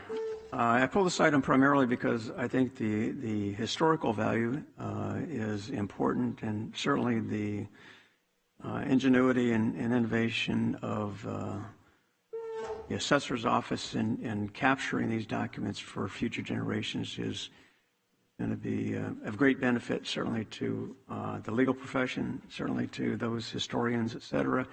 And so I would ask Assessor Besteritas just to briefly share what's going to be accomplished for the benefit of our residents and future residents, obviously. Thank you, Chairman Patty, Vice Chair Nguyen, members of the board, Mr. Miles, Clerk of the Board, and Theo Wilverding. Steve Besteritas, Assessor Recorder County Clerk. On behalf of our recorder side of the office, I'd like to introduce Lisa Knopfsinger, who's our MA3 and who's been the pilot of this project. I'm just going to touch a few high-level things. I want to say a few thank yous to Philip Merlo for the museum, Eugene Cisneros, Mike Marotti, and Dave Baldwin are co-file. They're online. And I really want two special thank yous to Connie Hart and Sarah Sickler. The CAO's office has been very instrumental and helpful in this process. This proposed project is to restore, preserve, and digitize the historical documents. We started this process as a simple digitization project. And since we're new in the digitization business, we discovered that you have to have documents of high quality to have proper digitization. So we pursued this with CoFile. And CoFile has a proprietary process that protects documents. The documents will be preserved, and then they will be put into individual jackets, hung in a proprietary racking system vertically. This process preserves the documents for approximately 500 years. The digitization and subsequent indexing will permit all the people of San Joaquin County access through our website. This project represents a collaborative effort between CAO's office, between the museum, and the Assessor Recorder Clerk's office. Should be completed in this budgetary cycle. Just really quick, I'm going to give you a kind of synopsis of the anatomy of the project. We started this process in September of 2019. We met with CoFile in October of 2019. They sent a group from Texas to come and do an inventory. In March 2020, we received the proposal. We all know that a lot of things were put on hold with COVID, and this project was part of our budget that we presented this March. And we received a phone call from the CAO's office saying that there were some one-time funding available. This board generously approved a supplemental funding request as part of that. And, you know, the fun part is doing this presentation. It's a great project, and we're just taking these much-needed documents and protecting them and making them available to the public online. So that's kind of it in a nutshell.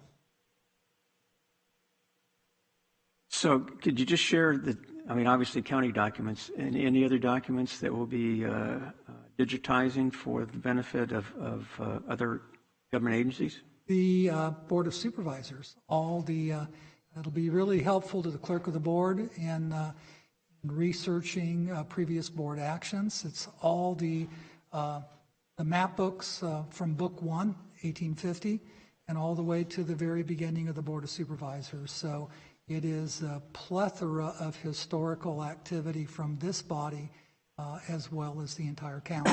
There's a couple other projects we will be back for at some time. One is more assessors, maps, and we're in discussions with Public Works over the surveyors maps, which date back to that time, will also need to be restored and possibly digitized for their use as well, too. So all the documents from day one.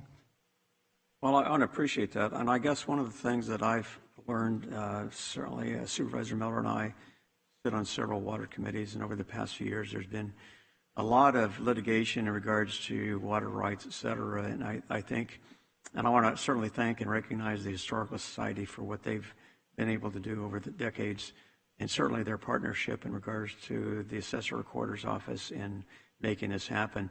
I think as far as the future, and I don't think the water litigation is going to subside in the near future. I think by virtue of, and I think probably the thing that I look forward to is the electronic access to these documents that individuals will maybe go onto our website or another location and pull them up, et cetera. And then obviously we'll have them captured so they can actually have the original documents if necessary for some type of litigation. So again, I want to thank you and your staff, and certainly the Historical Society, CEO's office, Connie Hart. I know she's been involved, Sarah, in all these discussions that have taken place, but I think it's going to be a great project. And I would conclude with that in the future, we can look at other documents that we have stored around the county, because I know we've talked about this in the past at the board. We have a lot of facilities that store documents, and the question arises is what's there and who knows they're there, et cetera. So maybe as time goes on, we can get all county documents that are of historical value and put them into this program. So again, thank you, Steve, and certainly your staff for a great job. So that's all I have. Thank you. Chair. And Supervisor Nguyen, we also have a request from prior. Mr. Merlo is here and wanted to speak on this behalf. If you would come up to the microphone, please. Hi there, Honorable Supervisors, Chairman Patty. I just want to wholeheartedly endorse, my name is Philip Merlo, I'm the Executive Director of the museum. I want to wholeheartedly endorse this project. And I really want to thank the County Administrator's Office and the Assessor Recorder Clerk's Office for pursuing this initiative. San Joaquin County has a reputation around the state as being one of the hardest places to do research.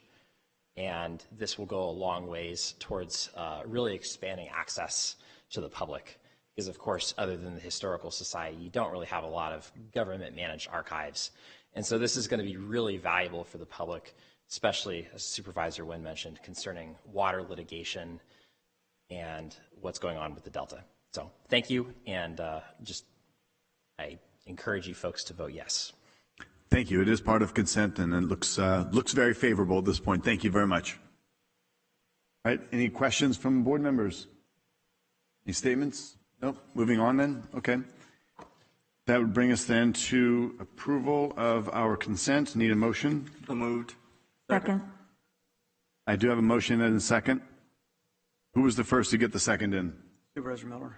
I apologize. I heard Supervisor Nguyen first, so I've put it in as Supervisor Nguyen. Oh, okay. Well, the Supervisor Nguyen, you want to move this? It's yours. No. That's fine. Cool. That's fine. All right, consent is adopted 5-0. At this time, we're going to take a 20-minute break and come back and complete the rest of our agenda.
All right, we are officially back from our lunch break.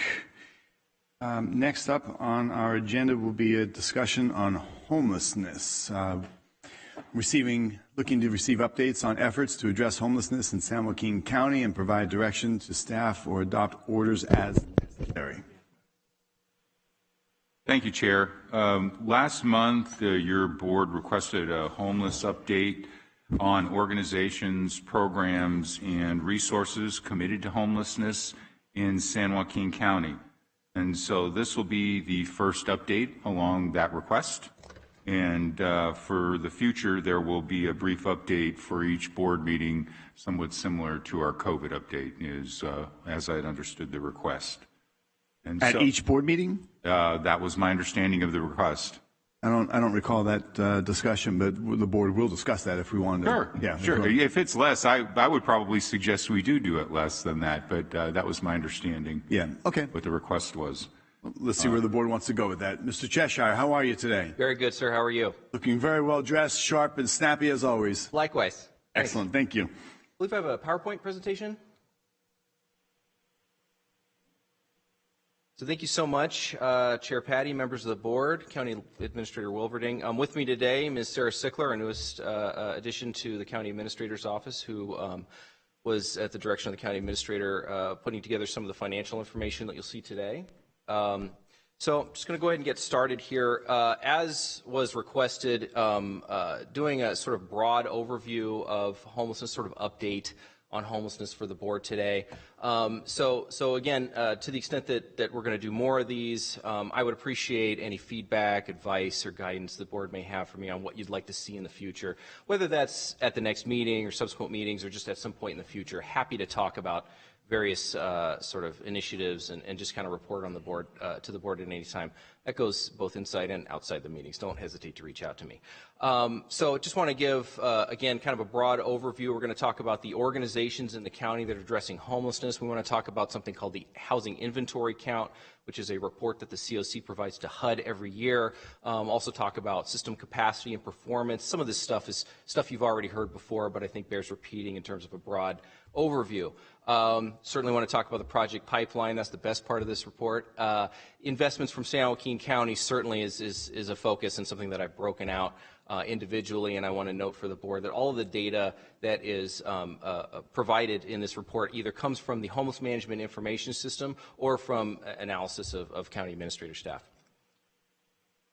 So this is a list of organizations in San Joaquin County that are providing shelter and related services. So not all of these organizations are providing shelter. St. Mary's Dining Room, for example, but St. Mary's Dining Room is providing a huge number of services, just as one example of a lot of organizations providing great services. Downtown Stockton Alliance, you'll notice, is on this list now. They're one of our more recent additions to the services environment in San Joaquin County. And in the case of St. Mary's Dining Room, for example, huge amount of services right next door to our largest shelter. I mean, the synergy there couldn't be better. So this is, again, just a very comprehensive list. All of these organizations are providing data into the HMIS. You'll notice some overlap here. There are some similar organizations. Gospel Center Rescue Mission, for example, provides shelter and related services to the homeless. They also provide transitional housing, so they're on this list. But this is, I wanted to kind of break it out for the board as shelter and related services, and then what we see here is permanent, rapid, and transitional housing. Entrances to the system, exits to the system, and the organizations that really make up that system. And, the moral of the story is we really have a lot of great organizations, and this is the backbone of our system of housing and services for the homeless in San Joaquin County. Question for you, Mr. Cheshire. Would you prefer we go through a presentation or maybe a little interactive as we go along? Certainly, your discretion, Chair. So then, real quick question. So we're looking at all of these organizations. How many people would you say on a daily basis are they housed? And this may be something we're getting to in the slide.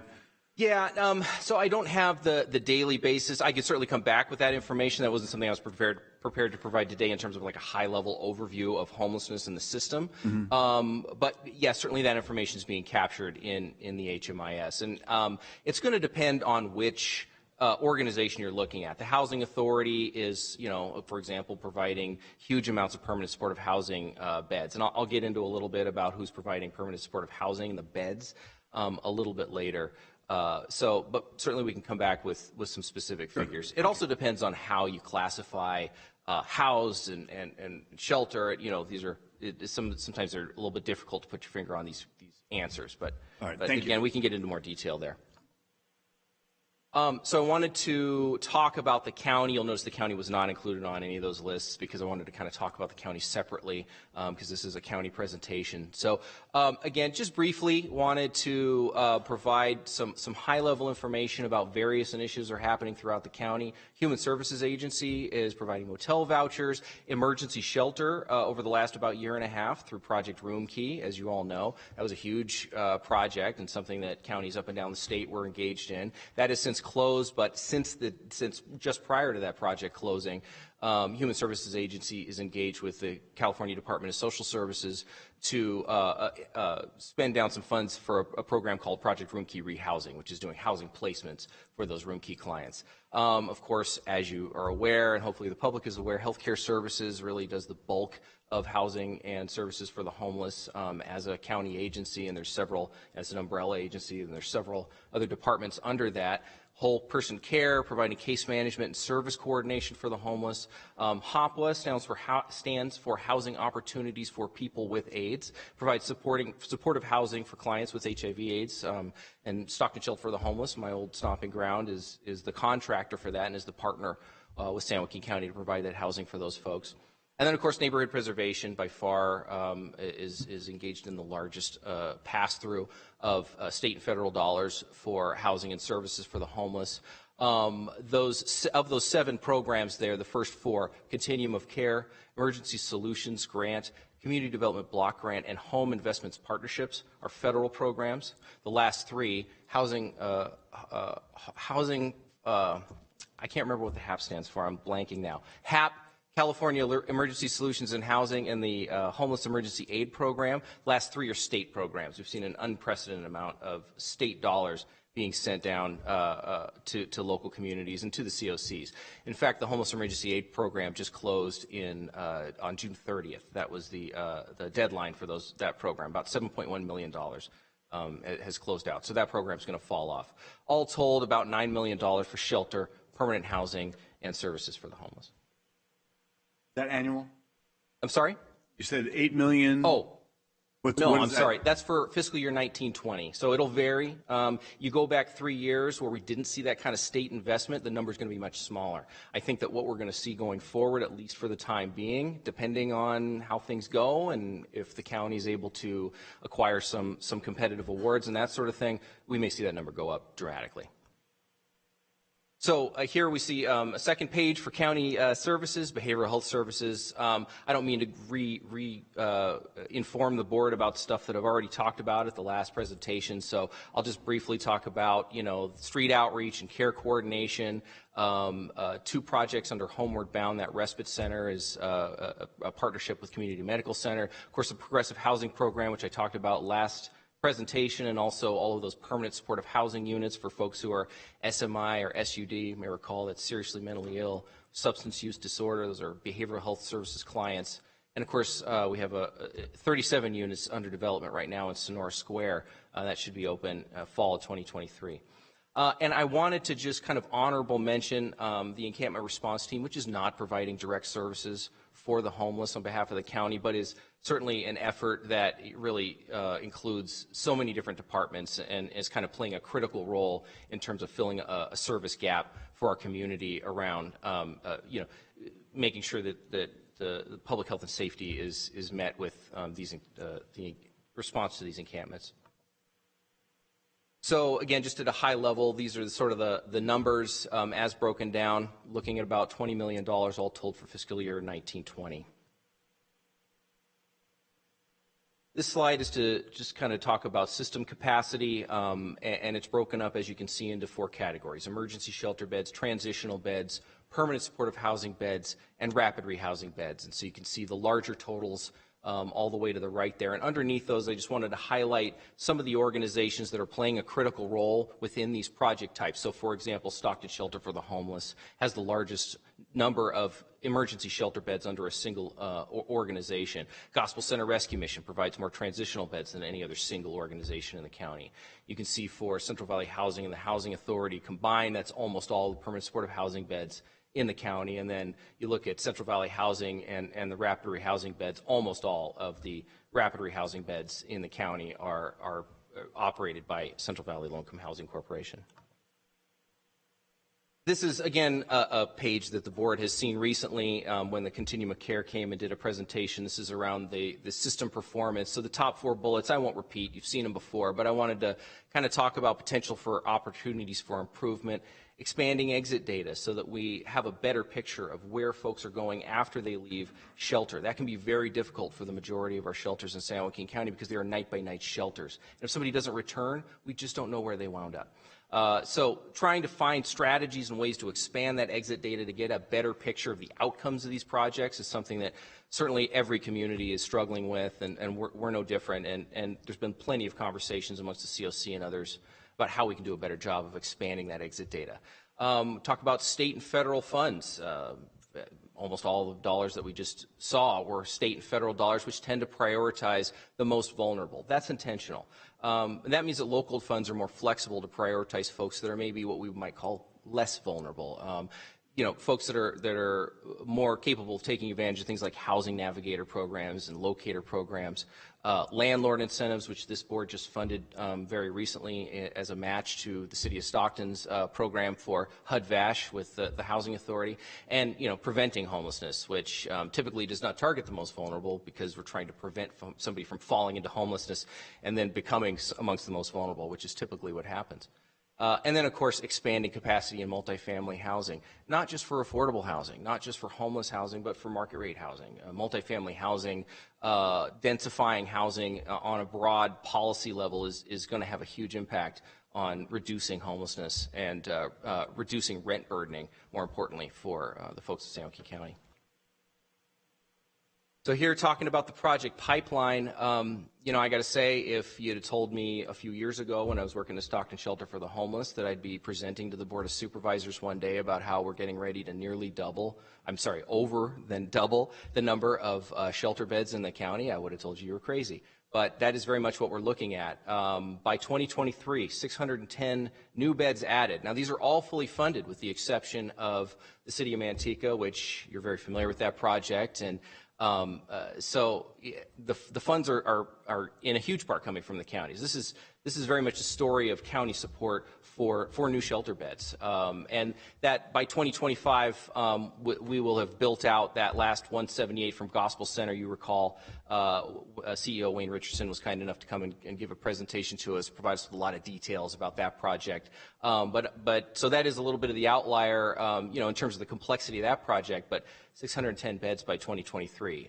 That's quite a story to tell, and I think it's reflective of a lot of progress that we've made just over the last few years in terms of the facilitating the conversations around where and how to do these sorts of projects and really implementing the funds that have been made available to us. And then we want to talk about the project pipeline for permanent housing. Crossway Residences, which I've talked to you about before, BHS project, that's online now. Turnpike Commons is going to be having its ribbon cutting this month, and that's as a result of the Homeless Emergency Aid Program. So some significant investments a few years ago has resulted in this month opening up 11 new units.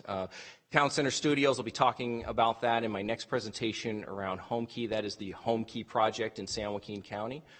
Victory Gardens, most of us attended the groundbreaking for that project out in French Camp. We're all very excited about that, and we are talking about a phase 2. We will be moving that forward, and I believe I'll be before this board at some point in the near future to give some more details about what we'll be asking the board to do around a phase 2.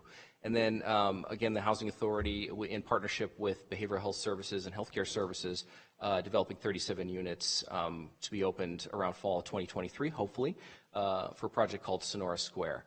And then in terms of the project pipeline for permanent housing, in reflecting the sort of complexity of permanent housing and the length of time it can take to develop, we want to talk about planning around funding sources, not just around specific projects, right? But what projects do we think we have in mind that can be that can help us to implement these funds or bring these competitive funds to the county? Project Home Key, we'll be talking about in a little bit. No Place Like Home is another example of a funding program that our folks over at Healthcare Services have done a really good job of bringing to the county. And then, of course, our neighborhood preservation staff will continue to monitor state and federal grants, especially state grants. I mean, we're seeing a little bit more support from the feds, certainly around ARPA and that sort of thing, but specific to homelessness, it's been unprecedented to see the support from the state. And so it's going to be important for county staff to keep their eyes on what the state is planning on doing around new support for homelessness. So with that, thank you for your time. I hope I was able to impart the information you were looking for, especially you, Supervisor Wynn. And any questions, I'd be happy to answer. Thank you. Supervisor Rickman, starting on my left here, anything that you'd like to speak about at this moment, or we can come back to you? Thank you, Chair. Let me pull up my...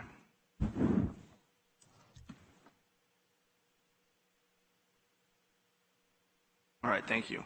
Yeah, I was looking at just my notes. I know I asked for how much money we spent on expenditures for fiscal year 1920, and it was actually $20.2 million, $20,263,272.51. So, one of the reasons I looked at that to see how much money we're spending on homeless, and you see here with some of the nice projects, but spending $20 million a year, and our homeless problem seems to be getting worse. How do we rectify that? I mean, where's the objective? Are the objectives being met, for one, and is the money going to where it needs to go to? So, it's a common question I get asked a lot, and a lot of times the answer I'll say is that yes, this is a resource-driven issue, and this isn't enough. The resources aren't enough. We talk about the cliche of it's taken 20 or 30 years to get to this point. It's going to take a long time to get out, and that's true. But what I will say is, I gave the example of, for example, Turnpike Commons. That was the first time that the state had ever allocated funds directly to a continuum of care. And San Joaquin County, in its role as the administrative entity of the continuum of care, helped them to implement those funds. About just a little less than half of those funds went to that Turnpike Commons project. That's creating 11 units, not enough. But what that did, and it's going to open, that investment that we made in 2018 is now going to open here in August of 2020. In my conversations with the CEO of Stockton Shelter for the Homeless recently, and they have a relationship to that project. They're partners in that project. It actually got started while I was at the shelter. They're going to be taking families that are living in their trailers that the city of Stockton provided back in January of 2020. I don't know if you recall that. City of Stockton provided shelters to Stockton Shelter. And moving those folks into that permanent supportive housing project, right, on Turnpike Commons, that's going to allow them to move people out of the shelter and into those trailers. So when you ask, is it working? I would say that, there isn't going to be one solution. There isn't going to be this sort of panacea, unfortunately. But what we are seeing is this chipping away, right? This movement of, creating housing on this side, which allows the shelter to move it forward, move folks out on the other side. And those partnerships that are being created and have kind of been stood up over the last few years, really helping to facilitate that and move those funds. The reason I bring it up is, it's not just the county, but of course, being fiscally responsible, right? And this is the thing that we hear always, that's just embedded, is that if we keep spending tens of millions of dollars of just our own funds, county funds, every year, and the problem doesn't seem to get any better, is there something that we should change? That's something that we're doing wrong, a different avenue that we should pursue? And I think what I would say is that these funds were not all spent in a single year, right? They're implemented, they're provided to projects, and they're spent down over a period of years. So while it looks like there's this large lump sum that's being thrown out there, it's really being spread out across several projects, right? Multiple projects countywide that are then being played out and spent down. So in terms of doing something different, I don't know. I mean, 788 new shelter beds, hundreds of new permanent supportive housing units. That's what everybody's telling us we need to do. Everybody meaning the U.S. Interagency Council on Homelessness, HUD, the state folks, every bit of strategy that we're hearing, our strategic plan, our local strategic plan from home base is saying, strengthen the front end of the system, strengthen the back end of the system, move people through quickly. Well, I mean, at least what I've seen, and it seems like, we've changed the trajectory of how to tackle homelessness. I mean, like the housing first, and I've been very vocal against it. The housing first model hasn't worked. I mean, if it worked, we wouldn't have like a 200% increase here in San Joaquin County. So so we looked at Tracy, Manteca, and Lodi, got them their beds with wraparound services. I've been a huge advocate for mental health and substance abuse because I think you need to hit the underlying causes. So, I mean, I think that's a change, for the better, and we'll see how that works out in, the years to come.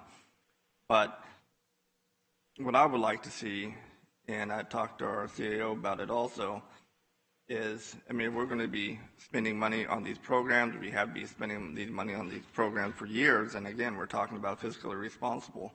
Being fiscally responsible and making sure hey, we only have a limited amount of funds. If it's not working in one area, maybe we should move it to another. I mean, I would like to see, where every dime is going. For example, I mean, how many people are using these funds for employment, for example? How much goes to that? How many is actually going to the project itself or to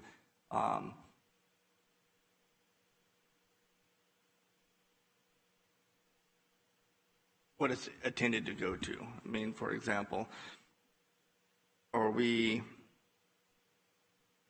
putting money to, this is just an example, are we looking to provide a new building or wraparound services, but the money's not going to that? Majority of that money is going toward hiring somebody to run it, like a czar or somebody who's getting paid six figures to look it over, and then we're taking money out of where that money was intended to go to. You see where I'm going with that? It's just an example. Sure. I'm just trying to give an example. Okay. So, I mean, for me, I want to know, and and I'll ask for an audit, at another time or into the meeting, is when it comes to homelessness and these programs, me personally, and I think being a good steward of our dollars, I want to know where exactly every penny is going. I mean, a prime example is, who was it? Loaves and Fishes? No, who was it that came when we provided grant funding to? I'm sorry, the question? We provided grant funding to the non-county organization. They had how much money that they were spending from the grant funding, and they just had a line item exactly where it was going. At one of our recent presentations? Yeah. But anyway, regardless. Something went through the CAO in a presentation, or? No, it was from one of the nonprofits. Okay. I can't, I'm sorry, I'm drawing a blank. But it was awesome in the fact that, and this is the first one I've seen, and they had it to the T exactly where that money was going. And I think the public deserves that. I mean, we're spending even if it's grant funds, or county funds, it's taxpayer dollars. And the public has a right to know where that money is going and to be transparent and, to hold organizations and people accountable. I mean, that's what I would like to see. And so with that, Chair, I'm going to yield my time back to you. Sure. Supervisor Villapudo, any questions? I just want to thank you for that report, and I'm happy to hear about the new shelter beds, and you're doing a great job, Adam. Thank you. Thank you, sir. Supervisor Wynn, Vice Chair Wynn. Thank you. I appreciate the presentation, both you and Sarah, and all the statistics you provide. I had a couple of questions. Neighborhood preservation is almost $9 million. Is that all for infrastructure, or is that also services? Is there a combination of both? Yeah, it's really a very broad variety.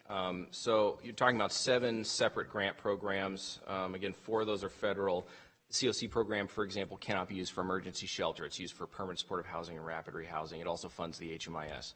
The Emergency Solutions grant can can and is used for emergency shelter operations. Is one of the few grants we have that can be used for emergency shelter operations. I believe the cap on that is 60%. 40% has to go to rapid rehousing. Community development block grant can be used for infrastructure, and primarily that's what that's used for, is to do things like put a new roof and air conditioner on the family shelter, which is something I was able to do with county support when I was there.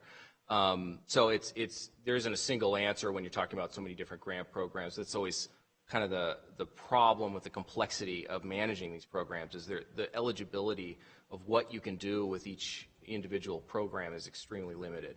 It's kind of one of the points I was making around the local dollars are much more flexible in that way. Okay. In your numbers, I think there was increased income, 64%. Is that an aggregate, and how many individuals does that include as far as increases? That's system-wide over the course of the calendar year 2020. I'm not sure what the number of individuals, but I believe that number is available. I could get that for you if you needed it. But yes, that's cash income increased. So in aggregate, 64% of the folks that were inputted into the HMIS increased their cash income in some way. That is either earned income or things like government assistance and that kind of thing. I think it goes along with what Supervisor Rittman's talking about as far as detail. For example, the 64%, I mean, that's obviously a good figure, but what does that mean in dollars, and what does that mean in individuals who actually benefited from that? And then the other was a first time, I think it was a decrease in 34 or 35% homeless. Is that, again, percentages, I'll be honest with you, I always have a concern with percentages because numbers are more, I guess, realistic to me, because I mean, you can go from 2 to 4 and it's a 100% increase. Well, what does that mean? So again, I would say as we go through this process, and it was mentioned earlier about how often you would make a presentation, I think, periodically, probably at least once a month or whatever, or when things come up that obviously need our attention. I just appreciate the education, the information, because I don't follow this as closely as certainly as Supervisor Melder does, or maybe Chair Patty. And it's helpful to see all the things that are going on. And one last question. I think the city of Sacramento is voting tonight on an ordinance that will allow police or whoever to confront an individual in an encampment and say, we have a bed for you, and you're going to go there. Nobody knows, how that's going to be enforced, what the consequence will be legally or whatever. But I understand that San Francisco and LA and Venice are all looking at this to see how it plays out. Are you familiar with that ordinance at all? I have bits and pieces of that. As far as, I assume what they're trying to do is they're trying to move homeless out of these encampments to a bed or location where they could be more served or better served. Do you have any idea how that could go, and based upon certainly your familiarity with some of those ordinances? Familiar, but that's kind of the extent of my knowledge. Don't really have a lot of details on, like say how they're planning on enforcing it or that sort of thing. So no, I'm afraid I don't have a lot to offer as far as that goes, and I'd probably defer a question like that to County Council. Okay. Well, I assume Mayor Steinberg's pretty familiar with all this stuff. I would assume he is, yeah. And but I did also see an individual, a homeless organization, who they said they were going to fight it. So again, it would be interesting to kind of follow this to see what the outcome is eventually. So again, thank you. Great presentation. Appreciate that. Supervisor Miller, any comments or questions?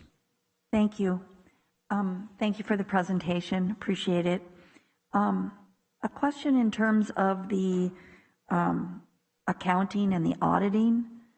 The majority of the dollars that come through here are state and federal programs, correct?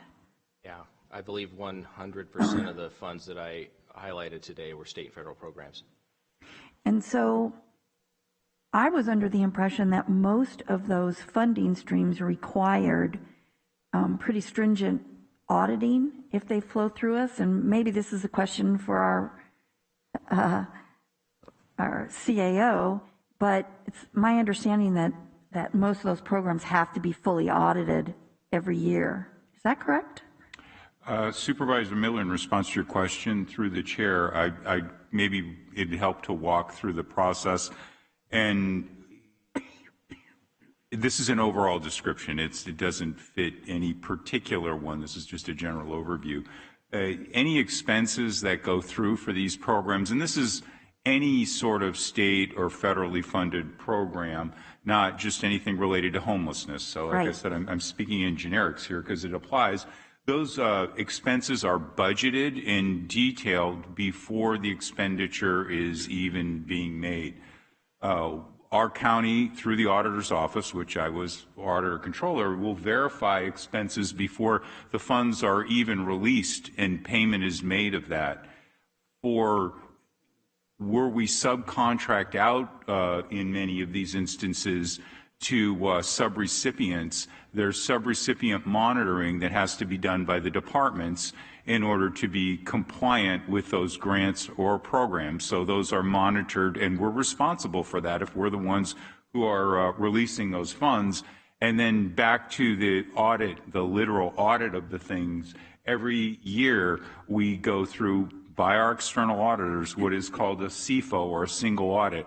Now, they don't audit every program and they don't audit every dollar, because that's not how audit works. In the IRS example, they wouldn't audit every taxpayer. They pick a small random sample and they go through and they do an audit, because that serves as a preventative measure to everybody else. And that's how our auditors work across the board with all the programs.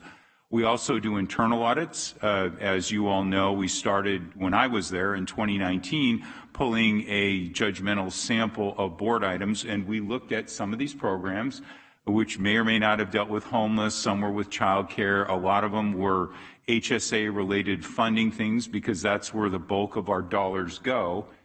And then on top of all of that, we have all the internal controls, which should be monitoring the dollars that go through the pipeline all the way from A to Z. So that, in general, is how the process works. Now, what I will say is when we want to go back and we want to look at every dollar we spent on homelessness for the last however many years, 5 has been requested at one point, is when we decided to go down whatever paths we did with programs or things that were new, especially pre-COVID, where, as Mr. Cheshire was saying, we got into this really kind of high capacity movement towards trying to address this. Our systems weren't set up where we may have 12 different departments in our organization that are accounting for this on maybe 8 different systems. And we do have a lot of subsystems out there in our organization, and somebody might be calling it X, somebody else is calling it Y, and somebody else is calling it Z. So when Ms. Sickler has to go out there and try to aggregate what these costs are, she's asking each department a question that has to be customized to how they do what they do and to be able to aggregate it together. Had we had a crystal ball and 5 years ago said, hey, we're going to spend a lot of money on homeless in 2020 or 2021, let's set up a countywide program that will account for it like this, and everybody uses the same numbering and architecture and organization, it would be much simpler to go back and retrieve the data. I would suggest that if we went back to get the same data from the same folks 2 times in a row, we likely would come up with different numbers, because we're relying on those departments and they're doing what they think we want when we ask them to retrieve the data, because we didn't define that up front. So I just want to set expectations out there that this is very thoroughly, what do I want to say, reviewed, audited, and internally controlled as it goes through the pipeline. And at the same time, there's disparate systems where you can't just hit a button and kick out all of the expenses that are related to homelessness, because we never set that up that way. So as we move forward, we are working with these departments, and Ms. Sickler might be able to add more to that, so that they're understanding what our definitions are, and as we're spending more money and as we're going forward, they're able to go, aha, we know what you want this time because of the last 3 times you asked us this, and we got 2 new programs, and we want to make sure we add those into what we're asking for. And eventually, I think we'll get down to the point where this is a bit more streamlined. But I don't think we'll ever get to the point where we're auditing every single dollar that goes out, because administratively that may wind up being cost prohibitive, where now we're spending more money maybe oversighting the function than we're actually spending on the function itself. We don't want to get in that situation where we're disproportionately focused on something that's already pretty well controlled. Now, as far as efficiency and effectiveness of what we're doing, I think Mr. Cheshire points out some of these programs are new, and we're going to have to wait. They're multi-year projects, and they take a lot of money, and we're going to have to plan properly, do the best that we can possibly do, and then we're going to have to go back and measure and see how well we did. And I think from what I heard, and from I've been working with Mr. Cheshire on this presentation and on a lot of the stuff we've been asked probably in the last 3 or 4 months, is we'll know more and we'll get smarter as we go. And we'll be able to say, oh, you know what, maybe we didn't spend that money as wisely as we could have or should have, and do a course correction. But I think this is a real big work in progress, and we're working real hard to try to do the best we can. Thank you. I appreciate that. And I am aware that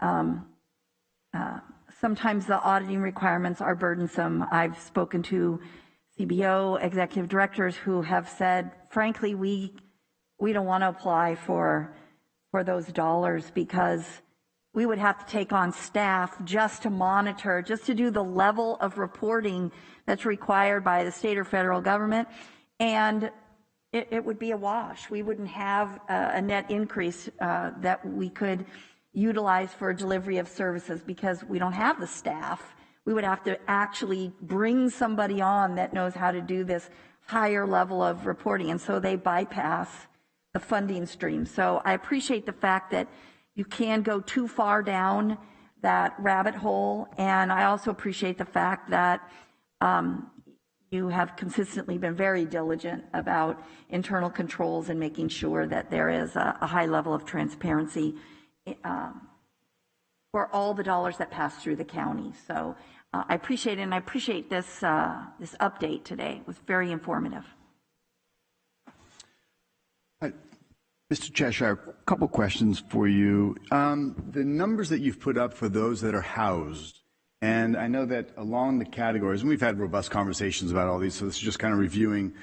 We've had conversations about the efforts that are taken and the people that are getting some support and some housing.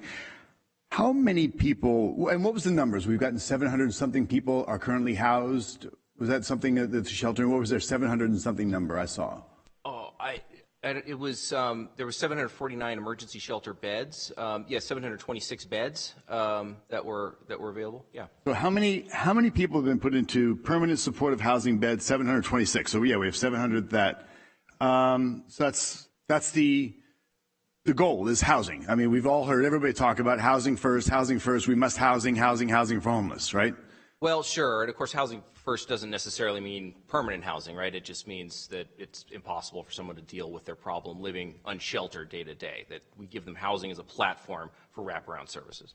Right. So we've got different organizations that are doing this housing mechanism. Some of them on a spectrum of very severe behavioral health issues, some of them on other spectrums of, and some of them just needed a moment of stability. It could be women, children, somebody that's in flux. There's the defined homeless individual that's called couch surfing. We heard about someone in public comment today that a family member was quote unquote couch surfing. They took him in. It took about a year to stabilize, driver's license, clear up credit issues, and so on. So of the numbers of people that we're housing and helping and supporting, how many people, I guess it's kind of there's a two-way question here. How many people were couch surfing and now they've got some level of supportive housing, and how many people have been taken off of the street that the public sees unsheltered, roadways, waterways, public, private land? You've heard people talk about how they're making bombs or they're blowing things up at nighttime, and the quality of life issues that we experience, the public safety issues, the public health issues, as you've heard me talk about the humanitarian crisis. How many people would you say that have been unsheltered, taken off the street, and put into the permanent housing? So it's, as I think I mentioned, it's hard to put your finger on that. You talk about the couch surfers, for example. If they're not accessing the system in some way and not being entered in the HMIS, we don't know about them, right? And that's a big struggle. Sure. How do you identify somebody who's living on their mom's couch, as an example, or their sister's couch, or whatever, someone's couch, if they're not accessing the system, not seeking services? So, but those that we have engaged in, those that we've given some housing and shelter, do we identify them primarily as the unsheltered? We took them off of Smith Canal. We took them off of Highway 4. We took them off of, from under the freeway. We have housed the unsheltered. Do we have numbers on them?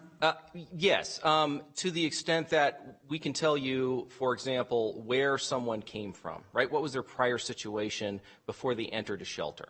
And for the vast majority of the folks that are, that we can pull a report down from the HMIS on, it would be unsheltered homelessness of some kind, and it'll be categorized as living in a car or in some other place not meant for human habitation. That's how HUD asks us to describe these things. Mm-hmm. And so I'm not talking about the sheltering. I'm talking about the permanent housing efforts when they're going to, and the money from state or Fed is going to. We're taking people, not bringing them to the Stockton homeless shelter, but we're taking them from wherever their situation is.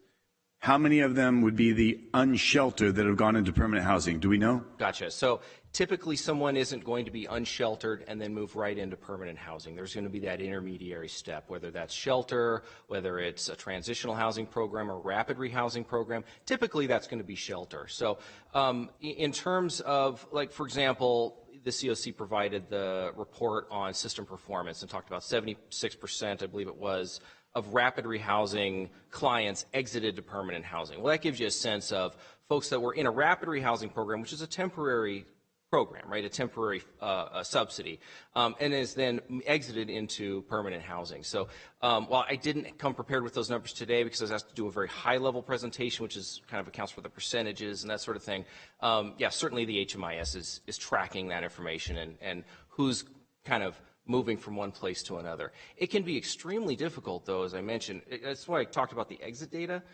In order to determine where somebody went after they left a shelter, it can be frustratingly difficult. As someone who used to kind of do this stuff, you're working with this individual for maybe a year, and then all of a sudden they just disappear. Did they exit to permanent housing? Did they go and start couch surfing again with their sister? Did they just go back to the streets and now they're unsheltered again? We might find out because they might come back to us. We might never know. The vast majority of the shelter beds in San Joaquin County are night-by-night shelters, which is great and allows for a lot of flexibility in a lot of ways, but can make it very difficult to track this particular piece of information. But we do know that there are a lot of people moving through the system. I mean, certainly we can tell you how many people are entering shelter, right? Because that's an easy number to track. So in the Continuum of Care strategic plan that we adopted, the cities adopted, it talked about in 2025 we'd be increasing the shelter capacity by up to 250 people. Would you suggest or think that that could be amended and be perhaps a bit more ambitious, since we have roughly 2,000 unsheltered people scattered throughout the county? So if we captured 10% of them, or 12%, whatever 250 would be over the 2,000 plus, give or take whatever the point and count time would be.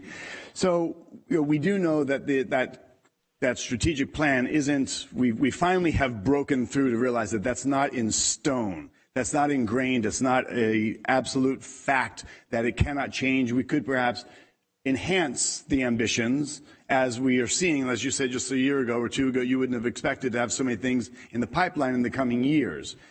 But my challenge is that I believe we've aimed low. And this board had the opportunity just several meetings ago to do something more robust with a 300 plus person emergency shelter, that we could have done some of the wraparound services and gotten the ball rolling in partnership with the city of Stockton.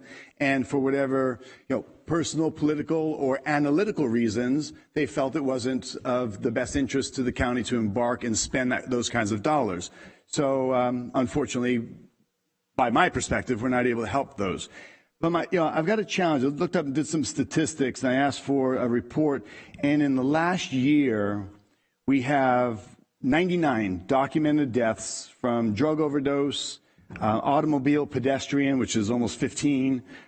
We've got homicides, natural death, suicide, and a couple undetermined, the highest being accidental, which is overdose, illicit alcohol, drowning, things of that nature. So we have a total of 99 deaths in the last year, and I find that that's somebody's brother, sister, mother, cousin, friend, niece, nephew, grandchild. That somebody belongs to somebody. And I've given impassioned speeches up here about why we need to do more, for more, with more, and put more dollars. But again, some supervisors didn't see it because it wasn't politically, personally, or analytically suitable for us to do it, and that's fine, because you're not going to get everybody to agree. I know that, because, everybody you need to do a small tent, you need to do housing first, you need to do shelter, you need to do X, Y, Z. Everybody has their interpretation of what to do and how to do it, because that's the best thing to do. I totally get that. So unfortunately, we're not able to help. But I've got these 99 deaths that this bothers me, because I keep talking about this humanitarian crisis. And I tried to really put aside, as we all know, some dollars so that we could, by a simple majority, do something measurable. We have 99 deaths in San Joaquin County. That bothers me. It just really does bother me. And I'm not saying it's not going to bother anybody else. I don't feel it any more than anybody else. We're all compassionate people. We all represent constituents in this community. I don't have an ownership of how much this might bother me. What I do have is an impassioned plea of what more can we do? We have failed, because we have in the last 3, 4, 5 years, I would imagine that the population for the homeless has doubled.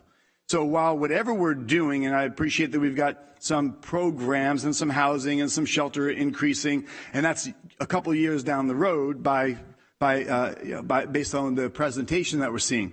So my challenge here is, what more can we do? So if we didn't get the support from all the supervisors to do something in conjunction and in partnership and sharing the operating expenses with the city, which to me was a pretty darn good deal, but not everybody's going to agree with that.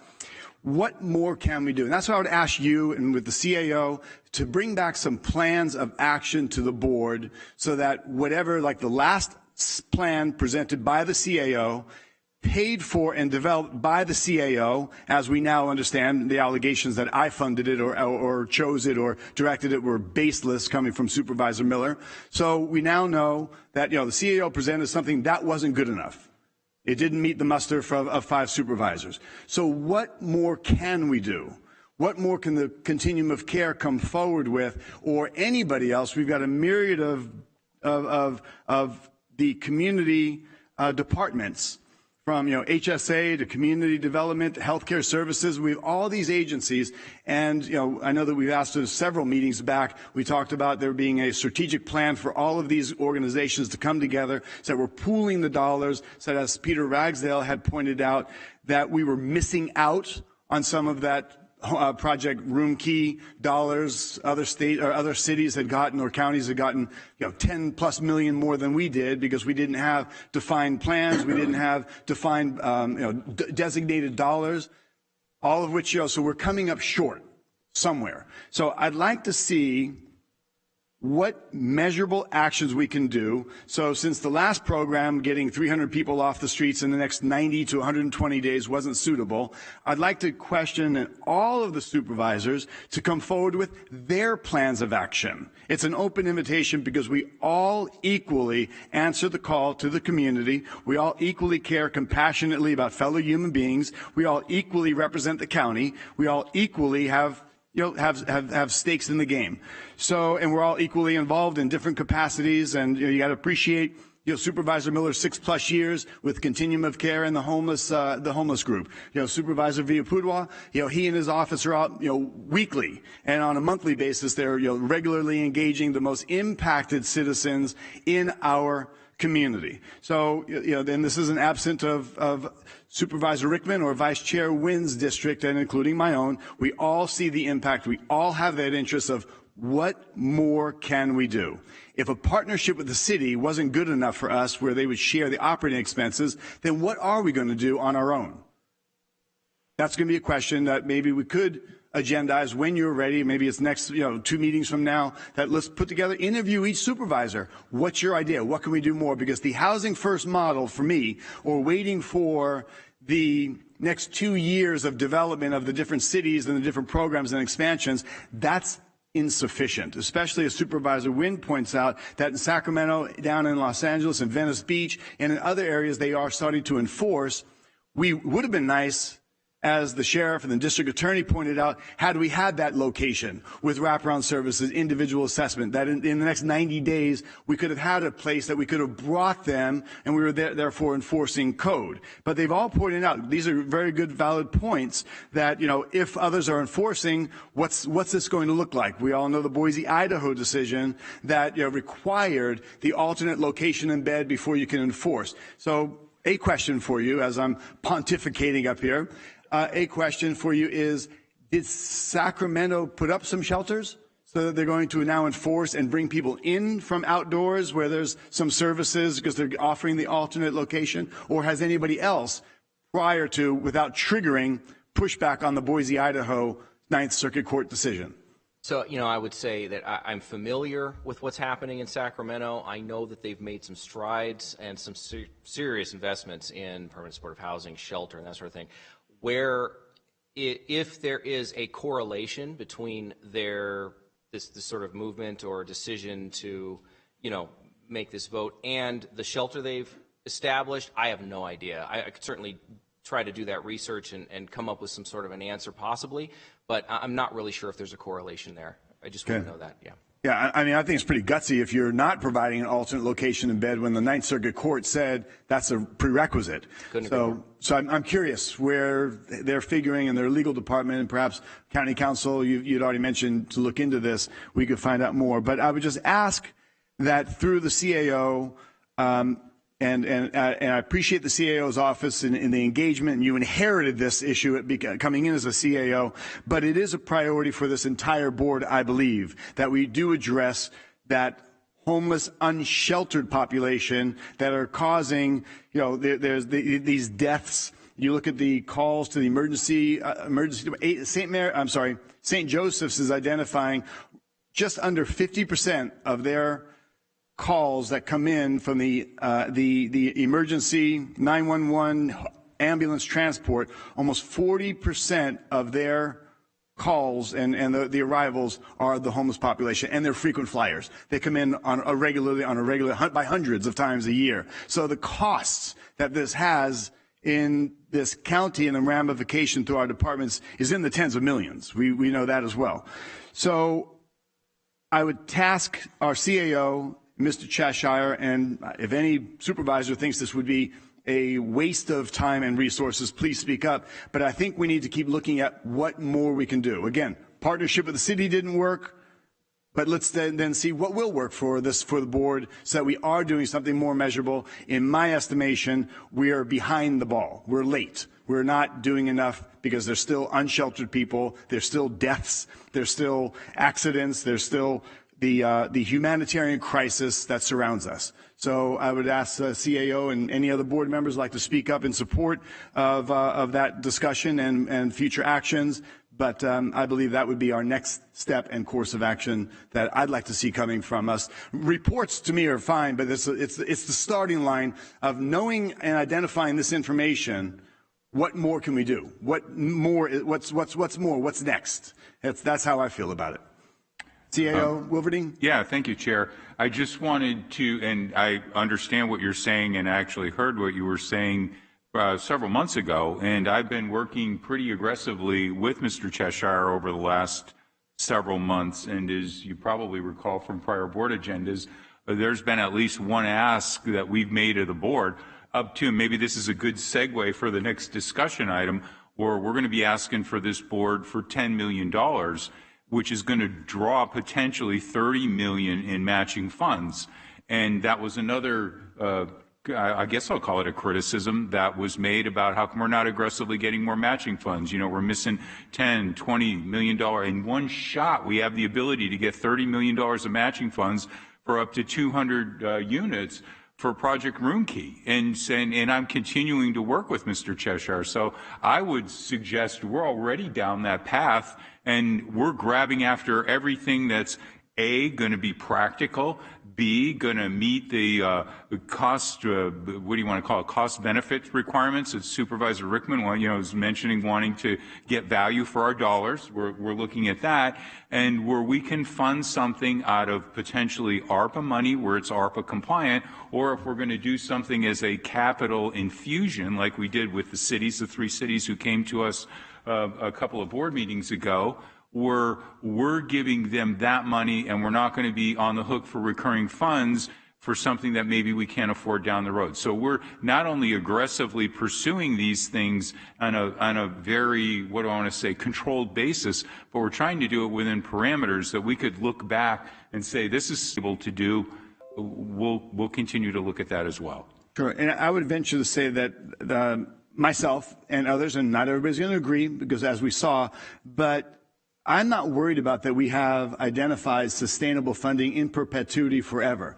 I'm interested in, we may have programs that we look to put forward, and of our $2.1 billion budget, that if property values go up or go down, they fluctuate a little bit.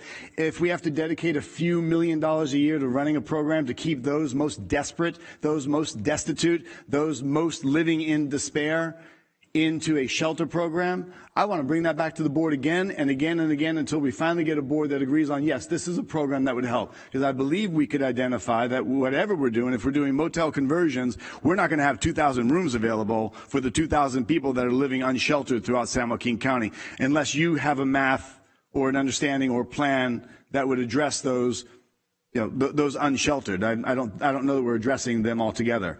But, I believe that that's important. And I'll further state that if we need a 4/5 vote for any allocation, including these types of programs, I am extremely very prejudiced to the dollars we're going to spend for any capital improvement or any allocation from this county.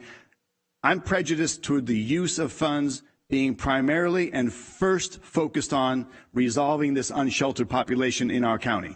I am not good in favor of we need a new office building. Well, that means we have an existing office building. So before we get a new office building, for me, my vote will, and only my vote, I can speak for myself, will be and I will state that until we address that unsheltered homeless population in an adequate and sufficient manner, I'm not in favor of spending money anywhere else. And that's an absolute fact. You can mark my words on that. I'm resolute in that this is the number one, to me, it's a humanitarian crisis, and it's the number one priority for me as a supervisor based on my constituents and what they ask of me. Not one constituent has come to me and says, the DA needs a new office building, make sure you build it for them. But I've had dozens, daily or weekly, I'm contacted and speak with hundreds of people a month that demand action on the unsheltered population in our county. So for me, my vote will always be no on any allocation of funding for anything other than addressing primarily that unsheltered population before I move forward on anything else in the county. Again, that's just me, one supervisor speaking my voice. So that said, I'm not sure if there's anything else to add. Any other supervisors have a comment or question? Supervisor Rickman or Villapudua? Thank you, Chair. Just real quick, Wilverding, when we talk about the audit, and you mentioned, I know, hey, I asked for this the whole year worth, and the issue I have is, it shows, like a category like behavioral health services and the subcategories, but it doesn't tell you anything else. I mean, when we're allocating funds, this is one of the reasons I wanted this for when we were talking about the budget, to see how this money is going. And we're not talking about little, just $100,000. We're talking tens of millions of dollars every year. And I understand we don't have, and the county council can correct me if I'm wrong, but we don't have control of audit over state and federal funds. That's not what I'm talking about. County funds, which comes out of our budget and comes out of our pocket, we should have access, or we should have accountability for that. We should have jurisdiction on that, meaning that we can audit those funds. Now, do we have something set up so, like when I asked for, hey, on the homeless expenditures, and you had to run through all these departments, and I was kind of flabbergasted that we didn't have something in place which targets that. I mean, for me, I'm just saying, hey, if you're going to allocate funds, put a special code or something on there, so you can punch it up in the computer, it'll pop up like that, and you can get that information, rapidly. What if somebody does a PRA and they request that information? I mean, there's going to be a lot more work than when I ask for it. I mean, because you just shoot me an email versus getting people a bunch of different documents. So my question is this: do we have a system set up in place to capture that data? You were talking about future data. So if I ask for this again, do you have a system set up in place that we can capture data that specifically how much funding that was funded for homelessness? So to answer your question, Supervisor Rickman, actually two questions, what I heard. Number one is what comes out of the county's pocket, and I don't know the percentage off the top of my head. Maybe Mr. Cheshire would have a better spitball number than I do, but most of those are fully funded or mostly funded through grants and programs through the feds and the state. So I hate to say, even if things were not as they should be from an internal control, the county's exposure to that, I believe, would be fairly limited. As far as the accounting for the funds going forward, we actually are trying to dig back through 5 years, as was requested, and Ms. Sickler is in the midst of doing that right now. And we're trying to, as we work with these departments, including the non-funded departments. So let's pick one that's an outlier. Public Works has to go out and remediate a cleanup because the sheriff's department went in and did a removal along the waterways or something like that. Then that may not be funded because there wasn't a program attached to that, because Public Works didn't know at the time they were going to do that, and I don't even know if they have grant programs that are along that. So that would come out of net county costs, and if that cost a couple of $100,000s, then we would have to go back and track that down and say, oh, that remediation was due to a homeless cleanup in that area because of something the sheriffs did. And these are the kind of, I'll call them bits and pieces that we're having to bird dog as we pull this information together. The big chunky ones, and we can get more detail if you'd like. If we have a $5 million program, we can just granularize that in a little more detail. It'll be a longer document, of course, in order to do that. But like I said, these things are not necessarily compartmentalized in an easy-to-use, retrievable way, and we're trying to work that as we go forward. So, as I said, as we increase our spending, we won't be just throwing it in piles, and I don't mean that literally, but we'll be apportioning those dollars or accounting for those dollars in ways that they're easier to retrieve. Right, and you mentioned Public Works. I'm looking at the document, and it says $15,300, and it shows cleanup. What does cleanup mean? We pretty much know what cleanup means. So, I don't need to, how many shovels did you have? No. How many trucks? Nothing, something like that. But you have, and when you're talking about state and federal funds, at least this document, unless you give me the wrong information, I asked for county-specific funding, and this is what this is supposed to articulate. It's county-specific, and it comes to the $20 million. It's not the feds and the state, unless it's all thrown in there. It was all thrown. The $20 million is, that was aggregate funding, correct? Yeah, that's aggregate. If I had to guess, if I just had to throw a guess out there, I would say the county's proportionate share of that was probably only $1 or $2 million. Okay, well, I know we've given a couple of $100,000 to different organizations coming out of the county pocket, which wasn't associated with the state or feds. Okay. So it has to be more than $1 million or $2 million, I would assume. But I'm not going to take up.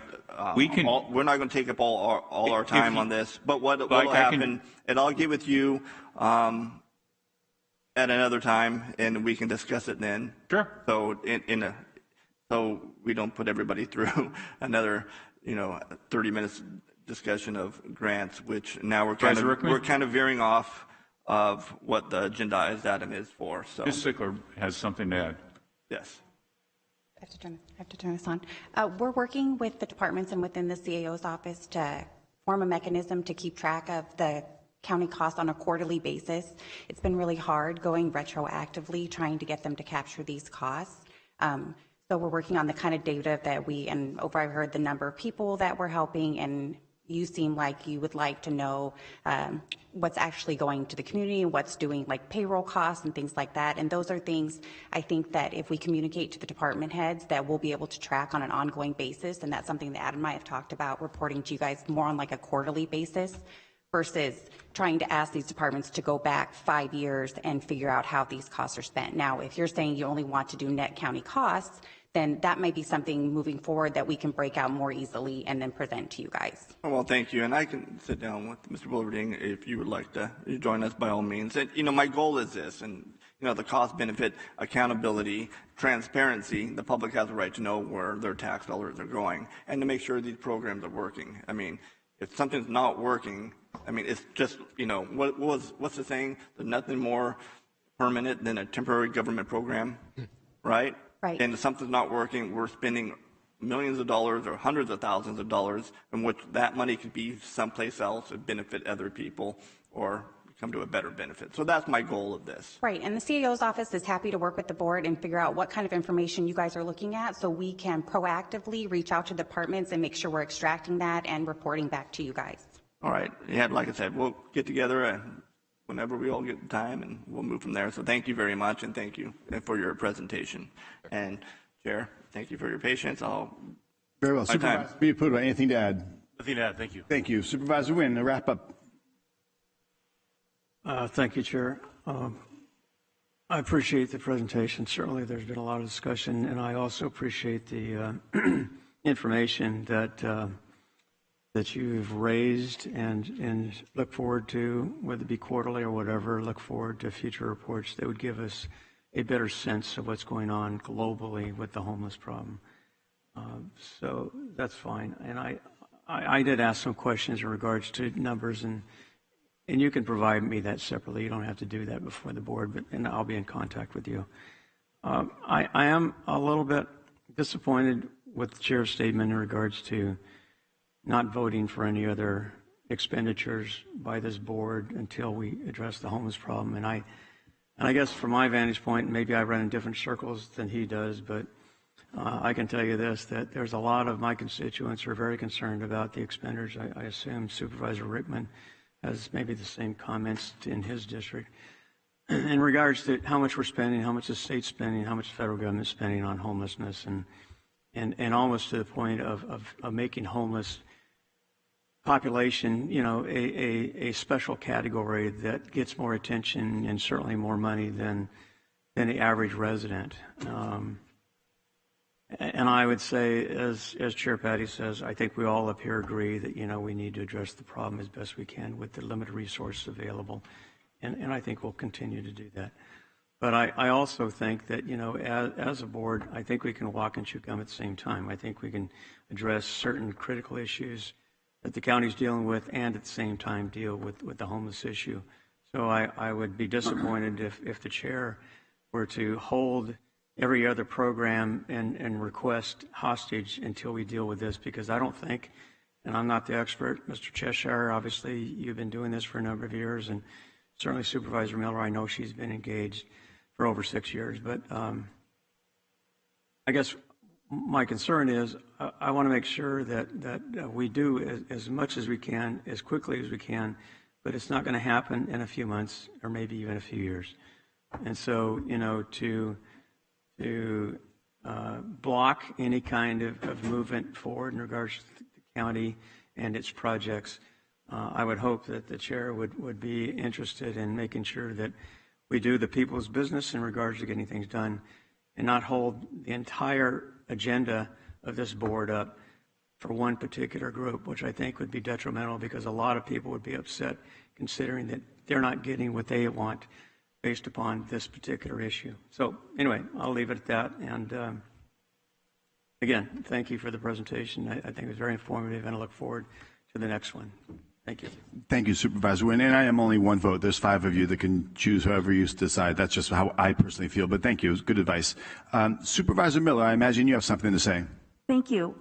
Could you put back up the slide that showed the number of shelter beds in the pipeline.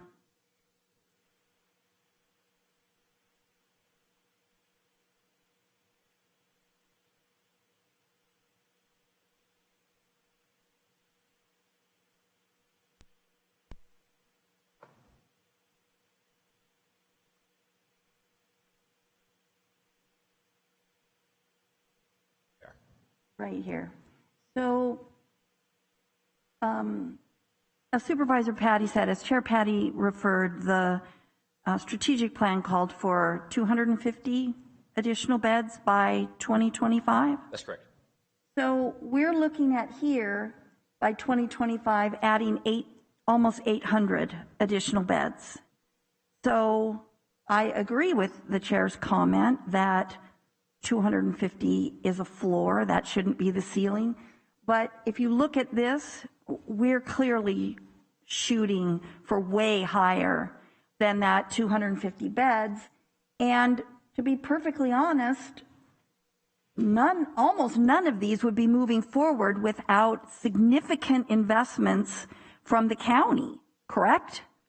Yeah, that's exactly the comments I highlighted earlier. I mean, this is as a result of a lot of direct county intervention, which I mean, a month ago, we approved in one day over $8 million worth of funding for shelters in this county. The difference, as the CAO said, was those were projects that weren't going to require an ongoing commitment.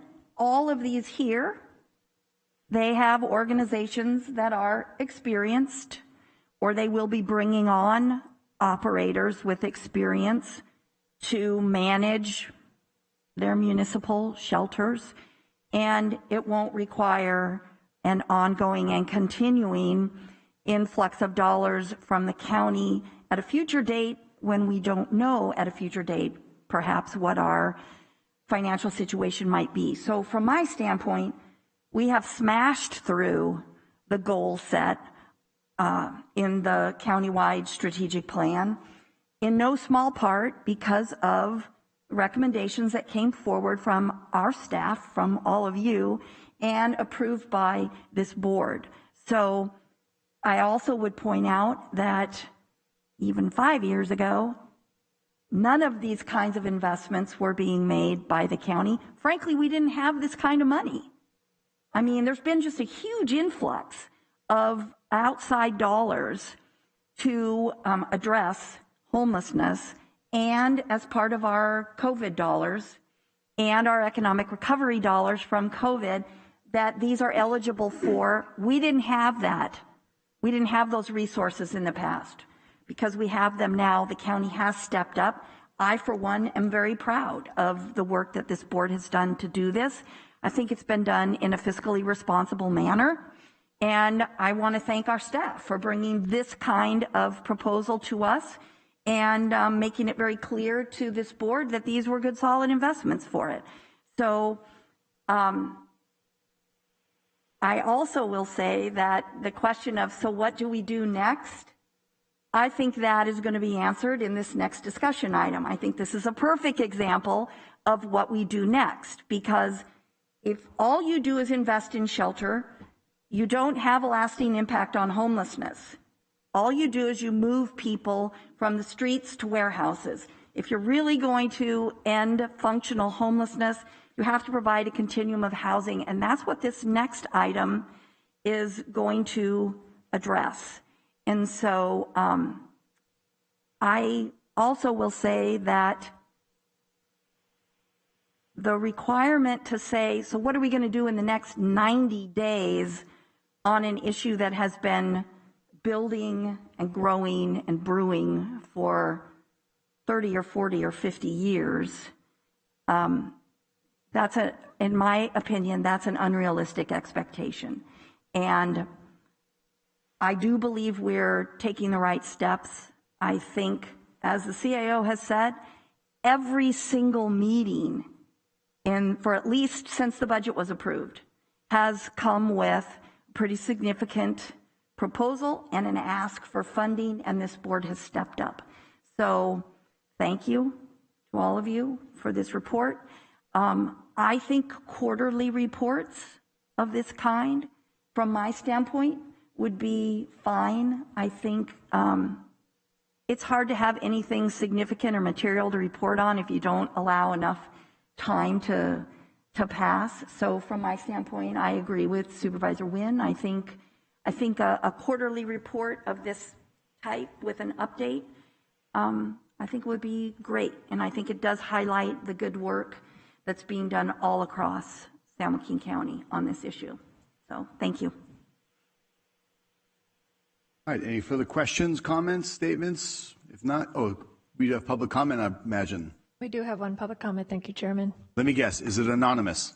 No, it is not. How about that? This is from Carolyn Pometa, who writes, on Friday, 8/6/2021, a fire broke out on Caltrans property next to Village Green condominiums occupied by a homeless encampment. Despite multiple telephone calls, Caltrans has not alleviated the situation. Homelessness is a big issue. Citizens do not feel safe. What is the county doing to work with the city and Caltrans to prevent damage to private property and citizens? And that concludes the public comments. Thank you. And let me just conclude as we move into another discussion from Mr. Cheshire that as Supervisor Miller referenced, warehousing individuals, I don't believe anybody's looking to create any type of warehouse. We are looking to, and this board had discussed, and we're also seeing very successful models down in San Diego, in Stanislaus, referenced up at St. John's in Sacramento, the Haven for Hope that Mr. Cheshire had an opportunity to see firsthand. Would you consider the individuals there warehoused, or did you see a robust level of individual, personal assessment, engagement, transition, support, and a gateway or pathway to stability? Would you consider any type of a shelter like that warehousing? You're talking about at Haven Hope? At Haven for Hope, we saw, yeah. Yeah. No, I mean, I think their budget was something like $24 million a year. I mean, you could see where the money was going. It wasn't that high, but it's up there, several millions for sure. Yeah. Exactly what, but I don't think it was 24. But okay. Yeah, it was quite robust, and they did their thousands. I think it was the 8,000 or 9,000 people a year. There were some astronomical numbers there. And I remember they talked about $110 million to stand the thing up. I mean, the support they got from the community was phenomenal. Yeah, it was a great experience. I appreciate the ability to participate. Yeah, but even if we looked in Stanislaus at the Salvation Army program there, which is an overnight shelter and a transitional for several hundred people, would that be considered a warehouse? Well, I don't know, what you might mean by that. I don't know either. You're talking about a large number of people in a single room. Yeah. I mean, certainly that was how Stockton Shelter, the men's shelter, had been referenced in the past. I mean, because it's just 150 or so bunk beds in one big room. Right. Okay. But when you have transitional support and navigation services and you're helping people get stable, I wouldn't consider that a warehouse. I don't know that reference. I don't think anybody on this board would be so callous or cold to put people in a warehouse. I think the presentation we had from the CAO's office and through you, Mr. Cheshire, was the beginning phases of a navigation center that the city of Stockton was going to offset the operating expenses along with the county to make it affordable and a shared expense that this board didn't see fit to support. But I'm just baffled by the warehouse idea. I don't have that in my mind as what we need to do. I think a navigation center, when you're looking at $12,000 per bed, as presented by Miss Basso when she did her presentation, $12,000 a bed is much cheaper than $200,000, $300,000, $500,000, $100,000 per bed. So I would look forward to any other possible programs we can bring forward that wouldn't fall in that category of warehousing. That doesn't seem fitting at all. But moving on now to your next discussion item, authorize the reservation of $10 million from the American Rescue Plan Act Fund number 20250 and the transfer of those funds to the operating transfer budget number 101080400 to provide matched funding for an anticipated application from the Housing Authority of the County of San Joaquin County for Project Home Key. Thank you, Chair Patty. Yes, so this recommendation, as an overview, $2.75 billion currently available for Project Homekey in round 2. The state is offering, as I think County Administrator Wilverding kind of highlighted earlier, match funding for awards above $100,000 per door. The recommendation before you today would provide that match funding for up to 200 initial doors, and I'll talk a little bit later about what initial doors means. It is important to note, and I cannot overemphasize, that this recommendation from what happens here is the county makes possible a competitive application. It will not own or operate a Homekey property. We are expecting a round 2 NOFA in the fall of 2021, so probably in the next 1 to 3 months. But we have not seen that NOFA yet. In round 1, the first round of Homekey, and back then it was just called Project Homekey, we didn't know there was going to be a round 2. The city of Stockton was the sole applicant within our continuum of care within San Joaquin County for a Homekey application. Central Valley Housing and Stand are the developers and operators. In round 1, the state made available $800 million, and Town Center Studios, as the project is called, received $3.6 million of those funds. 0.45% of the statewide allocation, and I highlight that because of some comments in the past, and I certainly, County Administrator Wilverding mentioned this, and I certainly agree that we could and probably should be doing a better job of bringing these tax dollars back to San Joaquin County, and that's really what this recommendation is about today. Through Homekey Round 1, the state was able to create 6,029 new units of homeless housing, and Town Center Studios created 39 new units of permanent supportive housing specifically for folks who are chronically homeless. So in the existing, using the existing NOFA today as a template for planning, we don't have a round 2 NOFA, but what I'm hearing is that the round 2 NOFA is going to be extremely similar, and the program is probably not going to change in any way that's going to alter our trajectory here.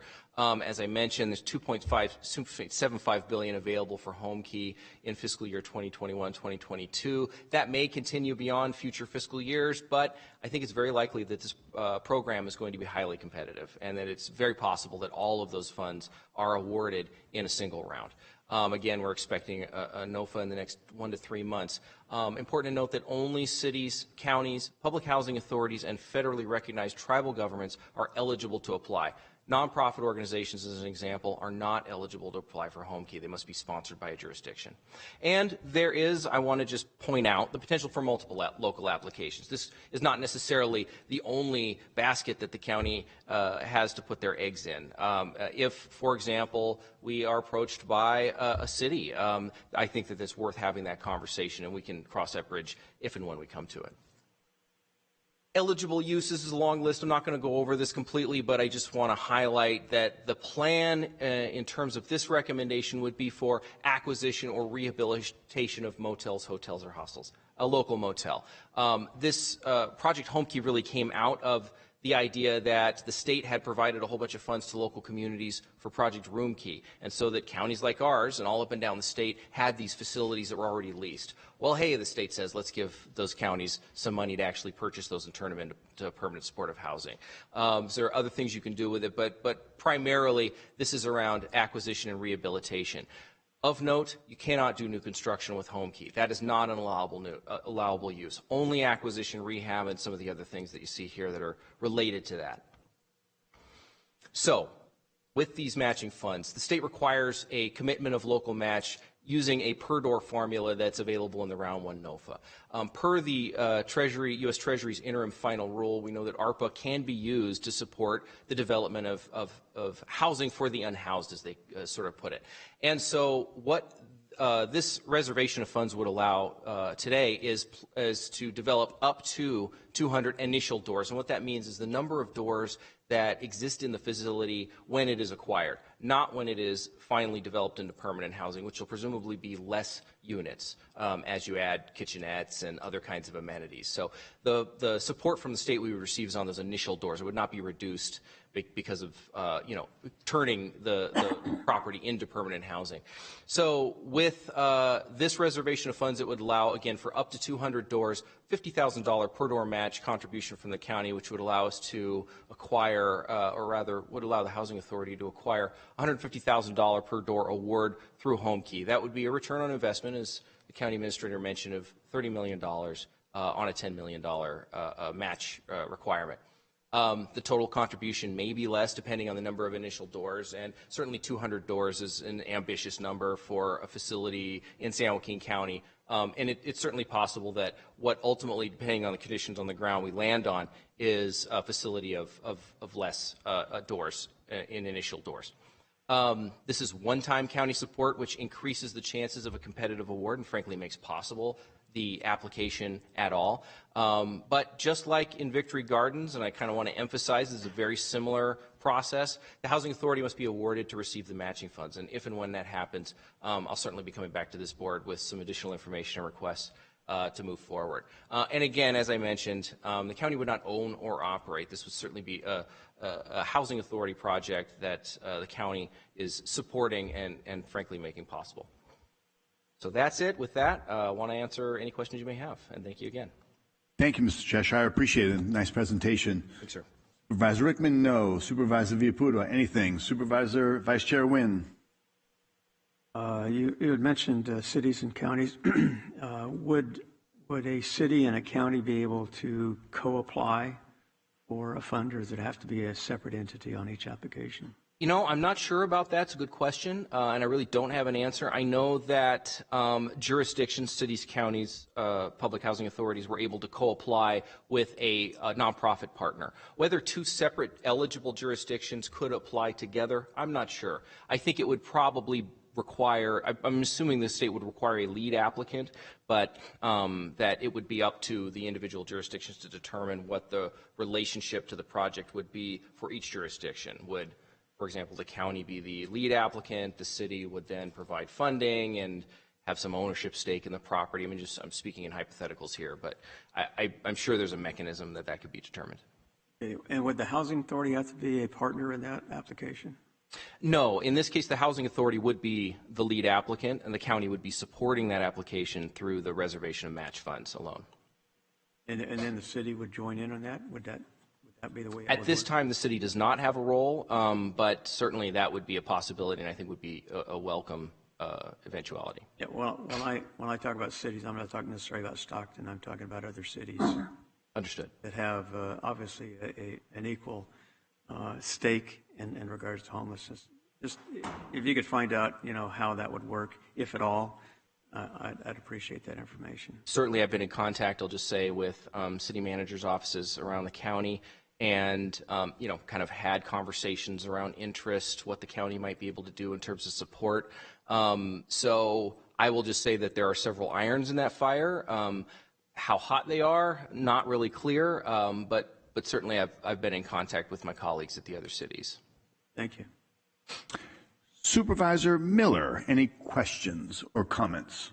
No, I actually made my comments on the last item. I think this is a smart thing for us to do, and I think it addresses the concerns that we've all expressed about how come we're not bringing more of these outside dollars to bear on housing development. It's the toughest part of this continuum is permanent housing. And so I think 10 million and leverage it 3-to-1, I think that's a great return on investment for one-time county dollars. So thank you. I have a couple questions for you, Mr. Cheshire. So I saw 150,000 per room per 50,000 door match. Let me walk backwards a little bit. Several months ago, I had asked you, what's the cost per going rate for a motel room locally? And you had indicated at the time, I think it was something around $60,000. And I remember a couple years ago, we were up in Sacramento and they had a homeless housing solution. Remember when the disruptors came in there and the Mayor Steinberg had of course. Yeah. Yes, So I remember, yeah. So Los Angeles was talking about basically for about $200,000 per door, taking motels, and now you had a place that people can go to. And then I talked to recently I had a conversation with a developer who had told you that's going to be about $300,000 per door. And you and I in conversation, you had mentioned that, that's going to be the going cost by the time you do the kitchenette and all these things based on what you were being told. How do we get there? How do we get there from $60,000 to what would be a $240,000 build out to get to that $300,000, give or take a little bit per door. I'd be a little bit concerned about that. And I wonder if there's a way we could stretch our dollars further by acquiring completed projects that aren't done maybe with some of the add-on expenses versus doing it by acquisition and build out. Sure, sure. And, you know, as I mentioned, conditions on the ground will determine the facility. And it may be that the conditions on the ground on that day will allow the housing authority to acquire a facility that would be much less expensive to build out. Potentially, you know, it's really hard to determine these things. That's why we're kind of coming in with this round number and saying we're going to set this aside up to amount and kind of, you know, playing that game of kind of what do we expect or what can we reasonably believe is going to be the outcome here. I will mention that facility that we're talking about, that was strictly acquisition. That was based on the sale price that I had discussed with the owner. Mm-hmm. That wouldn't include the conversion to with kitchenettes and that sort of thing, right? So, yeah, what that facility might cost, I don't know. I would say that $200,000 a door may be pretty reasonable. I mean, I toured that facility for the Project Room Key process, and I don't know that it wouldn't be ready to build out in that way. I think there are other facilities like that in the county. Correct me if I'm wrong. Down at the presentation in Sacramento, I think it was a per room acquisition of about 140, 160, and basically for under 200,000, you got a completed room. So if the acquisition for that motel room is in that, let's say, 150 range, and you're spending 50,000 for that build out kitchenette, sprinkler systems, whatever you might need, and you know, making it proper and up to code. I mean, that's a $50,000 add-on from the acquisition price. So the reason why I just asked this, if we're going to dedicate and trigger more dollars, how do we stretch it and do more? I'm just one of these more guys. What more can we do? If, for example, you know, there was savings on the build out, there are other ways that you could stretch those dollars, whether that's through an extended capitalized operating reserve, whether that's through, you know, additional services, whether that's through amenities. You know, there are other ways that you can stretch those dollars. I mean, you know, the complexities of developing these projects really lend themselves to you know, a lot of different options or iterations. You know, you end up going in a lot of different directions by the time you're done. I've certainly learned that through the Victory Gardens process. So yeah, absolutely right. I think that there's a huge number of options here. And as we sort of progress through this and as the housing authority does that work, I think all that's going to become a lot clearer. Okay, and I'm just throwing out numbers. Let's say the acquisition price for a property is now $75,000, $80,000 a door, and we're spending $40,000. Maybe we can buy them complete for $110,000, $120,000 versus $200,000 or $300,000 as given by one estimate, and have the, you know, get more of the rooms to help more homeless people that need that place. You know, families, women, children, whoever might be able to utilize a studio living environment for from stability and safety and security. So absolutely, round figures, you know, again, which is why we're kind of estimating here. But you know, in my conversations with the housing authority, certainly they felt like it was a pretty reasonable estimate to say this is what we can go for. And so, yeah, again, it'll be very interesting to see, you know, what direction things take with this. But you know, setting ourselves up for success here, you know, you can't win if you don't play. So sure. I'm pretty excited about that aspect of it for sure. Excellent. And this falls on the lines of what, you know, the board's talked about wanting to do, is accentuating, you know, triggering some of these matching dollars. That's wonderful. Yep. Yeah, again, I'm very excited. Last question I would have for you, and I know this might be a bit premature, but just looking down the road, once we put somebody in a room and they're stable and they are there and they've gone from, you know, transition support, we've put them where they are adequately able to be. Who pays rent? Who pays utilities? What's the ongoing? As we're talking about, this is a one-time expense from the county, so we walk away, we wipe our hands, we're done, we've provided the location. Who covers the other operating expenses? So that is in part what a capitalized operating subsidy reserve is for. That is one of the things that can be funded with home keys. So what that means is there's a reservation of funds that's set aside that you draw down year in and year out to provide those supportive services. And I will mention that if this plan works like we're talking about today, it'll be the largest permanent supportive housing project in the history of San Joaquin County. $40 million project is just massive. So the rental assistance is the other component of that the Housing Authority really brings to the table, and is kind of the reason why we see them coming up over and over again. That is a resource that they have at their disposal, and that they are, frankly, been very good at deploying with county help. Victory Gardens is an excellent example of project-based rental assistance that through county support has been able to be deployed. The idea being, in that case, the Housing Authority has some room in their VASH program, Veterans Assisted Supportive Housing, and so what that means is they've got vouchers that they can place in and dedicate to that project, right? This would be the same thing. And again, it's premature in the sense that, there's no facility yet. We really haven't worked out these details. We need an application and an award first, but hypothetically, looking down the road, I mean, that's kind of what it's going to look like. And so it's the sustainability of this project because of the Housing Authority's involvement that kind of, I think, makes it a really good investment for the county. Okay, and more details to, I'm sure, fall out. But so you're saying that the funds, what's it called? The affordable? No, it's not affordable. The recovery funds. What's the name of the funds that we're pulling this from? The Project Home Key. No. Sorry. What's that? It's the ARPA funds. The American Rescue forgive Plan. me. Yes, the American Rescue Plan. American Rescue Plan. Okay, and you're saying that the American Rescue Plan will have a category of available use of funds so we can utilize some of those dollars until those dollars are depleted. Then what do we do? Because we want, as you've seen, this board wants very much to be removed and not have any ongoing obligation, any long-term commitment to an operation like that. So with action from the board today, the county reserves these ARPA funds and makes them available as a match commitment for the application. The Housing Authority then provides the resolution. I mean, literally, that's how it goes with the application to the state. The state looks at that, gives us an award of $30 million. That's in addition to the $10 million. That will go towards construction, other needs of the project. There will be vast and complex, and that will cover the costs and the ongoing operating of the project. So this is a commitment, a one-time commitment. It will allow the Housing Authority to access 3-to-1 on that commitment, and that'll be sufficient to not just construct the project, acquire and rehabilitate the project. Construct is the wrong term, but then to operate the project ongoing. So you're saying a one-time commitment, so then it's funded automatically in perpetuity with that one-time commitment?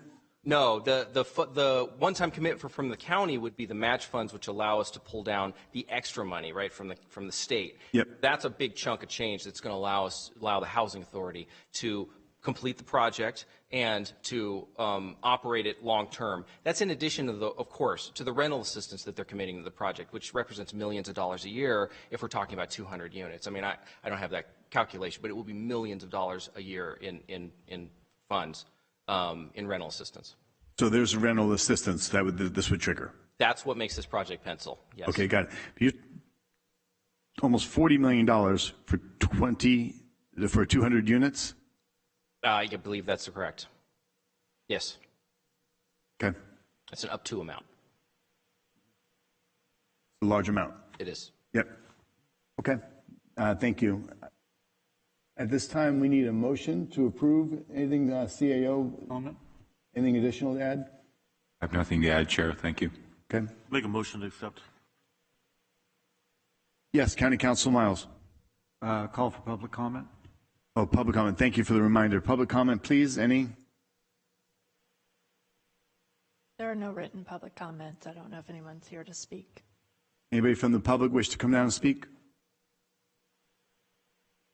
Mr. Ragsdale, come on down. For a very long meeting, I was trying to avoid this, but again, we have to see what's available in this market. Home key funding is going to drop. We're willing to try and be part of the solution. I just want to make it very clear that the back of the envelope math is to be determined on the condition of property, its acquisition cost, general operating. But I think that we've heard over and over today that if we can use a 3-to-1 match, that's the thing I'd like this board to focus on. And we appreciate the support on projects that we'll work on, and we want to be partners back to hopefully bring some dollars to San Joaquin County. Excellent. Thanks for sharing. Appreciate that. Thank you. All right, we have a motion to approve. I'll second. We have a motion and a second. Please vote. Suspense is mounting. How will this fly? 5-0. Outstanding. Absolutely outstanding. All right. Thank you, everyone. Thank you, Mr. Cheshire. I appreciate all the questions that you addressed from all of us. Next up, we have a discussion from County Council, discuss the development of procedures for county, department, and supervisor podcasts.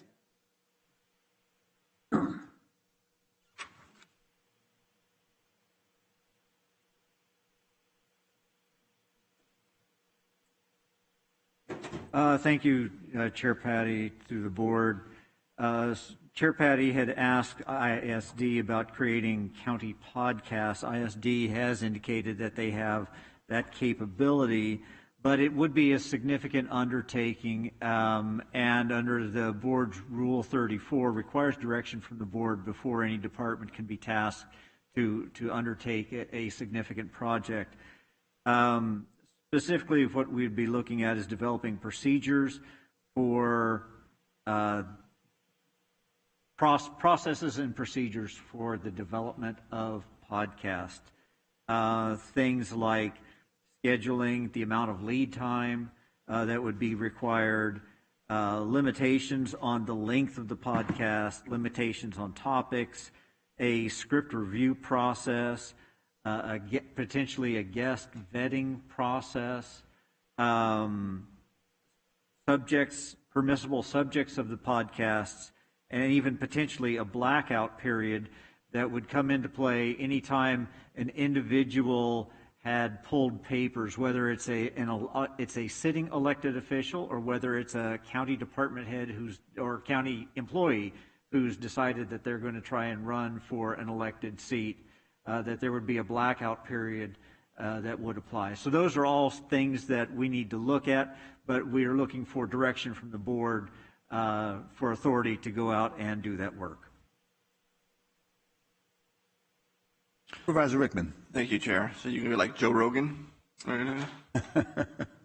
Hey, I think it's a good idea. Anytime we can get more information out there and educate the public to exactly what we're doing, what we do when we talk about transparency, we talk about accountability. I know as mayor, when I was mayor, we didn't do a podcast, but we did do informative stuff on our local news, Channel 26, and it kept people informed. And it's great during emergency time. It's great during, for example, COVID, and we had problems early on about getting our message out there. So I think this is an avenue to do that. Hey, we have to use the technology that we have, and podcasts, they're very popular and they're a huge success. So I'm all for it, and so you'll bring back policy. Correct, Councilor? You'll bring back policy to us, right? That's correct. We're just approving for you to do that. That's correct. All right. Yep. So I'm okay with it. Vice Chair Wynn. Are there any other counties that have a podcast? I don't know. Then why are we doing it?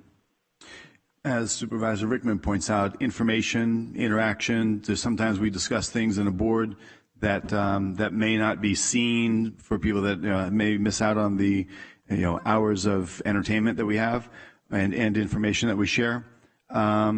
The impetus for it would be, let's say Dr. Park has a new urgent message. You have an opportunity, it's another level and a median to get the message out. You have a myriad of circumstances that may come up. You may have flooding issues, as we as supervisors have all seen just a few years ago. There was massive flooding risks and levee breaches and concerns. So there's just another means of communicating and sharing. We see the sheriff's office on several occasions. They've done broadcasts and information that they utilize through their means of social media and elsewhere that is informative. So the idea would be for, and let's be crystal clear about something. When I first inquired about this, it is for the supervisors to have the ability to put together and talk about things, and we could put together the parameters, talk about things that are topical, relevant to, and speaking to our constituents. Speaking with Madam Clerk, Mr. Board, she has suggested maybe it's something that if we talk about, do we do it only the chairman as a speaker or representative of the board, or bring this to the board and discuss where it's something that's available to all supervisors, which I personally would favor. So some people would like to use it, but as Supervisor Rickman points out, the technology is there. We have the ability to reach and communicate important messages and levels of information. We are in a critical situation right now with the COVID challenge, crisis, Delta variant, you name it. So I believe the more information we can get out, the more engagement we have with the public, the better we and all those that we serve would be. Your thoughts on that? Well, I don't disagree with having more information out to the public. But unfortunately, and it's right on our website in regards to this meetings is, presentations are limited to 10 minutes. COVID is 15 minutes. I know you've pushed to reduce the comments by your fellow board members. This is an open forum, the board meetings themselves. We have special meetings. I'm sure if the sheriff came and attended our meetings, I'm sure he would be more than happy to share some of his concerns if necessary. I just have a real problem with legitimizing a podcast with the County of San Joaquin when, a podcast is fairly simple to put together. I mean, anybody can do it. All you need is basically, if you want to do a real good one, about a $400 microphone.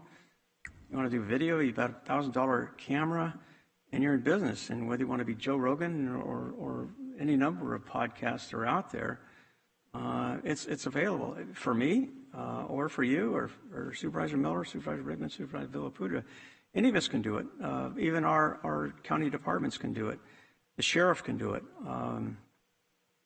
I just, in the opening with Mr. Miles' comments in regards to staff time and scheduling and monitoring and vetting guests, and the problem is that anything that is put out, even these meetings,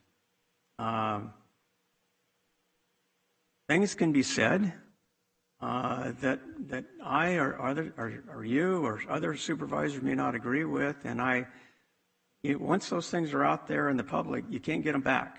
And I don't have any idea what your plans would be, but I have a real concern about another communication arm for this county. I don't disagree with Supervisor Rickman. I think, when I was with the city of Ripon, we televised our meetings, which was a real push to get the council to agree with that. But I think podcasts are available to anybody who wants to get their message out, and more power to them.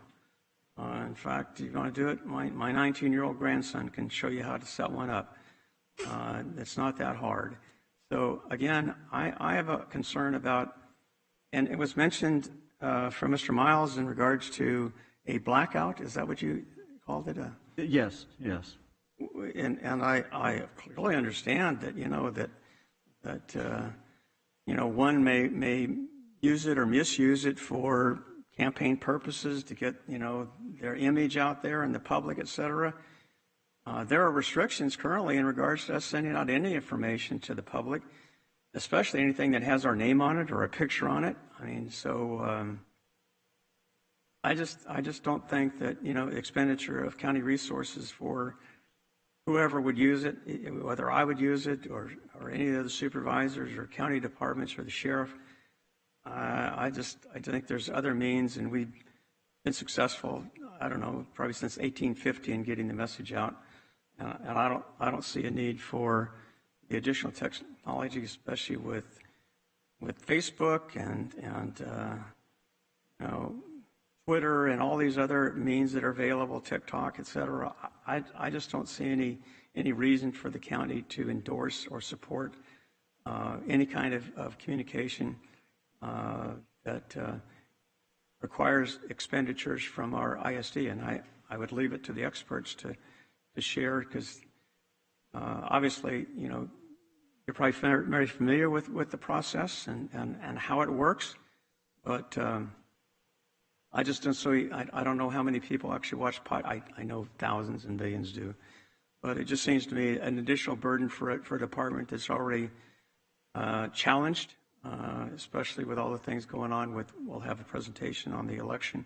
So again, I'm just a little bit, when we talk about, you know, expending county resources and spending county money, I think this obviously is a luxury that we can't afford, but I'll leave it to the experts to share their thoughts on what you think this would look like if we were in fact able to pursue it. Well, Supervisor Wynn, I guess what I would say is that ISD certainly has the technical capacity to create podcasts if the board so directs, right?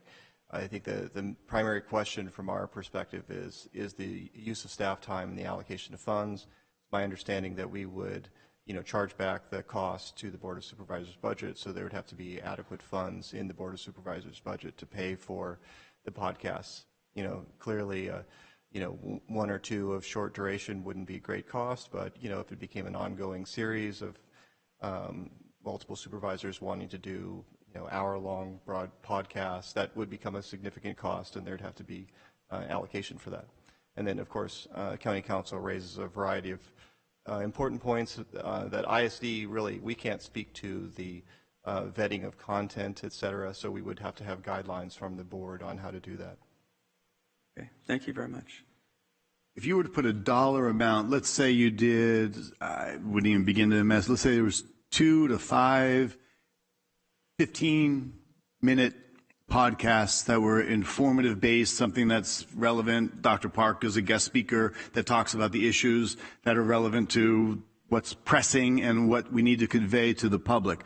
What would you estimate the cost? Are we talking about millions of dollars annually we'd be expending, you know, buying a couple microphones, 1 or 2, you know, cameras that may or may not already be in our current supply of technologies that we have? Are we looking at tens of thousands of dollars, hundreds of thousands? We're looking at, you know, a couple million a year annually? Yeah, so Chair Patty, I believe we provided an estimate that, you know, approximately a 15-minute video podcast would be on the order of $1,500 in terms of staff time. So you just imagine how many you would want to conduct, or the supervisor would want to conduct over the years, and you can get an estimate of the budget. So you did 10 a year, that's $150,000. It'd be 15,000, but yes, for 10 podcasts, 15 minutes each, approximately, something like that. Okay, thank you. Anything else, Supervisor Wynn? Yeah, you know, this issue's been raised, and there's never been an answer from you, but my question is, because it keeps coming up, at least in my conversations, is it your plan to run for Congress? My plan to run for Congress? You know, are you intending, and the reason I ask this question is Mr. Miles raised the question about campaigning, and obviously anybody who on this board who's looking to run for another office obviously could utilize this as an opportunity to provide more visibility. So the question is, you know, because you've said you're not, or at least you've been approached. So my question is very simply, are you going to run for Congress? That's undetermined. If right now, my plan is to be the best county supervisor I could be. Okay. Well, you made a comment during one of our discussions in regards to campaign managers. Do you remember that? Campaign managers, when we were talking about the consultants, right. I didn't talk about campaign manager as much as do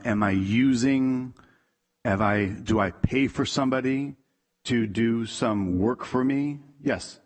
Okay. Well, you'd made a comment, you have a new one, so usually you hire campaign managers for your next election. Just curious in regards to the evolution of things in regards to... Yeah, but, you know, Supervisor Wynn, this is the discussion about information. I get it. I understand. So my political ambitions, or Supervisor Miller's political ambitions, or your own, with your dearth of experience, it would be, I think, premature to think that next year as chairperson, you're using that position as a bully pulpit, and any type of communication for emergency or public engagement would be simply for nefarious and personal gain.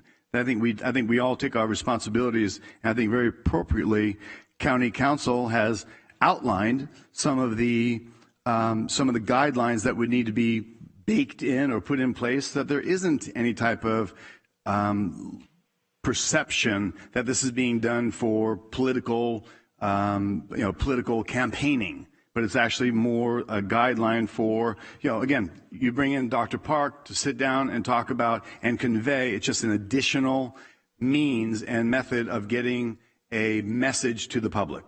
That's all. It's not. There's no big nefarious plan here. Well, okay. I guess my concern is in regards to getting the message out, which I certainly agree with.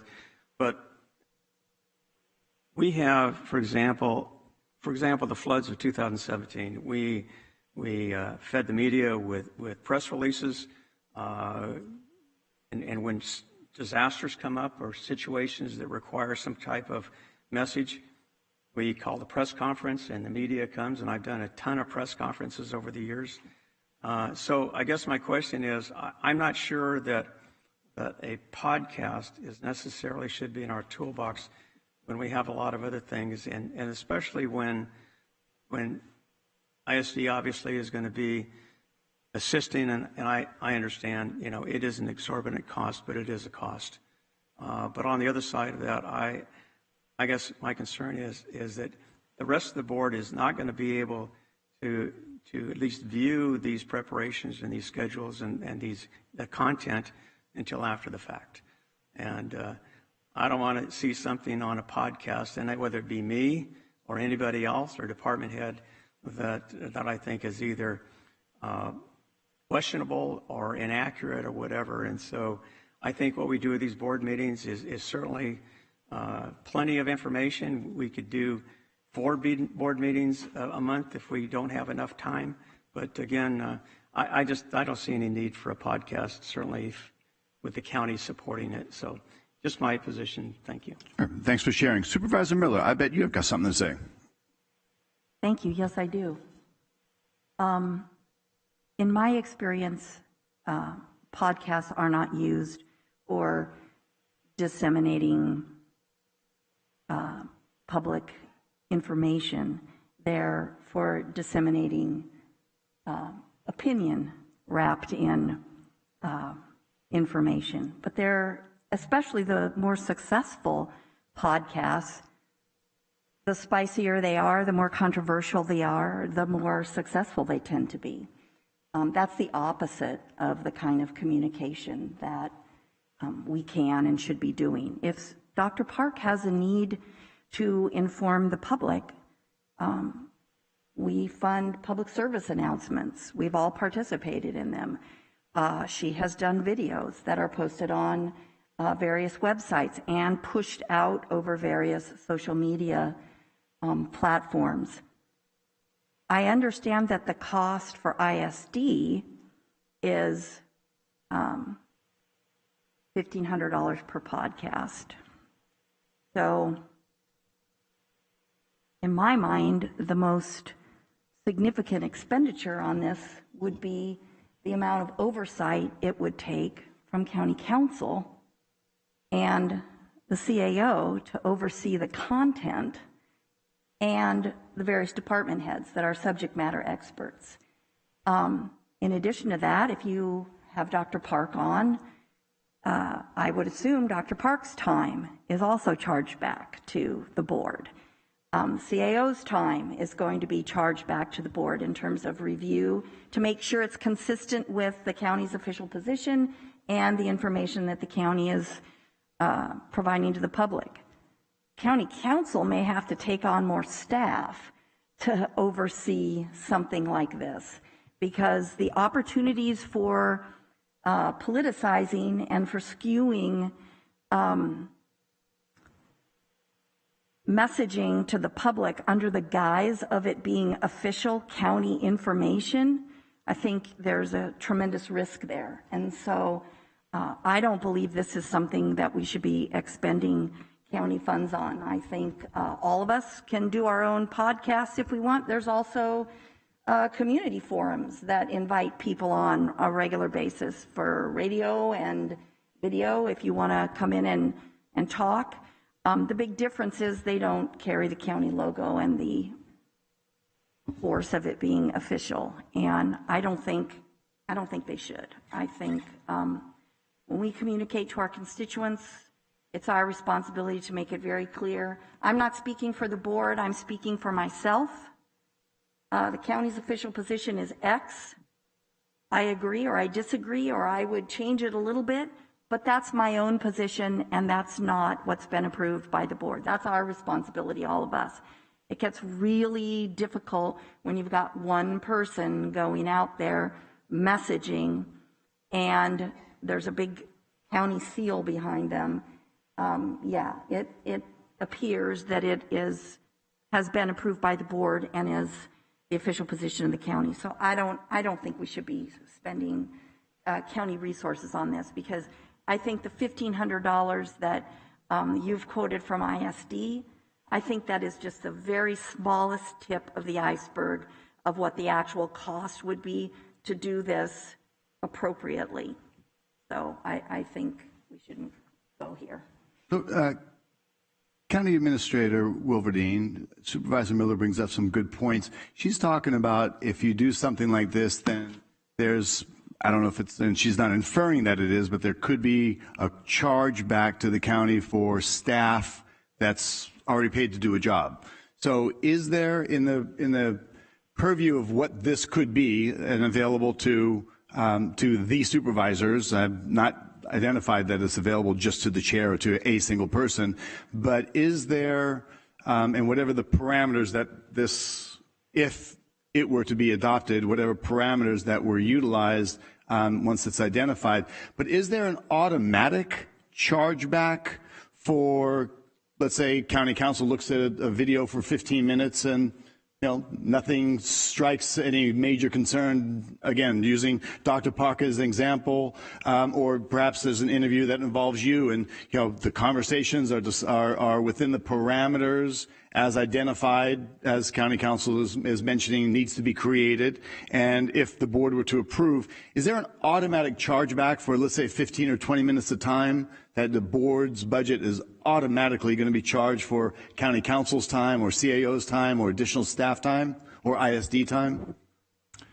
At this point, the way that our project cost accounting is set up in my office and most of the other offices are, if there's a significant cost associated with it, like the time that I spend on homelessness, COVID, economic development and things like that, we do add project costs and those are cross-charged. Everything else falls into our indirect cost pool and it's allocated based on certain allocation factors. So unless this was going to be something significant that we added, and it doesn't have to be in all departments. If it was for ISD, maybe we would only add it in ISD and not for CAO. As it stands right now, it would just flow into just the general cost pool. Okay, but that you have to be determined, because we don't know. If we put together a 2-hour podcast twice a month, it's, of course, the price is going to go up significantly. Well, at some point, we would direct bill those charges, and they would not go into project costing. So, and this is going back to my work in the auditor's office. So I'll use an example, internal audits. Let's say a department said, could you please come in and do an audit? And we went in and did a 2 or 3 week audit, and we would estimate what that charge would be, and we would cross bill them. So there may be some charges based on that. If we got together and we found out, well, maybe it isn't $1,500, it's more like $2,500, and it required a day or 2 staff time for me to do the appropriate vetting and something for county council, and it did roll up into a $12,000 or $15,000 charge, that may warrant a direct bill charge. Mm-hmm. Understood. So I don't know. I can't answer that off the top of my head, but that is how it would work in either one of those scenarios. My guess is the second one would be more likely than the first, because from what I've heard today, it doesn't sound like it would be so significant that we would probably add it to anybody's project costing coding to make it a continuous charge. I wouldn't perceive it to be that way. I could be wrong. Right. So if it's a 15-minute broadcast, let's say myself or any other supervisor interviews the CAO and is presenting to the general public an information that's related to a crisis, a circumstance, situation, allocation, budget, whoever, and it's just a 10 or 15-minute discussion, it's not a major significant expense for the county then, correct?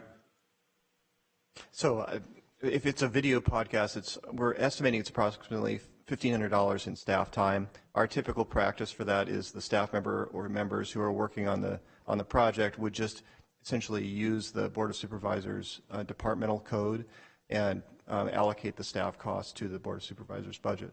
Would you imagine that you have to hire additional staff and people to your current roster of those that work under ISD? It all depends on the volume of requests. I mean, if we're only talking about, total of 10 podcasts throughout the year, 15 minutes duration, no, it wouldn't require an additional staff person. But, that's approximately 100 hours of work, so it's not an additional person. Understood. Okay. Thank you. Anything further, Supervisor Miller, on that? Oh, I'm sorry. Supervisor Miller, were you done? I know I'd asked some questions for some clarity. Are you complete on your? Yeah, other than I think to say that it would be 10 a year, we really don't know that at all. So if every supervisor wants to do a monthly podcast, now we're not looking at 10 a year. We're looking at a considerable number. Even if every supervisor wants to do one a quarter, it's a significantly, larger number of podcasts. And so I just think this is not an expenditure that. So is this something that you as a supervisor would not be interested in doing a podcast? Because we're talking about if it's open to all supervisors or just the chair, which 5 months from now is going to be, or 4 months from now is going to be our incoming vice chair. So you're not in favor of participating if a podcast system is created? I don't think podcasts are a good idea, period. Okay, that's fine. That's what we're asking. That's what we're having a discussion about. Thank you. Supervisor Wynn, same thing. You're not interested in participating if you're as incoming chairman? I don't see a need for it at all. Okay. I'm not sure where Supervisor Villapudua has gone. He left. He was not feeling well. Okay. Yeah. Well, and Supervisor Rickman, any change in your thought? Would you like us? I just have a question. I mean, it sounds like we're making a movie, with all the expenses. So my question is, if we're acting, whoever it may be, acting on behalf of the county, and we're using, say, your time, Mr. Willerding, or CAO, or county council time, or your time, don't we pay you already, the taxpayers? Why would you charge us back? So it's like me coming to your office, and this is where I'm not kidding. If I go to your office, county council, I have a question about some legal matter, you take it out of our budget because we pay you already for that, correct? Well, but there's a way that my office gets funded, and my office gets funded by charging departments for the work that we do. Okay, well, if you're a salary employee, correct? Yes, I am. So every time I talk to you, did your salary go up? No. So I mean, it's just we use taxpayer dollars for employees to perform county business. So I'm not getting how this is going to cost the county more money. Well, I'm not suggesting that it costs the county more money, and I don't think that ISD is suggesting that it costs the county necessarily more money. But there's a process that's been set up for within the county accounting function, so that you take money out of one pocket and you put it into the other to account for the service that's been provided. That's the way that my office works. Pretty much like a traditional law office, is that when we provide services to a department, we bill that department for those Even services. though they're already county in this building, for example, like CAO. Yes, exactly. I mean, look, you could set up a different accounting system. You'd have to talk to Mr. Wilverding about that, where all of the departments are just funded and there's no cross-billing that occurs, but that's not the system that we... Right, okay, well, hey, I was just wondering, because it just sounds like, hey, we already pay your guys' salary, and, you know, the taxpayers do, I guess, and then we're doing county function, and yet this whole thing of we're going to hire new people, and this is another thing, too, is, I mean, podcast, I don't know exactly what your detail, but when I think of podcast or something, I'm, you know, get a phone or, you know, a camera and, you know, and how this, it just blows up, and we're talking about, you know, more attorneys or the CAO's office, or, you know, putting more bodies into ISD just doesn't make any sense to me. But it's just, I don't know. But my question is, what do we do now, you know, being the new guy on the block here? I mean, if we want to get a message out now, and say we have some kind of emergency, do we have like a county station or television station or something that we could use, a radio station, or some way we can get our message out instead of the news? I mean, for example, like Tracy, we had like Channel 26, the cable program that, you know, the city ran and that we could use. Do we have anything like that here? Supervisor Rickman, I'm not aware of a county TV station. Or, you know, some kind of, I mean... Well, do we have a media room? Yes, Chair Patty, we have a room that we have allocated for capturing video. I would say it's in its infancy stages, and but it is available for capturing video. How do we get that information out? So I'll give you an example from the redistricting project. So we recently completed a video with Chair Patty and CO Wilverding. It was a process of interviewing, or, you know, taking video of Chair Patty and CO Wilverding in that, you know, in their office or in that studio, and then there's an extensive kind of video editing process that is undergone to make sure that the quality of the video is very good. And then it's posted to our public internet, you know, site. Internet, talking about like social media? Or are you talking about web? No, our county's public internet site. Okay, so you're talking... This goes to our webpage. Our webpage. Goes to our webpage, yes. Okay. Right, and so it's available real time, you know, for folks to click on the link and watch the video at any time. All right. I mean, for me, be a podcast or not, I mean, I don't see a big issue with it. I mean, I see it connecting to, you know, younger viewers, younger residents in this county. But I think, you know, the board may not like this idea, but just being here for a couple of, you know, 6 to 7 months, and the way we get information out, how fast we get information out isn't good. I mean, if there is an emergency, we need to get information out, and you don't have Channel 3, you know, come over here, you're going to put it on your webpage, and nobody's going to watch it unless, you know, you direct them. But if you put it out there through a podcast or through social media, and you would have to use your media room to get it on social media, right? Do we even do that? I'm not aware of I mean, I believe we have some public information officers at the county, part-time roles, but you know, we ran into this during, you know, the COVID, when we were talking about, you know, who's incident commander and stuff like that. How do we relay information in a fast manner? And at least I don't see it, how we can do it here at this level. And we're a county. I'm used to being able to do it on I would guess every city, I would assume. I know Tracy does. You know, I was the first one who started it in the city of Tracy. It was because of COVID and fires, and we used it for emergency, and you know, took 15 minutes with a phone camera, we put it on, we blasted it on the cable, we blasted it on social media and our website to get that information out. And, you know, and that would be picked up from, you know, other entities, and it would get our message out and inform our residents.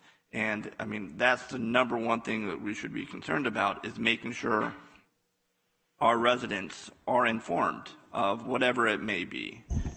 And I just don't see us doing a good job at that now, or having the capability of doing that now, except through press release. And you stormed down here, so did I poke? No, I just wanted to comment on just the general social media, the website, the press releases. Please do. Jolene Voris, Deputy County Administrator, I'm also the PIO for the county, but we have several PIOs in the county. We have, of course, a couple at public health. We have one at OUS, one at behavioral health. So we have a team of PIOs that help get the messages out. We have bi-weekly or twice a month calls with all of the city PIOs and about COVID, but we also share other messages in general. So for example, on redistricting, we share that broadly with everybody to get the message out on supervisorial and state. Yes, we do send out press releases, but we're using a new, excuse me, a new application. So we get it out broadly. So when I send a press release out, it goes to like 300 reporters. And for example, when we did the rad card press release, it was in probably 10 newspapers. It got on like 4 TV stations. So we are getting more coverage of our news releases. You know, if I could stop you real quick, I know you guys do a good job at that, the traditional side of it. And right. This is what I'm talking about, the traditional way of doing things, like the press releases. And that's, and I've seen it, and that's great. I mean, I know I talked to you about the red card. But what do you do when you want to get information out now and so people to view it? Some people just don't read things. Some people want to see it, see your face. And, for me, say this podcast, and I'm not interested in doing it, it should be whoever the chair is at the time. And that's the voice of this board, and that's the person in an emergency would do it. I mean, I guess something we could talk, if it was in Supervisor Wynn's district, maybe, he would be a part of it. But, I mean, I'm not in favor for all of us to do one. I'm just saying, if this podcast, and if this doesn't go forward, then we have to look at another way of reaching the mass. And if we have a media room, then why aren't we using social media more frequently, like Facebook, We Twitter? do use social media. I'm talking about, like, I haven't, interviewing somebody, or you being out there, redistricting, for example. Hey, August 9th, we're having a redistricting. Please show up. This is important, and this is the reason. I haven't seen that. Yeah, we post it on all of our social media sites. We do it on Nextdoor. Somebody talking? An interview? Somebody on an interview? PSA or something like that. But we haven't paid I've seen the press release, but I haven't seen a body, somebody talking, or how important these redistricting things are. Was the PSA that Chair Patty did, which is up on our website, that's been on social media as well. And so we do a lot of social media posting. We also, during COVID, we did a lot of videos. Dr. Park did a lot of videos and posted those, and those got a lot of views. And those were done through ISD. If you want us to move towards someone having a live interview via social media, we could certainly look to that, and we can talk to our media consultant about that. But I'm just throwing out ideas. I mean, I know it sounds like we're kind of veering off the agendized item, and as a PAO, you do a great job. I hope I didn't, say that offend you or any way like that. But what I'm saying is, how do we get the message out to a wider audience? Our youth, and it is, I mean, truly, I mean, people aren't going to come to your webpage as much as they are. It's just, it is what it is. And, social media, podcast, or whatever it may be, we have to think outside the box. And I think I don't know that necessarily people are going to listen to a podcast either. No, but I certainly would agree that I'm always looking to improve our social media presence or find out But a lot of times, if it's coming from the county, you need to do other things, or you need to find other influencers to help you on social media. So when we were doing COVID, we were looking at either community-based organizations to help us get the message out. We were looking at other influencers that were more popular than the county, no offense, to get the message out, because, you know, we're government. So, I mean, you have to kind of think outside the box when you're talking about trying to influence people and having them click on something that's from the county. So that's just my 2 cents, but I appreciate, and I'd love to talk to you more about it, and maybe we can have a meeting or something, but I'm always looking to try and improve our social media presence or find ways we can get our message out. I'm working really hard on our state redistricting, as you know, to try and get, we just published our online poll. We're trying to really get the message out for people to fill that out.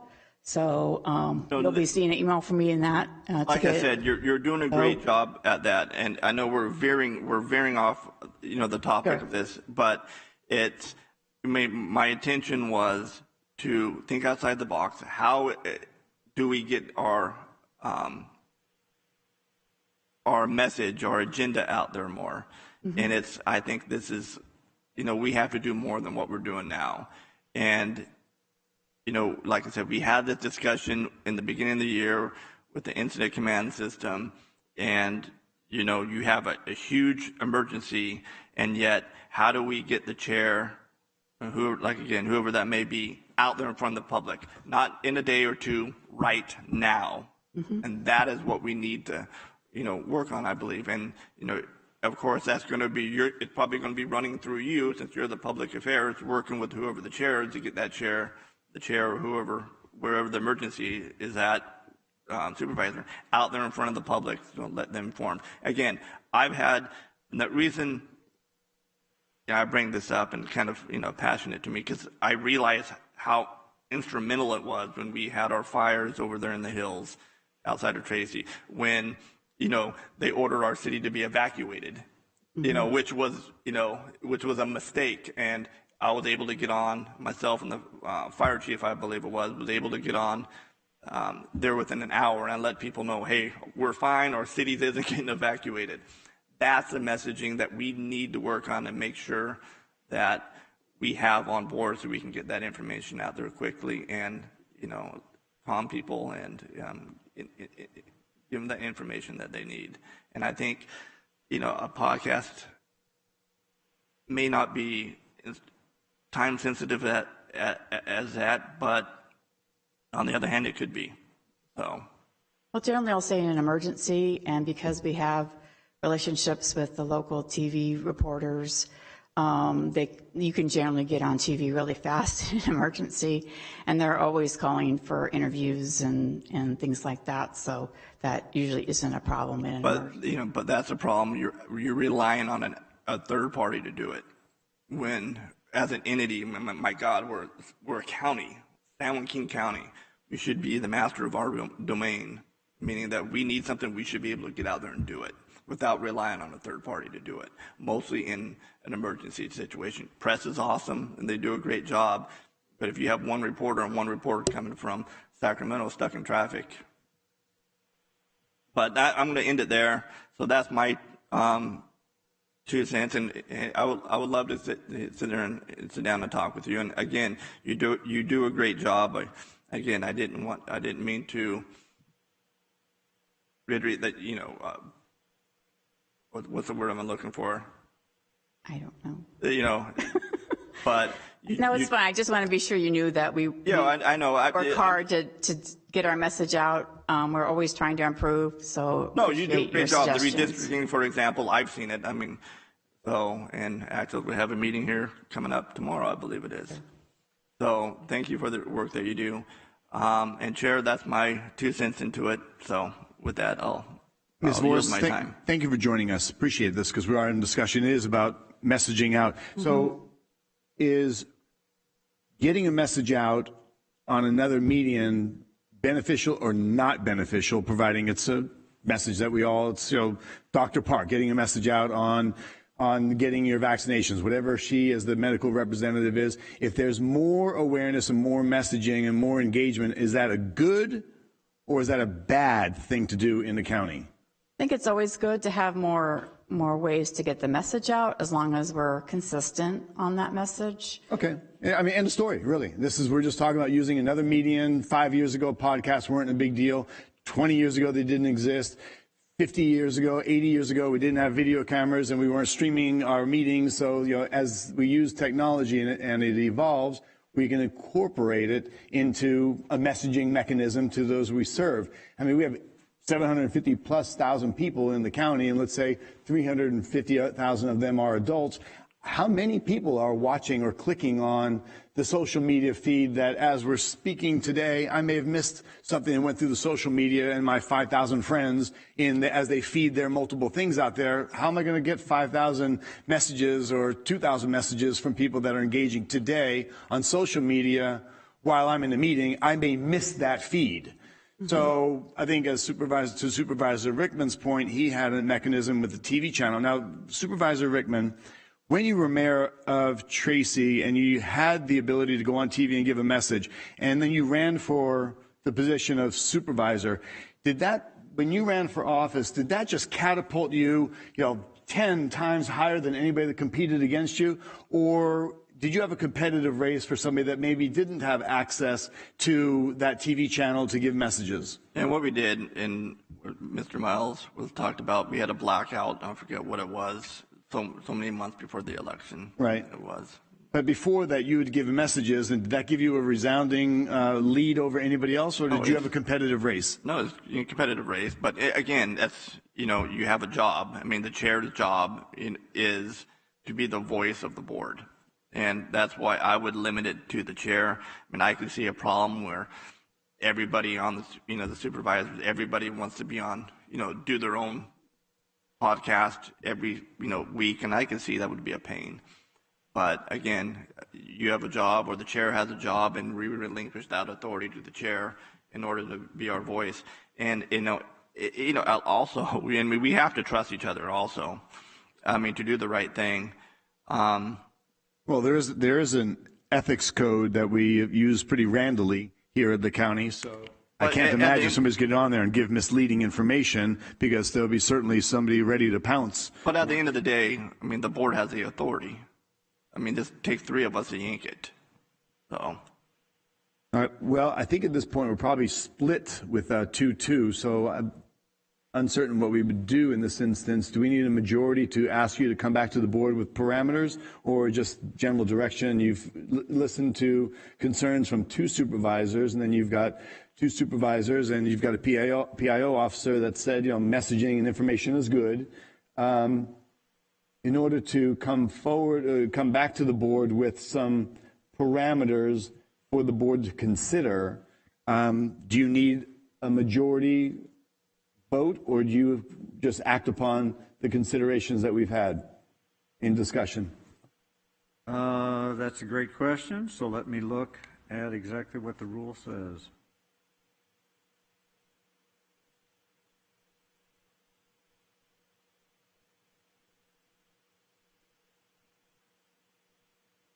Through a motion passed by the board which gives specific and adequate direction to staff. It requires a motion. So you need a motion. You need a motion and a majority, and that's a 3-member vote in favor. Okay, well, this time then I think we'll just table it. We don't have to take a vote if it's been discussed, or do we need to officially vote on something? No, you can table it. Yeah, I'll say we table it, and then we'll see if Mr. Supervisor Villapudua later down the road would like to weigh in on this and see if we can direct staff on it. Thank you. Mr. Chairman, our next discussion item. Before we move on to the next discussion item, I do have outside counsel who is here for closed session. He does have to be in another city. Actually, he has to be in Oakley for a closed session this evening. So I'm not saying that we need to move. Well, we can do a couple different things. If you want to do closed session now, we can do it now. But I did want to make the board aware that we do have outside counsel who's available, or who is here present. So then, quick question. I think ROV discussion is probably going to be 15, 20 minutes. And general services, Ms. Cunningham, 10, 15 minutes. What would you need? something like that, barring the picture. It's not a homeless issue, so we're not going to have a 2-hour discussion. So does the outside counsel have the ability to stand by for? He does. Another. I just wanted to make the board aware that we do have outside counsel who's here. Okay. But that he does have another commitment this evening. Okay, thank you. I think, well, let's see if we can move forward through the next discussion from Ms. Cunningham.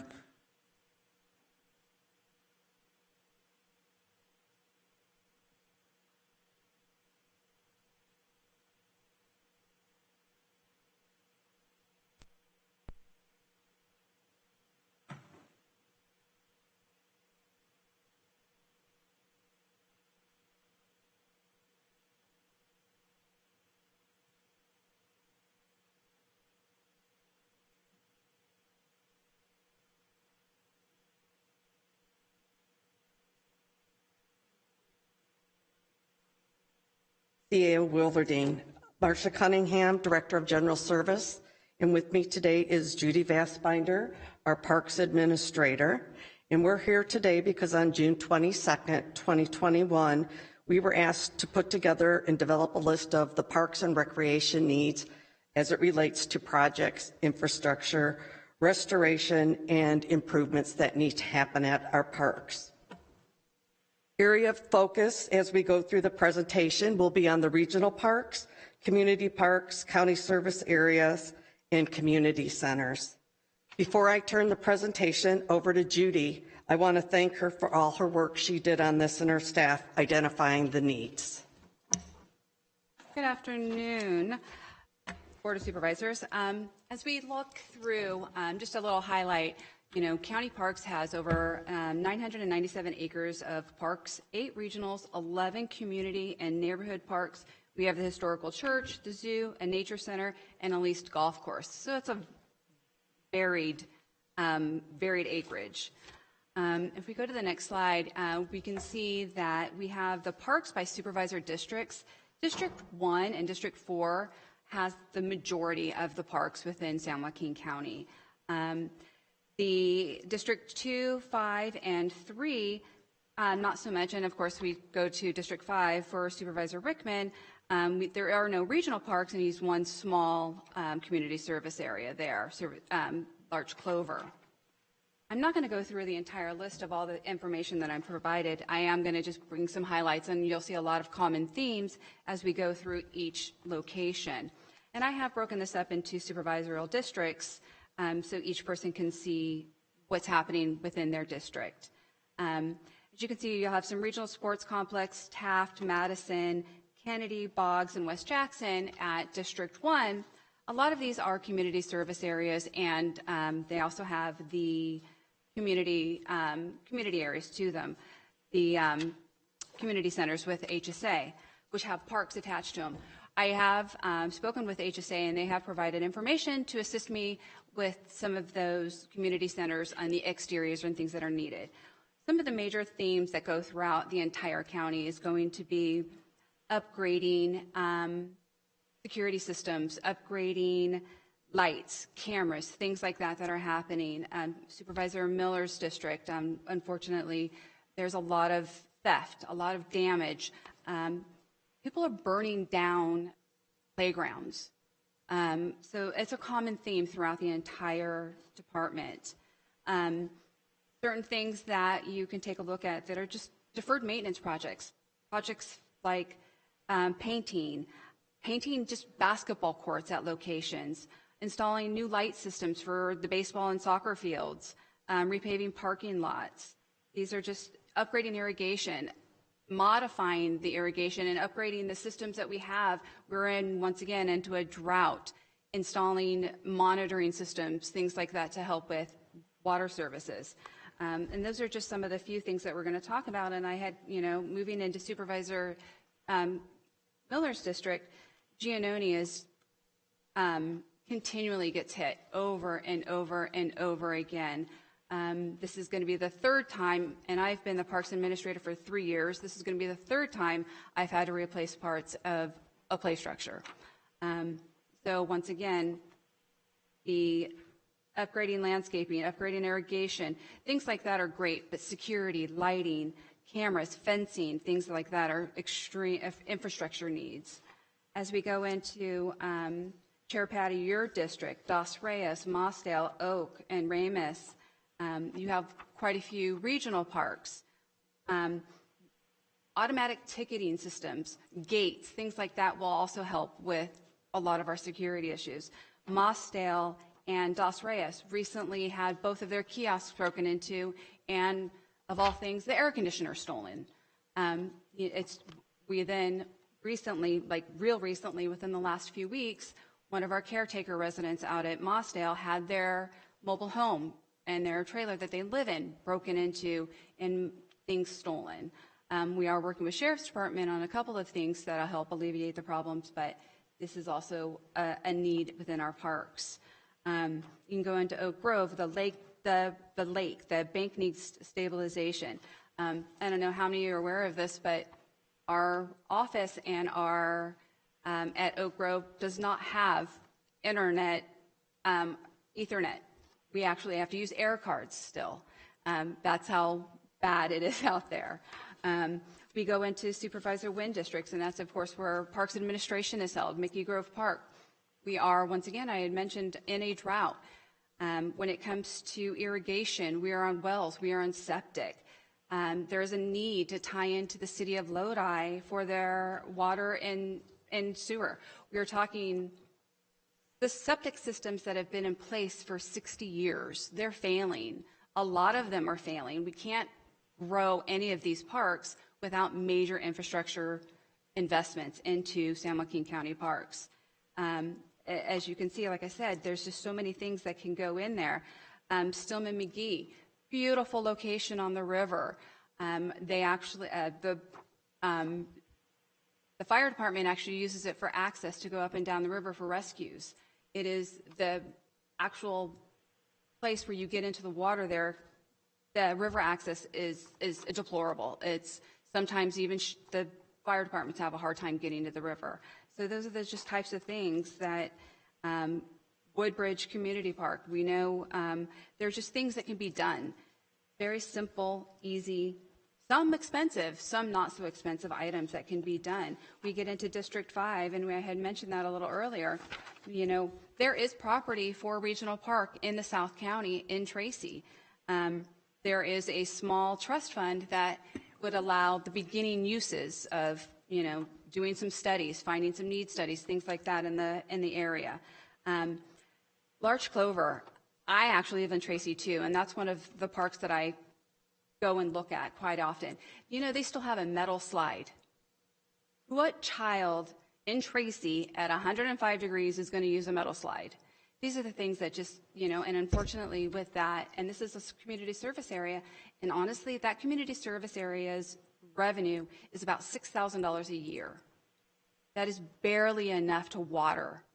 And I can actually say that's not enough to water because the park subvents a lot of this.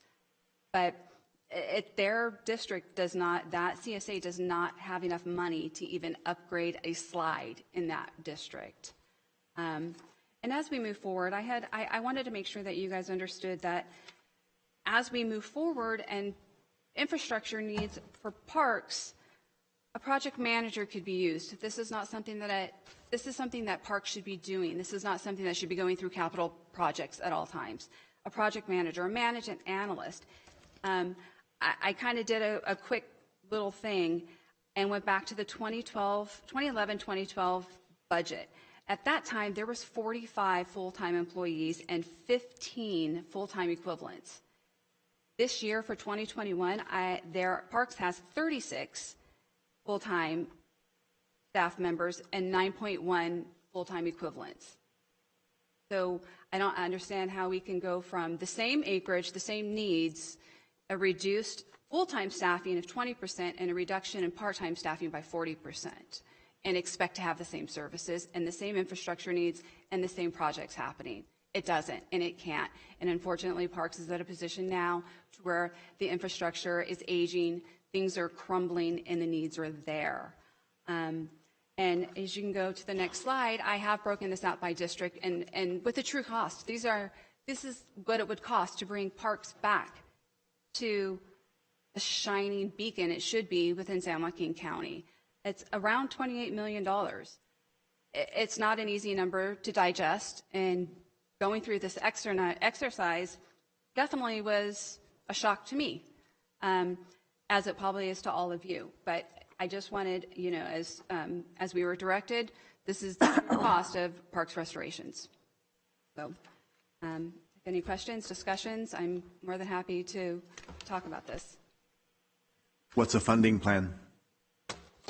At that point in time, we haven't been direct. We have looked at, obviously, through other options. We have looked at the possibility of a tax measure. We have looked at, or we're in the process of looking at, excuse me, I don't want to say we're finished. We have looked at grants. We are in the process of looking through capital projects and other funding measures. It's at this point in time, there's no answer. Right now, I'm just showing you the need, and we'll have to move forward as a group and as a county to get us from this need and start working through these projects. Ms. Cunningham, do you have any ideas on funding mechanisms that you would like to share, or a course of action that you might ask the board for us to take? Well, as we all recall, there was $60 million that was moved to the public improvement budget.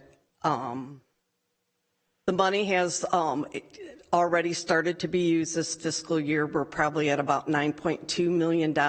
All of that has been, I think our CAO mentioned that earlier, a resource that's been utilized for homeless. We have $16.6 million in the current allocated public improvement budget for the 21-22 year. Overall, I would say we start off July 1 with about $180 million in the capital outlay budget. Some of that is programmed to the tune of about $76.4 million. We know that we did our 10-year facility master plan presentation to this board. We will be coming back end of September, beginning of October to present the 5-year capital improvement program with a spending recommendation to complete new construction over the next 5-year. Possibly we look at this holistically as part of that. There have been other ongoing requests. I know I've had several meetings with our CAO where I know that there's been several discussions in regards to purchasing buildings, the airport potentially needing some funding. We do have some county facility fee funds. As of July 1, I show that there was $45.5 million there. Those funds can get utilized for new construction as long as we can show growth and that it's being applied to the project from a growth perspective. So that being said, I think it needs to be looked at holistically beyond capital outlay. I'm not aware of any funds other than what Judy had recommended. In a higher level conversation, we talked about roughly as Jay and I walked through all the requests and everything that's there, maybe something in the tune of 10 million. But again, what I want to point out to this board is up front, our top 10 projects requires $273 million to complete the projects. So we know that at some point we're going to have to probably take on some additional debt, and that's why I suggest it's looked at holistically. I would hate to say, oh, we're going to give parks $28 million, and then we would be looking at, we can't do some of the things that we need to do with some of the new construction. And these buildings are 50, 60 years old, where we are band-aiding them on an annual basis and spending a significant amount of money. So I would propose that we look at it holistically. Understood. County Council, CAO Wilverding, I have a question for you. The position for county auditor is still vacant, is that correct? Has there been a recruitment process to fill that position? No, there's currently no recruitment process for that position. As you may recall, you had asked about that a few weeks ago. I did check in with department management from the Auditor Controller's Office, and they had suggested to me that they would prefer to wait until the election, given that the nominating period will be coming up in a handful of months. So more than a year from now, or would somebody win that position? Could somebody win that position next June, 11 months from now, or 8, I guess 10 months from now? Or is it something that goes to the general election? How's that process work? What's the earliest, if we went this approach, what's the earliest that position would be filled? I'm going to answer that in 3 parts.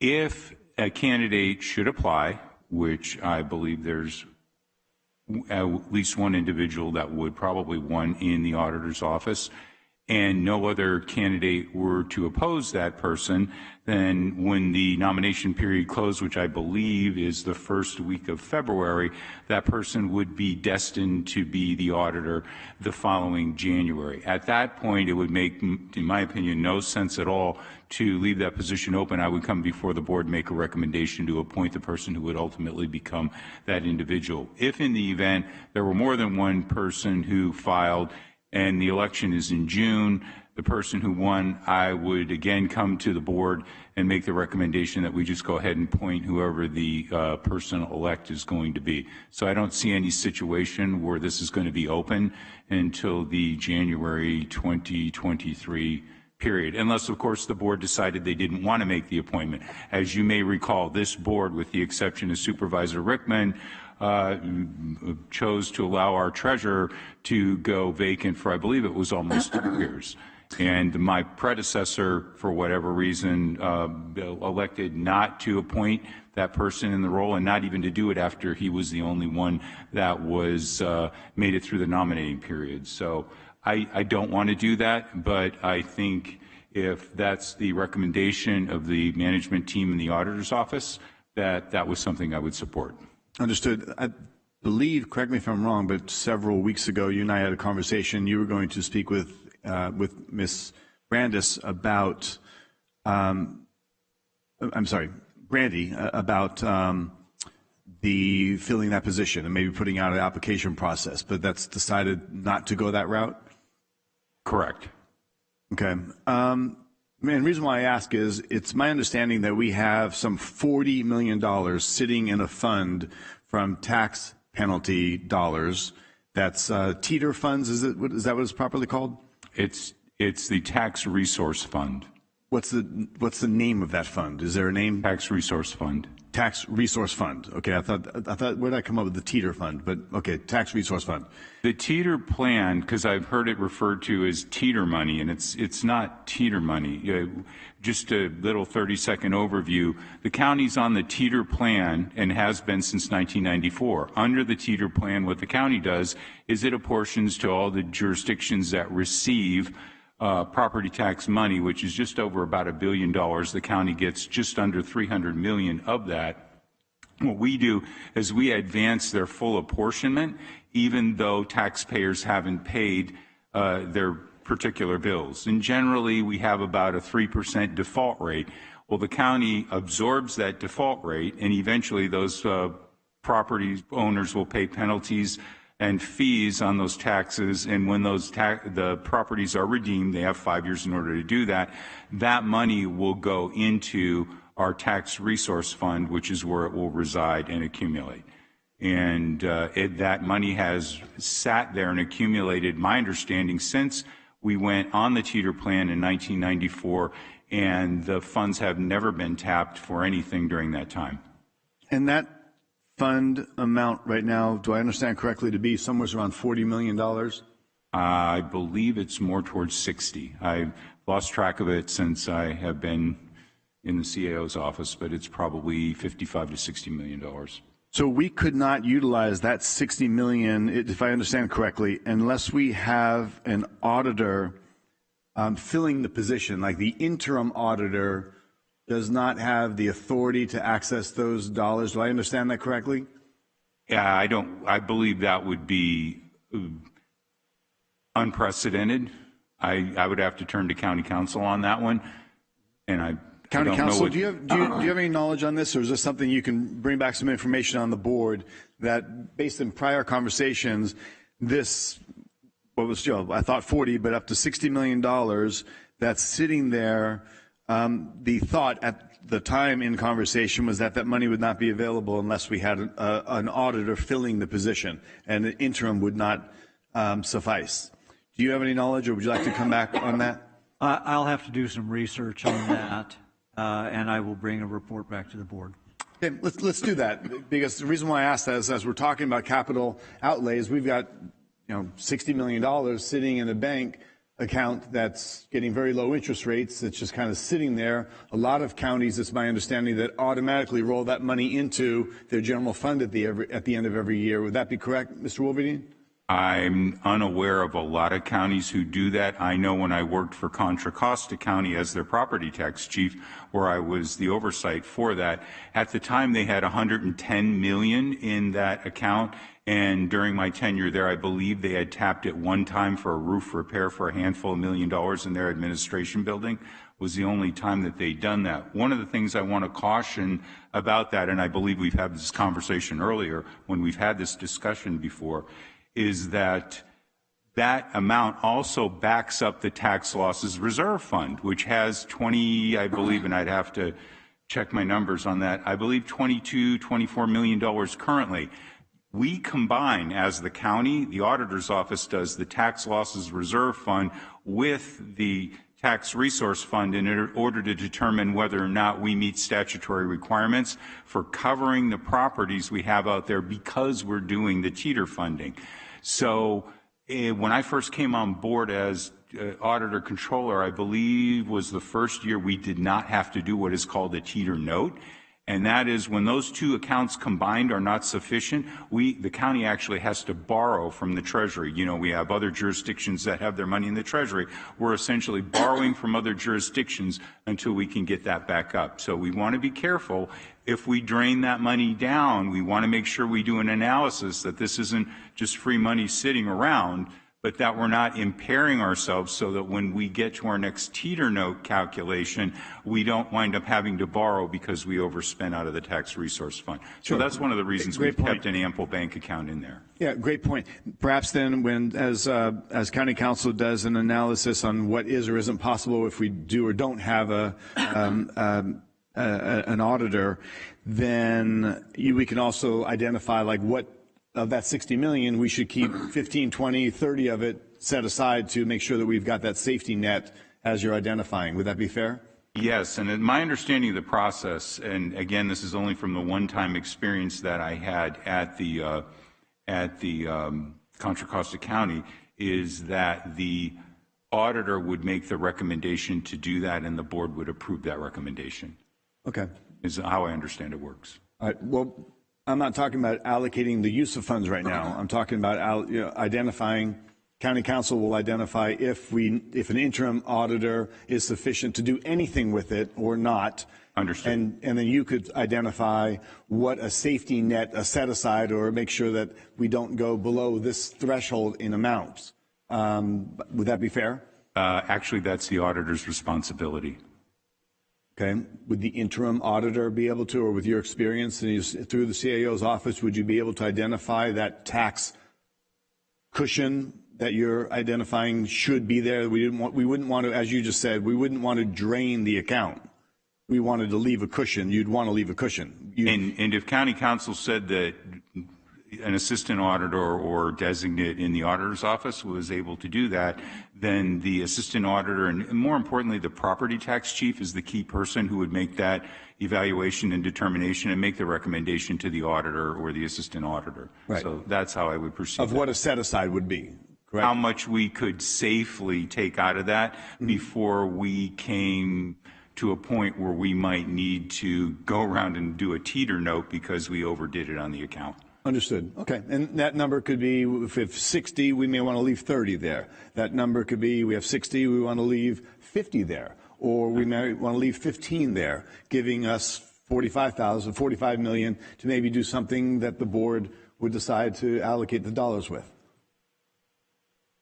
Yep. That would be possible. Okay, would thank be you. I just wanted definitely to possible. run that by you as the possibilities. Any questions or comments from the board? Supervisor Vice Chair Nguyen. I want to thank both of you for your presentation. Parks, as we've talked about, are really an integral part of our family culture in regards to having families the opportunity to get outdoors and enjoy certainly the facilities that we have. You had talked about the obviously Mickey Grove in my district, and the major concerns is the collapse basically of the infrastructure, the water and the sewage. So I think, as we've talked, without a repair, replacement, or addition, obviously, in the connections, Mickey Grove is pretty much dead as far as any kind of expansion, certainly for the current operations, et cetera. And I know that there's been discussions in regards to some other exhibit buildings that may be added there, but without those upgrades, it would be almost impossible to service those particular facilities. So I think it's important, and I know that Supervisor Elliott before Supervisor Rickman always talked about the need for a park in District 5, and I understand that. But I think that overall, parks from a city that has 22 parks that saw the advantage of families having those neighborhood parks, Michelin Park, all those things, that certainly Supervisor Villapudra with his, activities there off Arch Road has a great potential for expansion and growth. So again, I think there's a lot of opportunities in that area, and I would certainly like this board to seriously consider funding those, because as the CEO Wilverding talks about, this is essentially one-time money, and who knows when the next opportunity will arise to not just build something, but to fix something that we currently have. And that's always been my concern is governments, politicians always like to build things because they can do the ribbon cuttings, they can get all the credit and all those things, when in fact it's our infrastructure that's falling apart that needs to be taken care of first, and I think that's really the key. So again, thank you for the presentation. I appreciate the statistics in regards to it's not only the dollar amount, but the priorities. And again, those are things that we really need to look at seriously. So in all 5 districts, not just mine.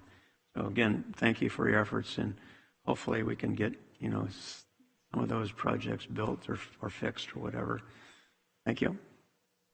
Supervisor Miller, anything to add or questions? No, just thank you for the excellent report. All right, thank you. Moving on then. Here, can I say a few words? Oh, I'm sorry, Supervisor Rickman. Forgot all about me. Thank you, Chair. And just to piggyback off Supervisor Nguyen's comment about Mickey Grove, the sewer over there, can't we use the state and local fiscal recovery funds, portion of the $70 million that we got? Because there is a category in there that talks about infrastructure, and it happens to do with water or sewer. How would that should be able to apply toward that specific project? I would think. I mean, we have the money. It might. So at least what I did this seminar, and one of the categories was water or sewer. I mean, I think that's something to look into, and that would money that we could use. And I agree with Supervisor Nguyen, and thank you both for outstanding job that you do. Parks are huge. I mean, I love parks. COVID-19 pretty much put parks in the front. People just thought of them as a leisure activity, but they're just more than that. They're a lifestyle. If we didn't have all these different parks in this last 18 months, people would have been in trouble. So they are important. They're part of our communities. So whatever we can do for that.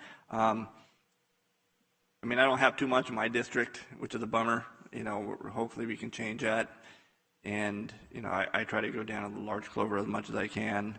And, it's just it's ridiculous. I mean, it's been there since, what, 74, 75, 76, around that area. And you talked about, the income there, $6,000 a year. Yeah, what do you expect? I mean, are you going to go down there? I know the seniors use it, which is awesome for bingo and stuff like that. And that's something we need to rehabilitate. And I think we should be able to look into, the state and local recovery funds. Public health is another category on that. And you should be able to, I would think, be able to tie public health into some aspects of parks. For example, large clover, you should be able to, I could see you tying that in there because, that's where, we give our food away, shelter and so on. So that should be a mechanism that we can get funding for that. But thank you very much. Only thing I'm disappointed in is that, you promised me that you had the money when you came up here to build my park. So we're waiting to hear back from the state. No, I there haven't. might be a nice big grant coming this way. Hey, I appreciate all your hard work. It's awesome. I know I've been a pest, but I have spoken to Assembly Member Villapudua, and he is, looking for funding for us. So, hopefully he'll, I know he's working hard on it, and hopefully he'll come through and give us a nice big present. We'll wait and see. Thank you. So thank you both very much. Thank you. Through the chair, I'd like to make the suggestion that we know we're going to be bringing back the capital 5-year strategic plan for approved spending and what's going to happen from a construction perspective. We have been working on the 5-year park strategic plan. It would almost make sense that we bring it back together and that we make recommendations as far as maybe make some suggestions on different tiers, like if we got 10 million, here's 1 through 5 from a priority perspective. Here's why we would recommend these as a priority, and just come back with some high-level recommendations and some identified specific funding of where we would get it from. Like, hopefully we have the answer from the state on the money that we've been working with them to get for South County Park, and give a little bit of detail on what it means. For example, South County Park, we do have to build that park. That park was initiated by using bonds it needs to be in exchange for us building a South County Regional Park. So some of those things we could point out as far as why we prioritize them and what it means from that broader perspective, and bring it back together as a set plan with the capital improvement plan. Question, do you know of any language that's in the stimulus or the infrastructure bill that this infrastructure bill that they're debating and supposedly, I think, passing today? Is there anything in the infrastructure bill about parks and anything that's related to these necessities? I understand from first glance, and I am not an expert, and this is very high level, roads, bridges, broadband fell under that. Okay. I don't know if it goes, again, it's just coming out, and we know as they put it together, what it exactly can get used for will morph as it moves along. But those are the high 3 that I remember seeing. Okay, but it's 1,000+ pages, so we certainly can look at it. Yes. Yeah. Okay, understood. And that's apparently forthcoming, so that'll be fine. We are going to adjourn at this time into closed session and complete our last discussion item when we come back. In consideration for the time of legal counsel. Supervisor, before we go into closed session. Yes. Under Government Code 54954.2B3, the board by a 2/3 vote may add an item to the agenda, provided that the item requires immediate action and arose after the posting of the agenda. We met in closed session on the 28th. There is additional information that came to my attention on Friday, which was after the agenda was posted, which does give rise to a significant exposure to litigation under 54956.9D3. I'm asking that the board vote to add that to the agenda so that we can have that discussion in closed session. In closed session? Yes. Okay, so you need a motion? A motion and a second and a vote here. All right, so moved. Second. Are we good with this? 3 people voting on this right now? It would be better if Supervisor Rickman was out here, but if 3 is what we've got, then 3 is what we'll deal with. Okay, well, let's see what we have now.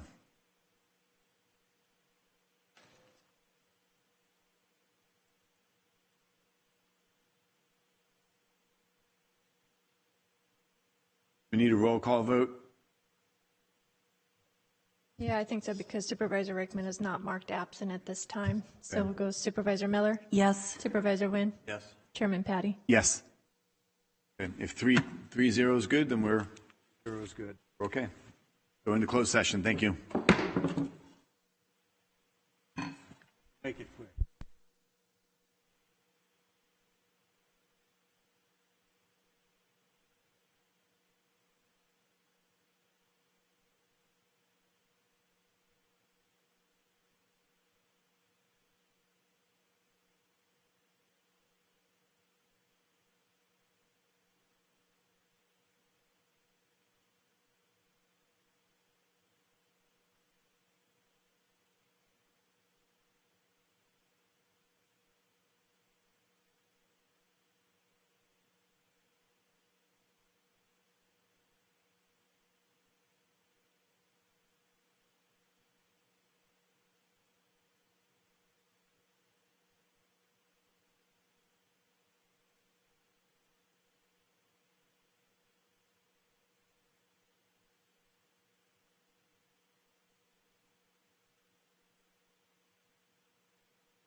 We are back from closed session. County Council, anything to report?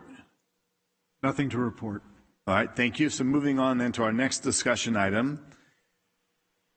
We have, let's see, I think the only thing up we have is oral presentation on the gubernatorial election process in San Joaquin County. Mr. Erdman is back as the interim register of voters.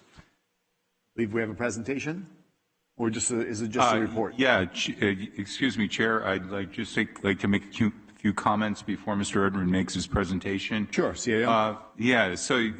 Our interim ROV, Austin Erdman, he'd like to provide an update on the recall election status. And we thought this was important given the recent changes in the ROV office. And many of you may remember Austin. I see you certainly do. He was our ROV until his retirement in 2017. So given the departure of our previous ROV in February this year, I contracted Mr. Erdman in May to kind of see us through everything. And so Mr. Erdman's contracted through the recall election.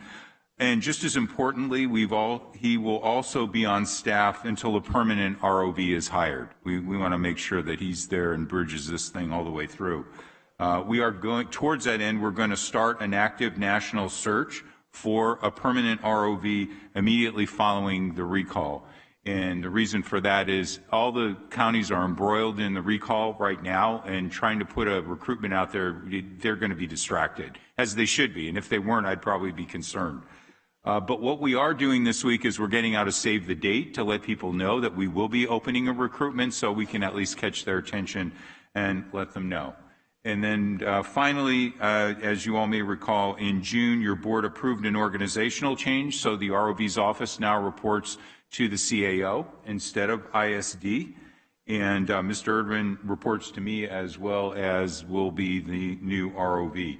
And so that organizational change will be recruiting at a director level position when we go after that. And with that, I'd like to now turn it over to Austin and to do his presentation. Thank you. Okay. On Saturday, September 14th, 2021, California voters will decide whether to recall Governor Gavin Newsom, and if so, who will take his place. This recall election will be the fourth gubernatorial recall election held in the United States ever, second in California. 46 candidates made it on the ballot with the additional space for a certified candidate. And you'll notice also in your package that you have in front of you, you'll have the package that we mailed out. You can take a look at that. And the official certified list had to come through the Secretary of State to qualify for a gubernatorial election. The two questions that'll be on there will be whether to recall Mr. Newsom, and then if so, the 46 candidates plus the write-in that's allowed.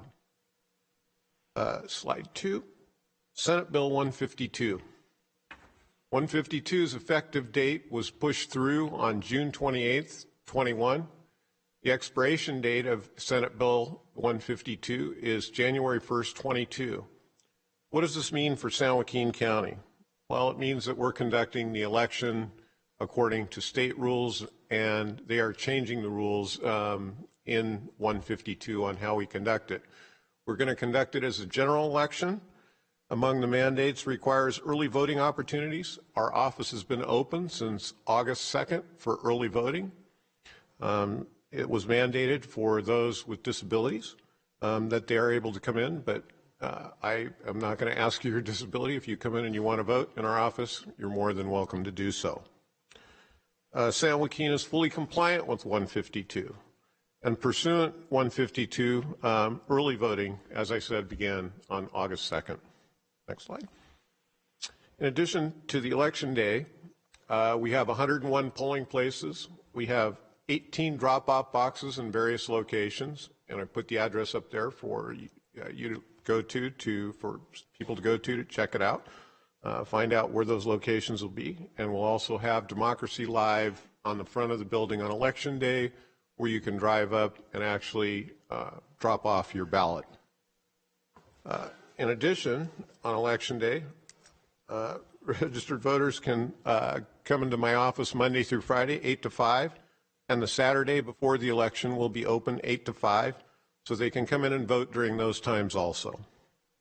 Voting machines will be available for voters with disabilities and will also be available at every polling place on Election Day. Ballots for the uniform and military and overseas were sent out on July 30th, so they're already gone. We're beginning to get those ballots back. Every registered voter in San Joaquin County will receive a mail-in ballot per 152. Those will be mailed out on August 16th. 18 drop-off boxes will be located throughout, again, San Joaquin County, and I'm trying to distribute these so that they're in each one of your respective districts and that you can reach them. The polling place and drop-off locations will be listed also in your voter information guide. And you'll notice in this packet that I have given each one of you, this is all you're going to receive this year. In this packet, you actually have your sample ballot, your voter information guide, and everything that you need to vote, including the party endorsements. And you can see this up here on the screen above, and your return envelope. So if there's a COVID outbreak or there's any issues, please mail in your ballots early. Things aren't going to change on this ballot like they do in a presidential. So these are the questions that have now been on the ballot. Those people that have qualified on the ballot will still be there on Election Day. We'll count the ballots out at the ROV warehouse after the polls close on election night. And the California election law has changed with 152, which will allow us to start processing vote-by-mail ballots on Monday, August 23rd, 15 business days before the election. You should have a sample ballot with your agenda information, and that's on here. You have everything here. You have your official ballot. You have your sample ballot. So if you open it, when you open your I voted sticker here, where your I voted, you'll notice you have your official ballot behind your information. Ballot packet includes the outer envelope, return envelope, voter information guide, party endorsement, sample ballot, official ballot, and an I voted sticker. All official ballot package, which are being mailed to the voters starting August 16th, will include these items. Everything will be in the mail on August 16th. I will drop 89,000 vote by mails on August 16th. They're printed and ready to go. Everyone should open their mail ballot packet as soon as they receive them and review your choices and vote. Please take it seriously. This is important in California, and it's important about some of the things that were discussed with this board earlier, and it's important to vote regardless whether your choice is someone else or to recall. Also on your ballot, if you don't vote for a recall, at least vote for someone on the back. If you decide not to choose that, it still counts if you vote for someone on your ballot without voting for the first portion of the recall.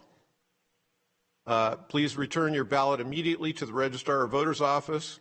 The voter must sign and return their envelope and ensure they are postmarked no later than September 14th, 2021, and for the vote to be counted. Slide 5. The state of California is paying for this election.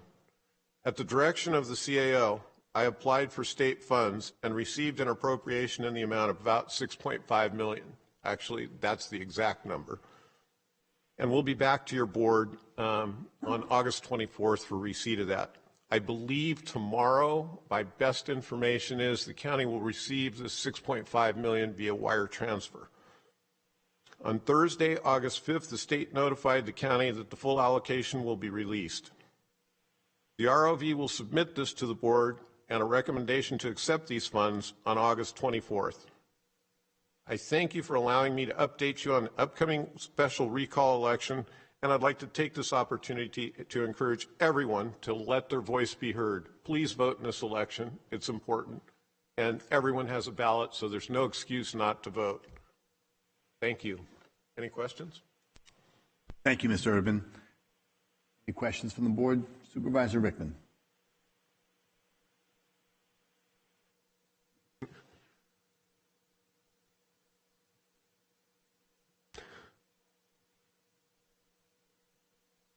All right. Supervisor Wynn, any questions? It's good seeing you again. I think the Great to see you guys. last time I saw you, we across the table from a crab feed in London. There you go. But anyway, there was some talk in the last election in regards to using of maybe black felt pens to mark the ballot because it says black ink. Mm-hmm. And there was some question in regards to, maybe that would invalidate it because it would bleed through and then it would show up on the other side or whatever. Is that the case? I mean, should people not use felt tip pens, use black ink? Actually, use whatever markers you want. Black tip, felt tip, whatever is fine, except for pencil. Please don't use pencil. Our machines don't count pencil well, and so they'll be pulled and looked at to determine what kind of vote that is, and then usually we will dupe that ballot so that it correctly counts. The other issue in the last election was the timeliness of the returns. What's your estimate in regards to being able, because, a lot of precincts or counties or whatever, can get those results fairly quickly, and it took weeks in this county. I'm sure that's been discussed maybe with the CEO's office or whoever, but is there a plan to ensure that as you receive the ballots, they are counted quickly and we at least get a tentative number, before midnight? Absolutely. I plan on being done by midnight, 1 o'clock. I should be finished with counting the votes. I've set it all up. It's a matter of equipment, people, time to set this up. It's just a matter of experience to get it done on time. So we're definitely set up. We will be done probably around noon, 1 o'clock. I'm hoping in the morning. We'll be done by by midnight if, in fact, we don't have any precincts that hide the ballots or, misplace the ballots. If we get them all in, which we've streamlined, we should easily be done by midnight. Is there, I haven't read the current, process, but do we still have that 3-day window after the election to process ballots as long as they're postmarked? It changed under SB 152 to 7 days. So yes, there's a 7-day window that we receive ballots afterwards that we still have to count. Yes, as long as they're postmarked by election day. Got it. Okay. All right. And okay. So if they are received on the 8th day, I'm assuming they will not be counted. Is that correct? That is correct. Okay. And but we usually do through the chair. Supervisor, we usually do a sweep at the post offices prior to, so we make sure that there's no, under my rule, I'll definitely do a sweep at the post offices, West Sacramento as well as Stockton area to make sure that there's no ballots there. But again, we can't go into mail trucks and make sure that they're not there.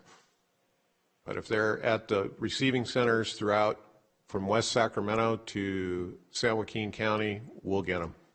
Okay, so what you're saying is essentially that in that sweep, everything that you acquire, everything you pick up, will be counted, but anything received after that sweep will not be counted. Is that correct?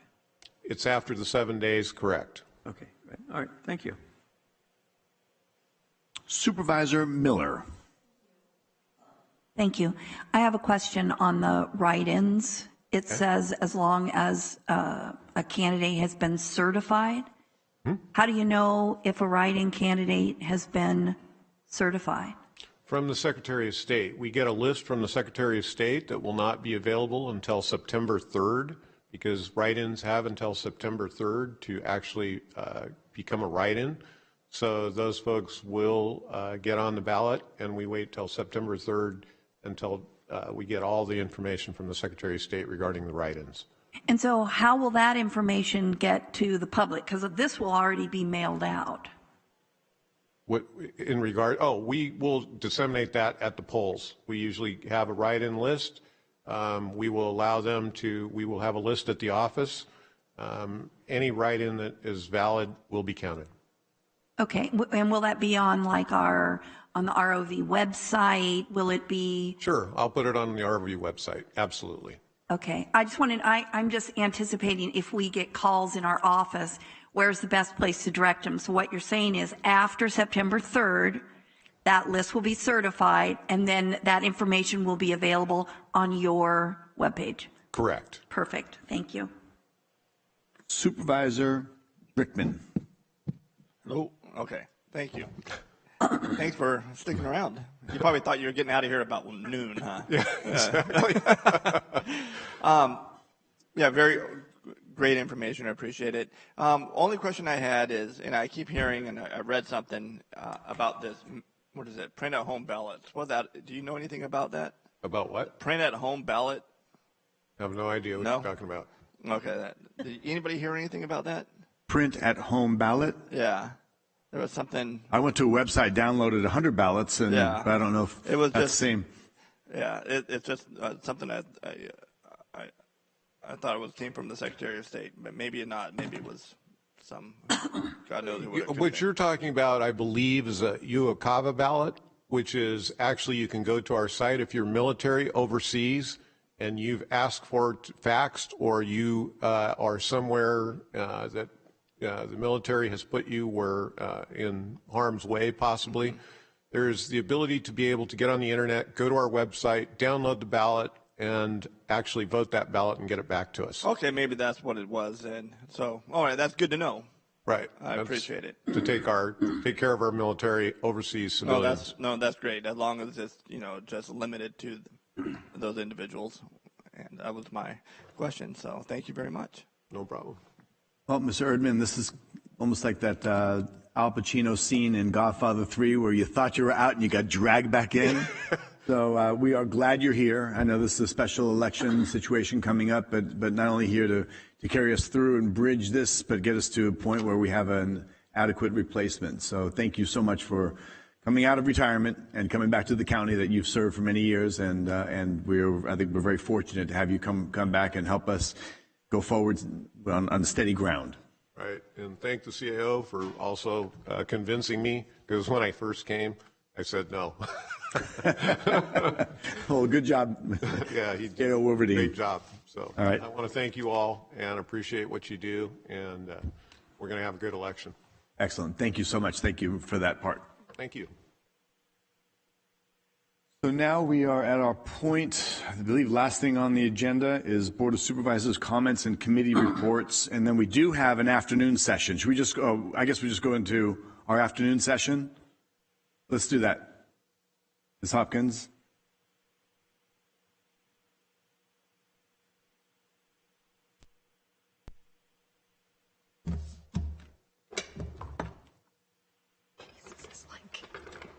I understand you have a 10-minute presentation for us. If that. Okay. So, good afternoon, Chair Patty, members of the board, CAO Wilverding, and County Councilor Miles. We are here this afternoon to do the last quarter service awards. So as this board is aware, HR is proud to be part of the County Service Award Program, and that what we're trying to do is recognize employees at their milestone period, starting at 10 years up to 40 years of service to our community in 5-year increments. We actually have a 40-year service award this afternoon to present to the Board of Supervisors.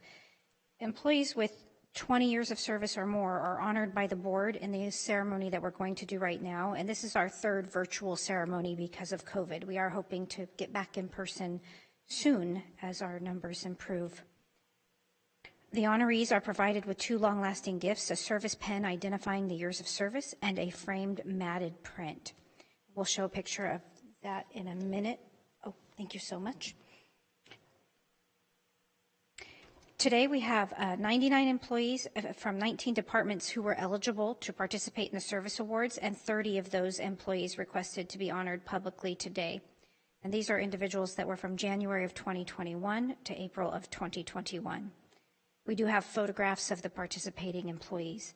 Retirees are also recognized during our service award program. There were 32 eligible retirees from 14 departments, and 2 were requested to be recognized today.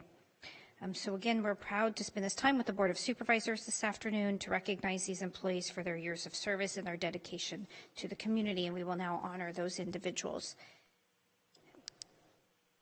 Starting with our retirees from January and February of 2021, congratulations on your retirement. We have 20 years of service, Ali Anat from San Joaquin General Hospital. And our second retiree today is Gina Argonona from the Human Services Agency with 18 years of service. This is a sample of the frame print that we mentioned a minute ago that our employees may choose from. Moving on to our employees with their service awards, our 40 years of service is Teresa Johnson from the Human Services Agency. We have two individuals with 35 years of service, Richard Abon from the Assessor Recorder County Clerk, and Dwayne Sabinano from Public Works. 30 years of service, Lessa Asher from the Human Services Agency, Soledad Gutierrez Flores from Child Support Services,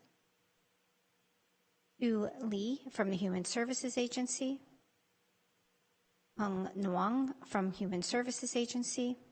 Then moving on to 25 years of service, Rose Cardoso from the Public Defender's Office, Mark Castillo from the District Attorney's Office, James Hart from Public Works, Anna Nunez from Public Health Services, 20 years of service. This is our last group for this afternoon.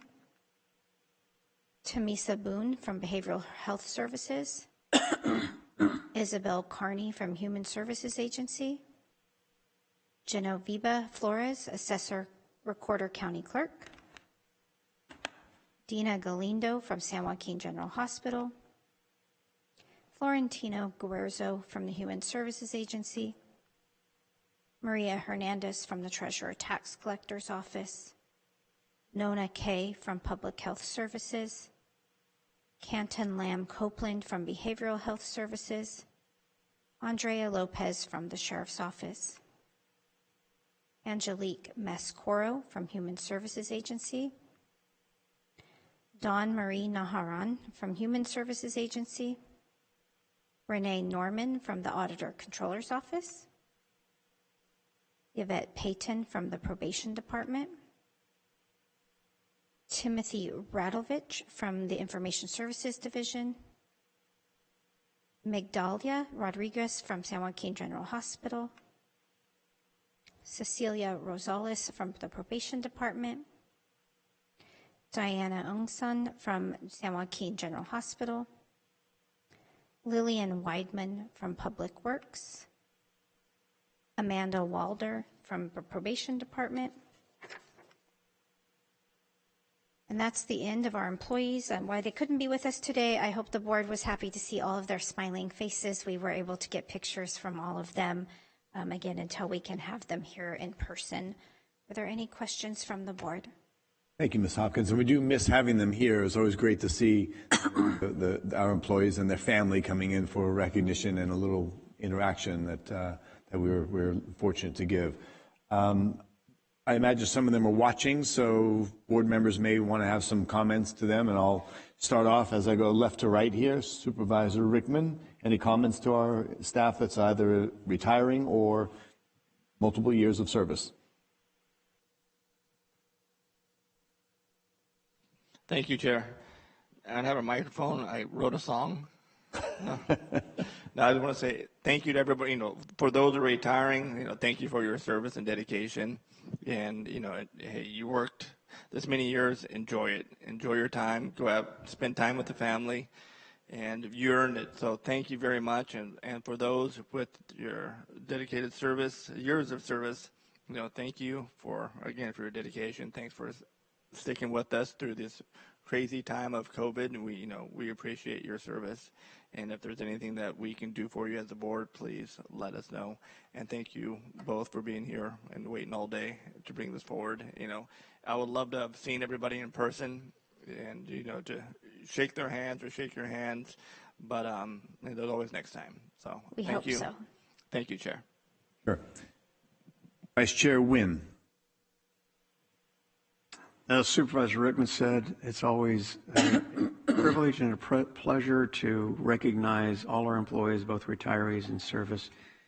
As I've said time and again at these recognition ceremonies, is that they all are the backbone of the county. It is not us sitting up here, it is them on a daily basis, which represent us and provide service to our residents. And I'm extremely proud of all of them in regards to the service. And I would say that I probably receive compliments at least 10-to-1 over complaints, which is saying something for government employees, because a lot of people just want to complain about government and certainly their employees who they think are not doing the job. So anyway, I want to thank them all for their service, and not just those, but all of our employees who continue to go out there on a daily basis and do a fantastic job in taking care of the public that we represent. So thank you.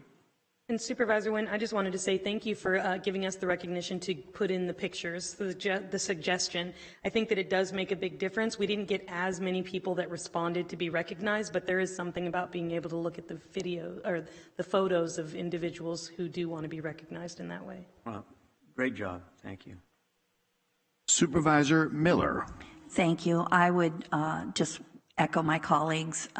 Many thanks for all of our employees.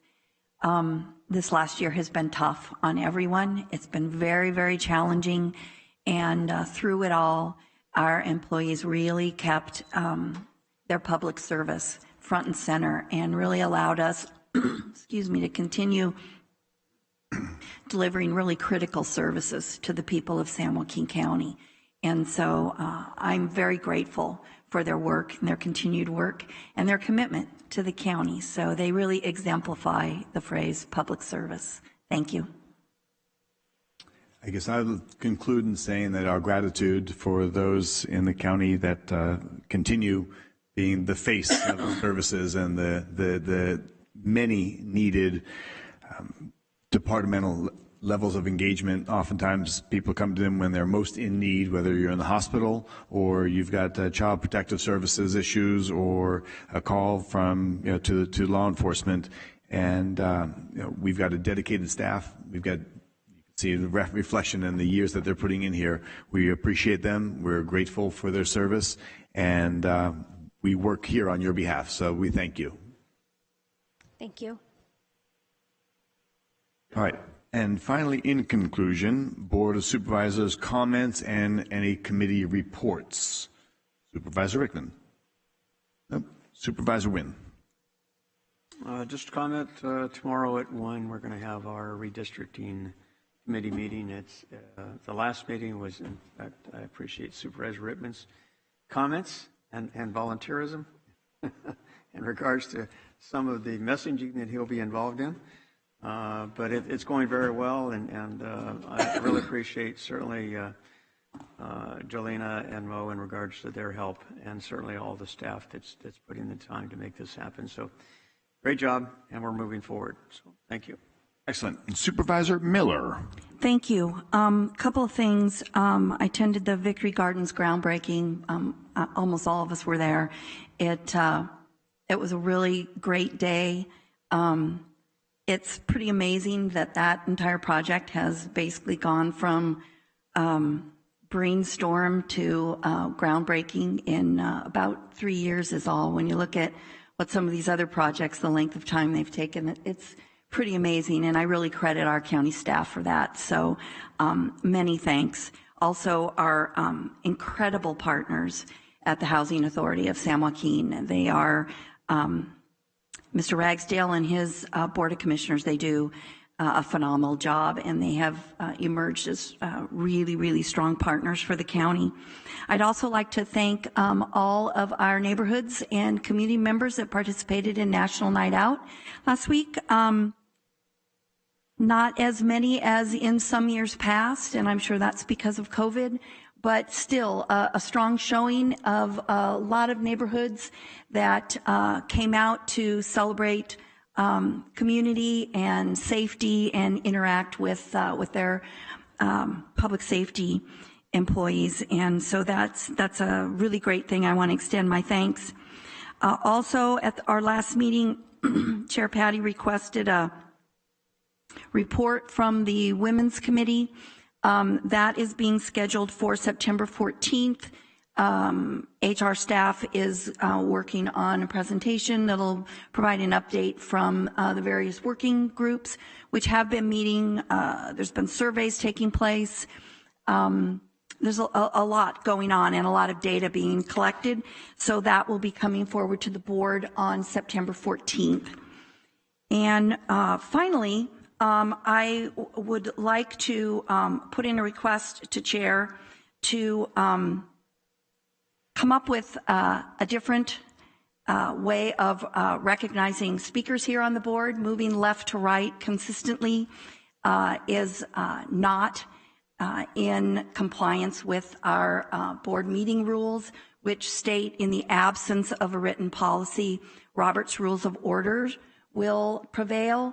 Robert's Rules of Order essentially state that the chair will tally either hands raised or, in some very old versions of Robert's Rules of Order, members stood to be recognized, and then a list is compiled and you work through the list. I realize it's a little more cumbersome, but since it appears that my button consistently doesn't work on any items to speak, that the only fair way is to drop back to Robert's Rules of Order and go to manual recognition, which many agencies use anyways because they don't have electronic systems in the first place. So that would be my request for Chair to work through County Council if necessary, but the Clerk of the Board to help facilitate that process. Thank you. That's all I have today. All right. I'd like to share that, as noted, National Night Out on August 3rd was a wonderful opportunity to engage in the community. I'd like to thank the Sheriff's Department, Manteca Police Department, and Stockton Police Department. We were able to cover as many events in and through my district as we were able to get to.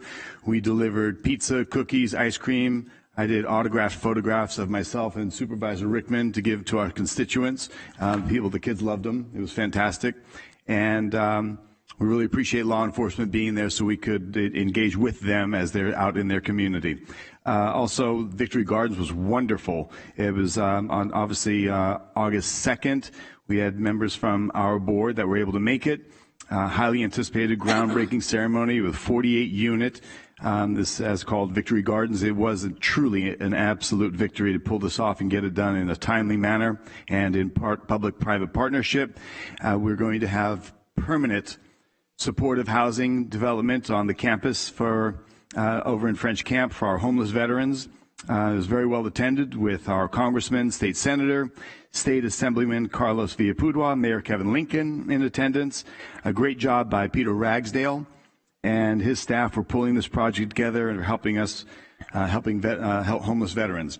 Also want to recognize Assemblyman Carlos Villapudua was able to, right adjacent to my district is an area called, a center called Oasis Center. And thanks to Assemblyman Villapudua's efforts, he was able to bring a $5 million grant to the Oasis Center. In this past year, especially during COVID, they served over 100,000 plus meals, hundreds of kids and citizens getting daily food support and mentoring on a daily basis. Thanks to these efforts and these dollars, there will be an expansion of more services and additional, addressing additional needs in the community. So it's very much appreciated. It was a tremendous boost bringing in that $5 million allocation to the Oasis Center. So appreciate our Assemblyman working hard on a diligent basis and bringing measurable actions back to our community. With that said, I think we'll be adjourned until next date of our meeting, Madam Clerk? August 24th. August 24th. Thank you.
you.